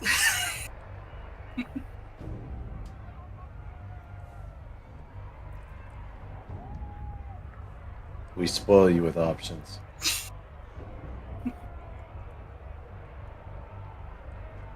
I could stab. I could bring down a twister. I could kick. And I could stab.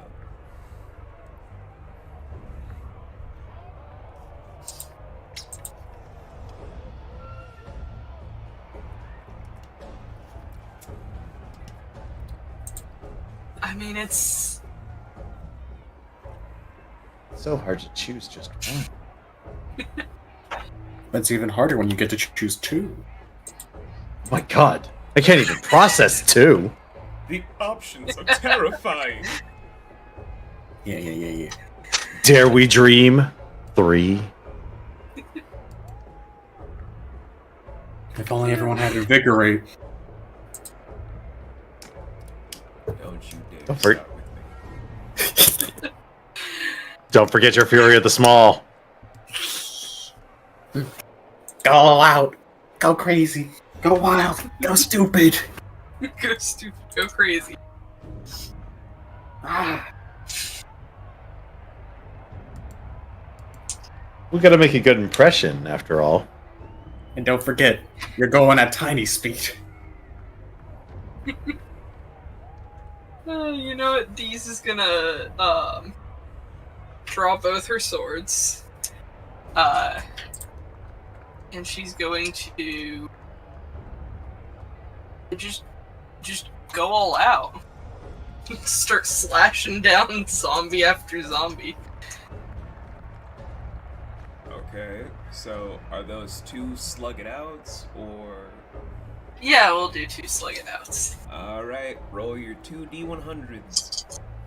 Alright, first one 52. All right. And then 77. Damn. Two good rolls. Just leaping out of Tiny's arms. Like, you didn't turn the swords into the ninjatos. Like, they're the Blade of Torrent and the Samonji, as you're just carving through people, still trying to move as fast as Bello does, while wielding them in reverse grip, like how he taught you over the time you guys were going from the peninsula of Jujira to your home of Din. Just carving through all these people. As soon as you're done carving through the last one, you end up jumping so high, you end up landing on Tiny's shoulders as he just sees that you mowed through a good 35 zombies. He looks back at the corpses. Deez, why you been holding out? Why is everyone holding up my cousin? That's it. Deez, you're next. No! No excuse. You and Tiny fight next time. For the love of God, Tiny. Hi, Read the room! It's like fucking skill levels, man. I mean, if you want to set up a good sparring match, we can do that sometime. Just the loudest yes comes from Tiny all across the arena. Time and place, Tiny. There's always a time and place for everything. Ugh. But now, it is Umi's go, where I'm rolling for snow. Yep. So, one of these is going to be a slug it out, and one of these is just going to be a prompt that I'm pretty sure you guys were waiting until later, where she's going to be breaking her limit. Let's see.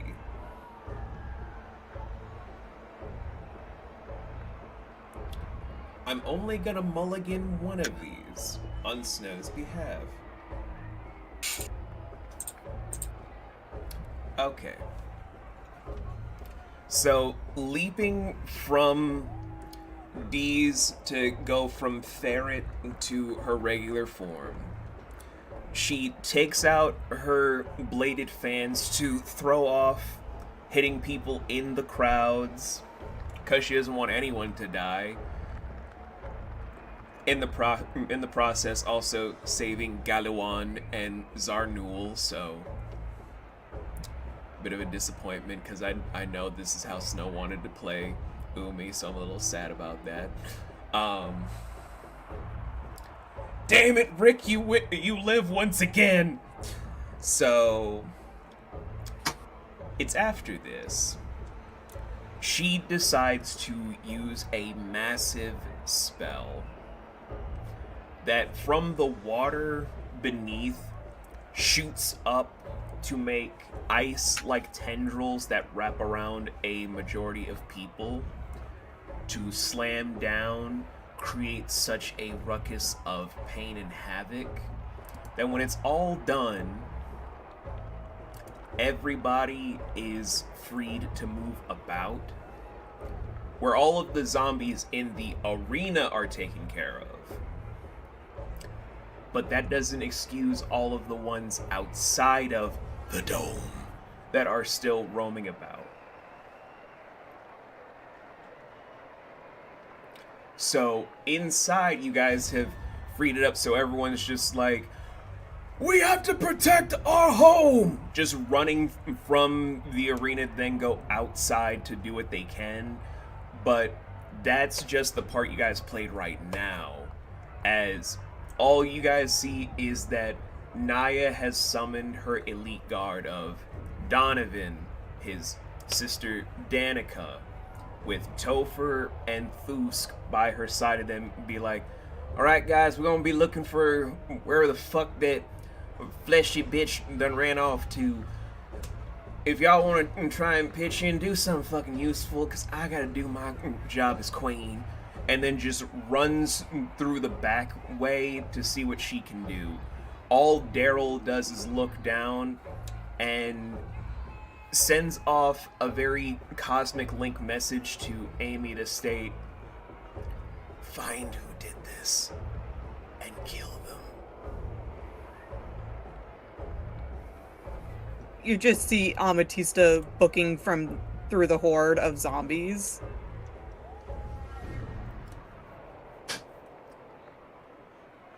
Just to obey her brother / king.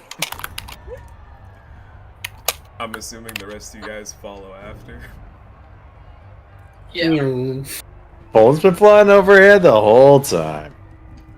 Beautiful. Where, as you guys are racing through the horde to do what you can to save the people and to stop this madness, we're going to end the session here and close out 2024 with session 76, episode 77 of campaign 1.5. Where next time, you guys gotta find the person who's behind all of this, trying to create a berserker lich from Alex Remains. Yeah, we got a whole year to find them. It should be no problem. You guys got a whole It's not even 2025 yet, and we're already doing these jokes. You dick. Oh. Well, guys, thank you so much for watching. This episode, and I think the last episode, and I think the episode before that, are probably going to be the ones that we will sit down and give you guys a better overview because of the tech issues. I apologize.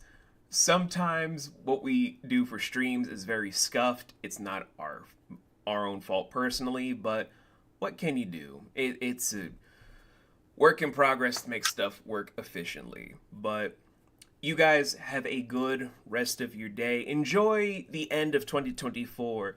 And as we've done for 2 years straight, I hope you guys have a good one. Stay safe. Be good to other people. Be kind to yourself.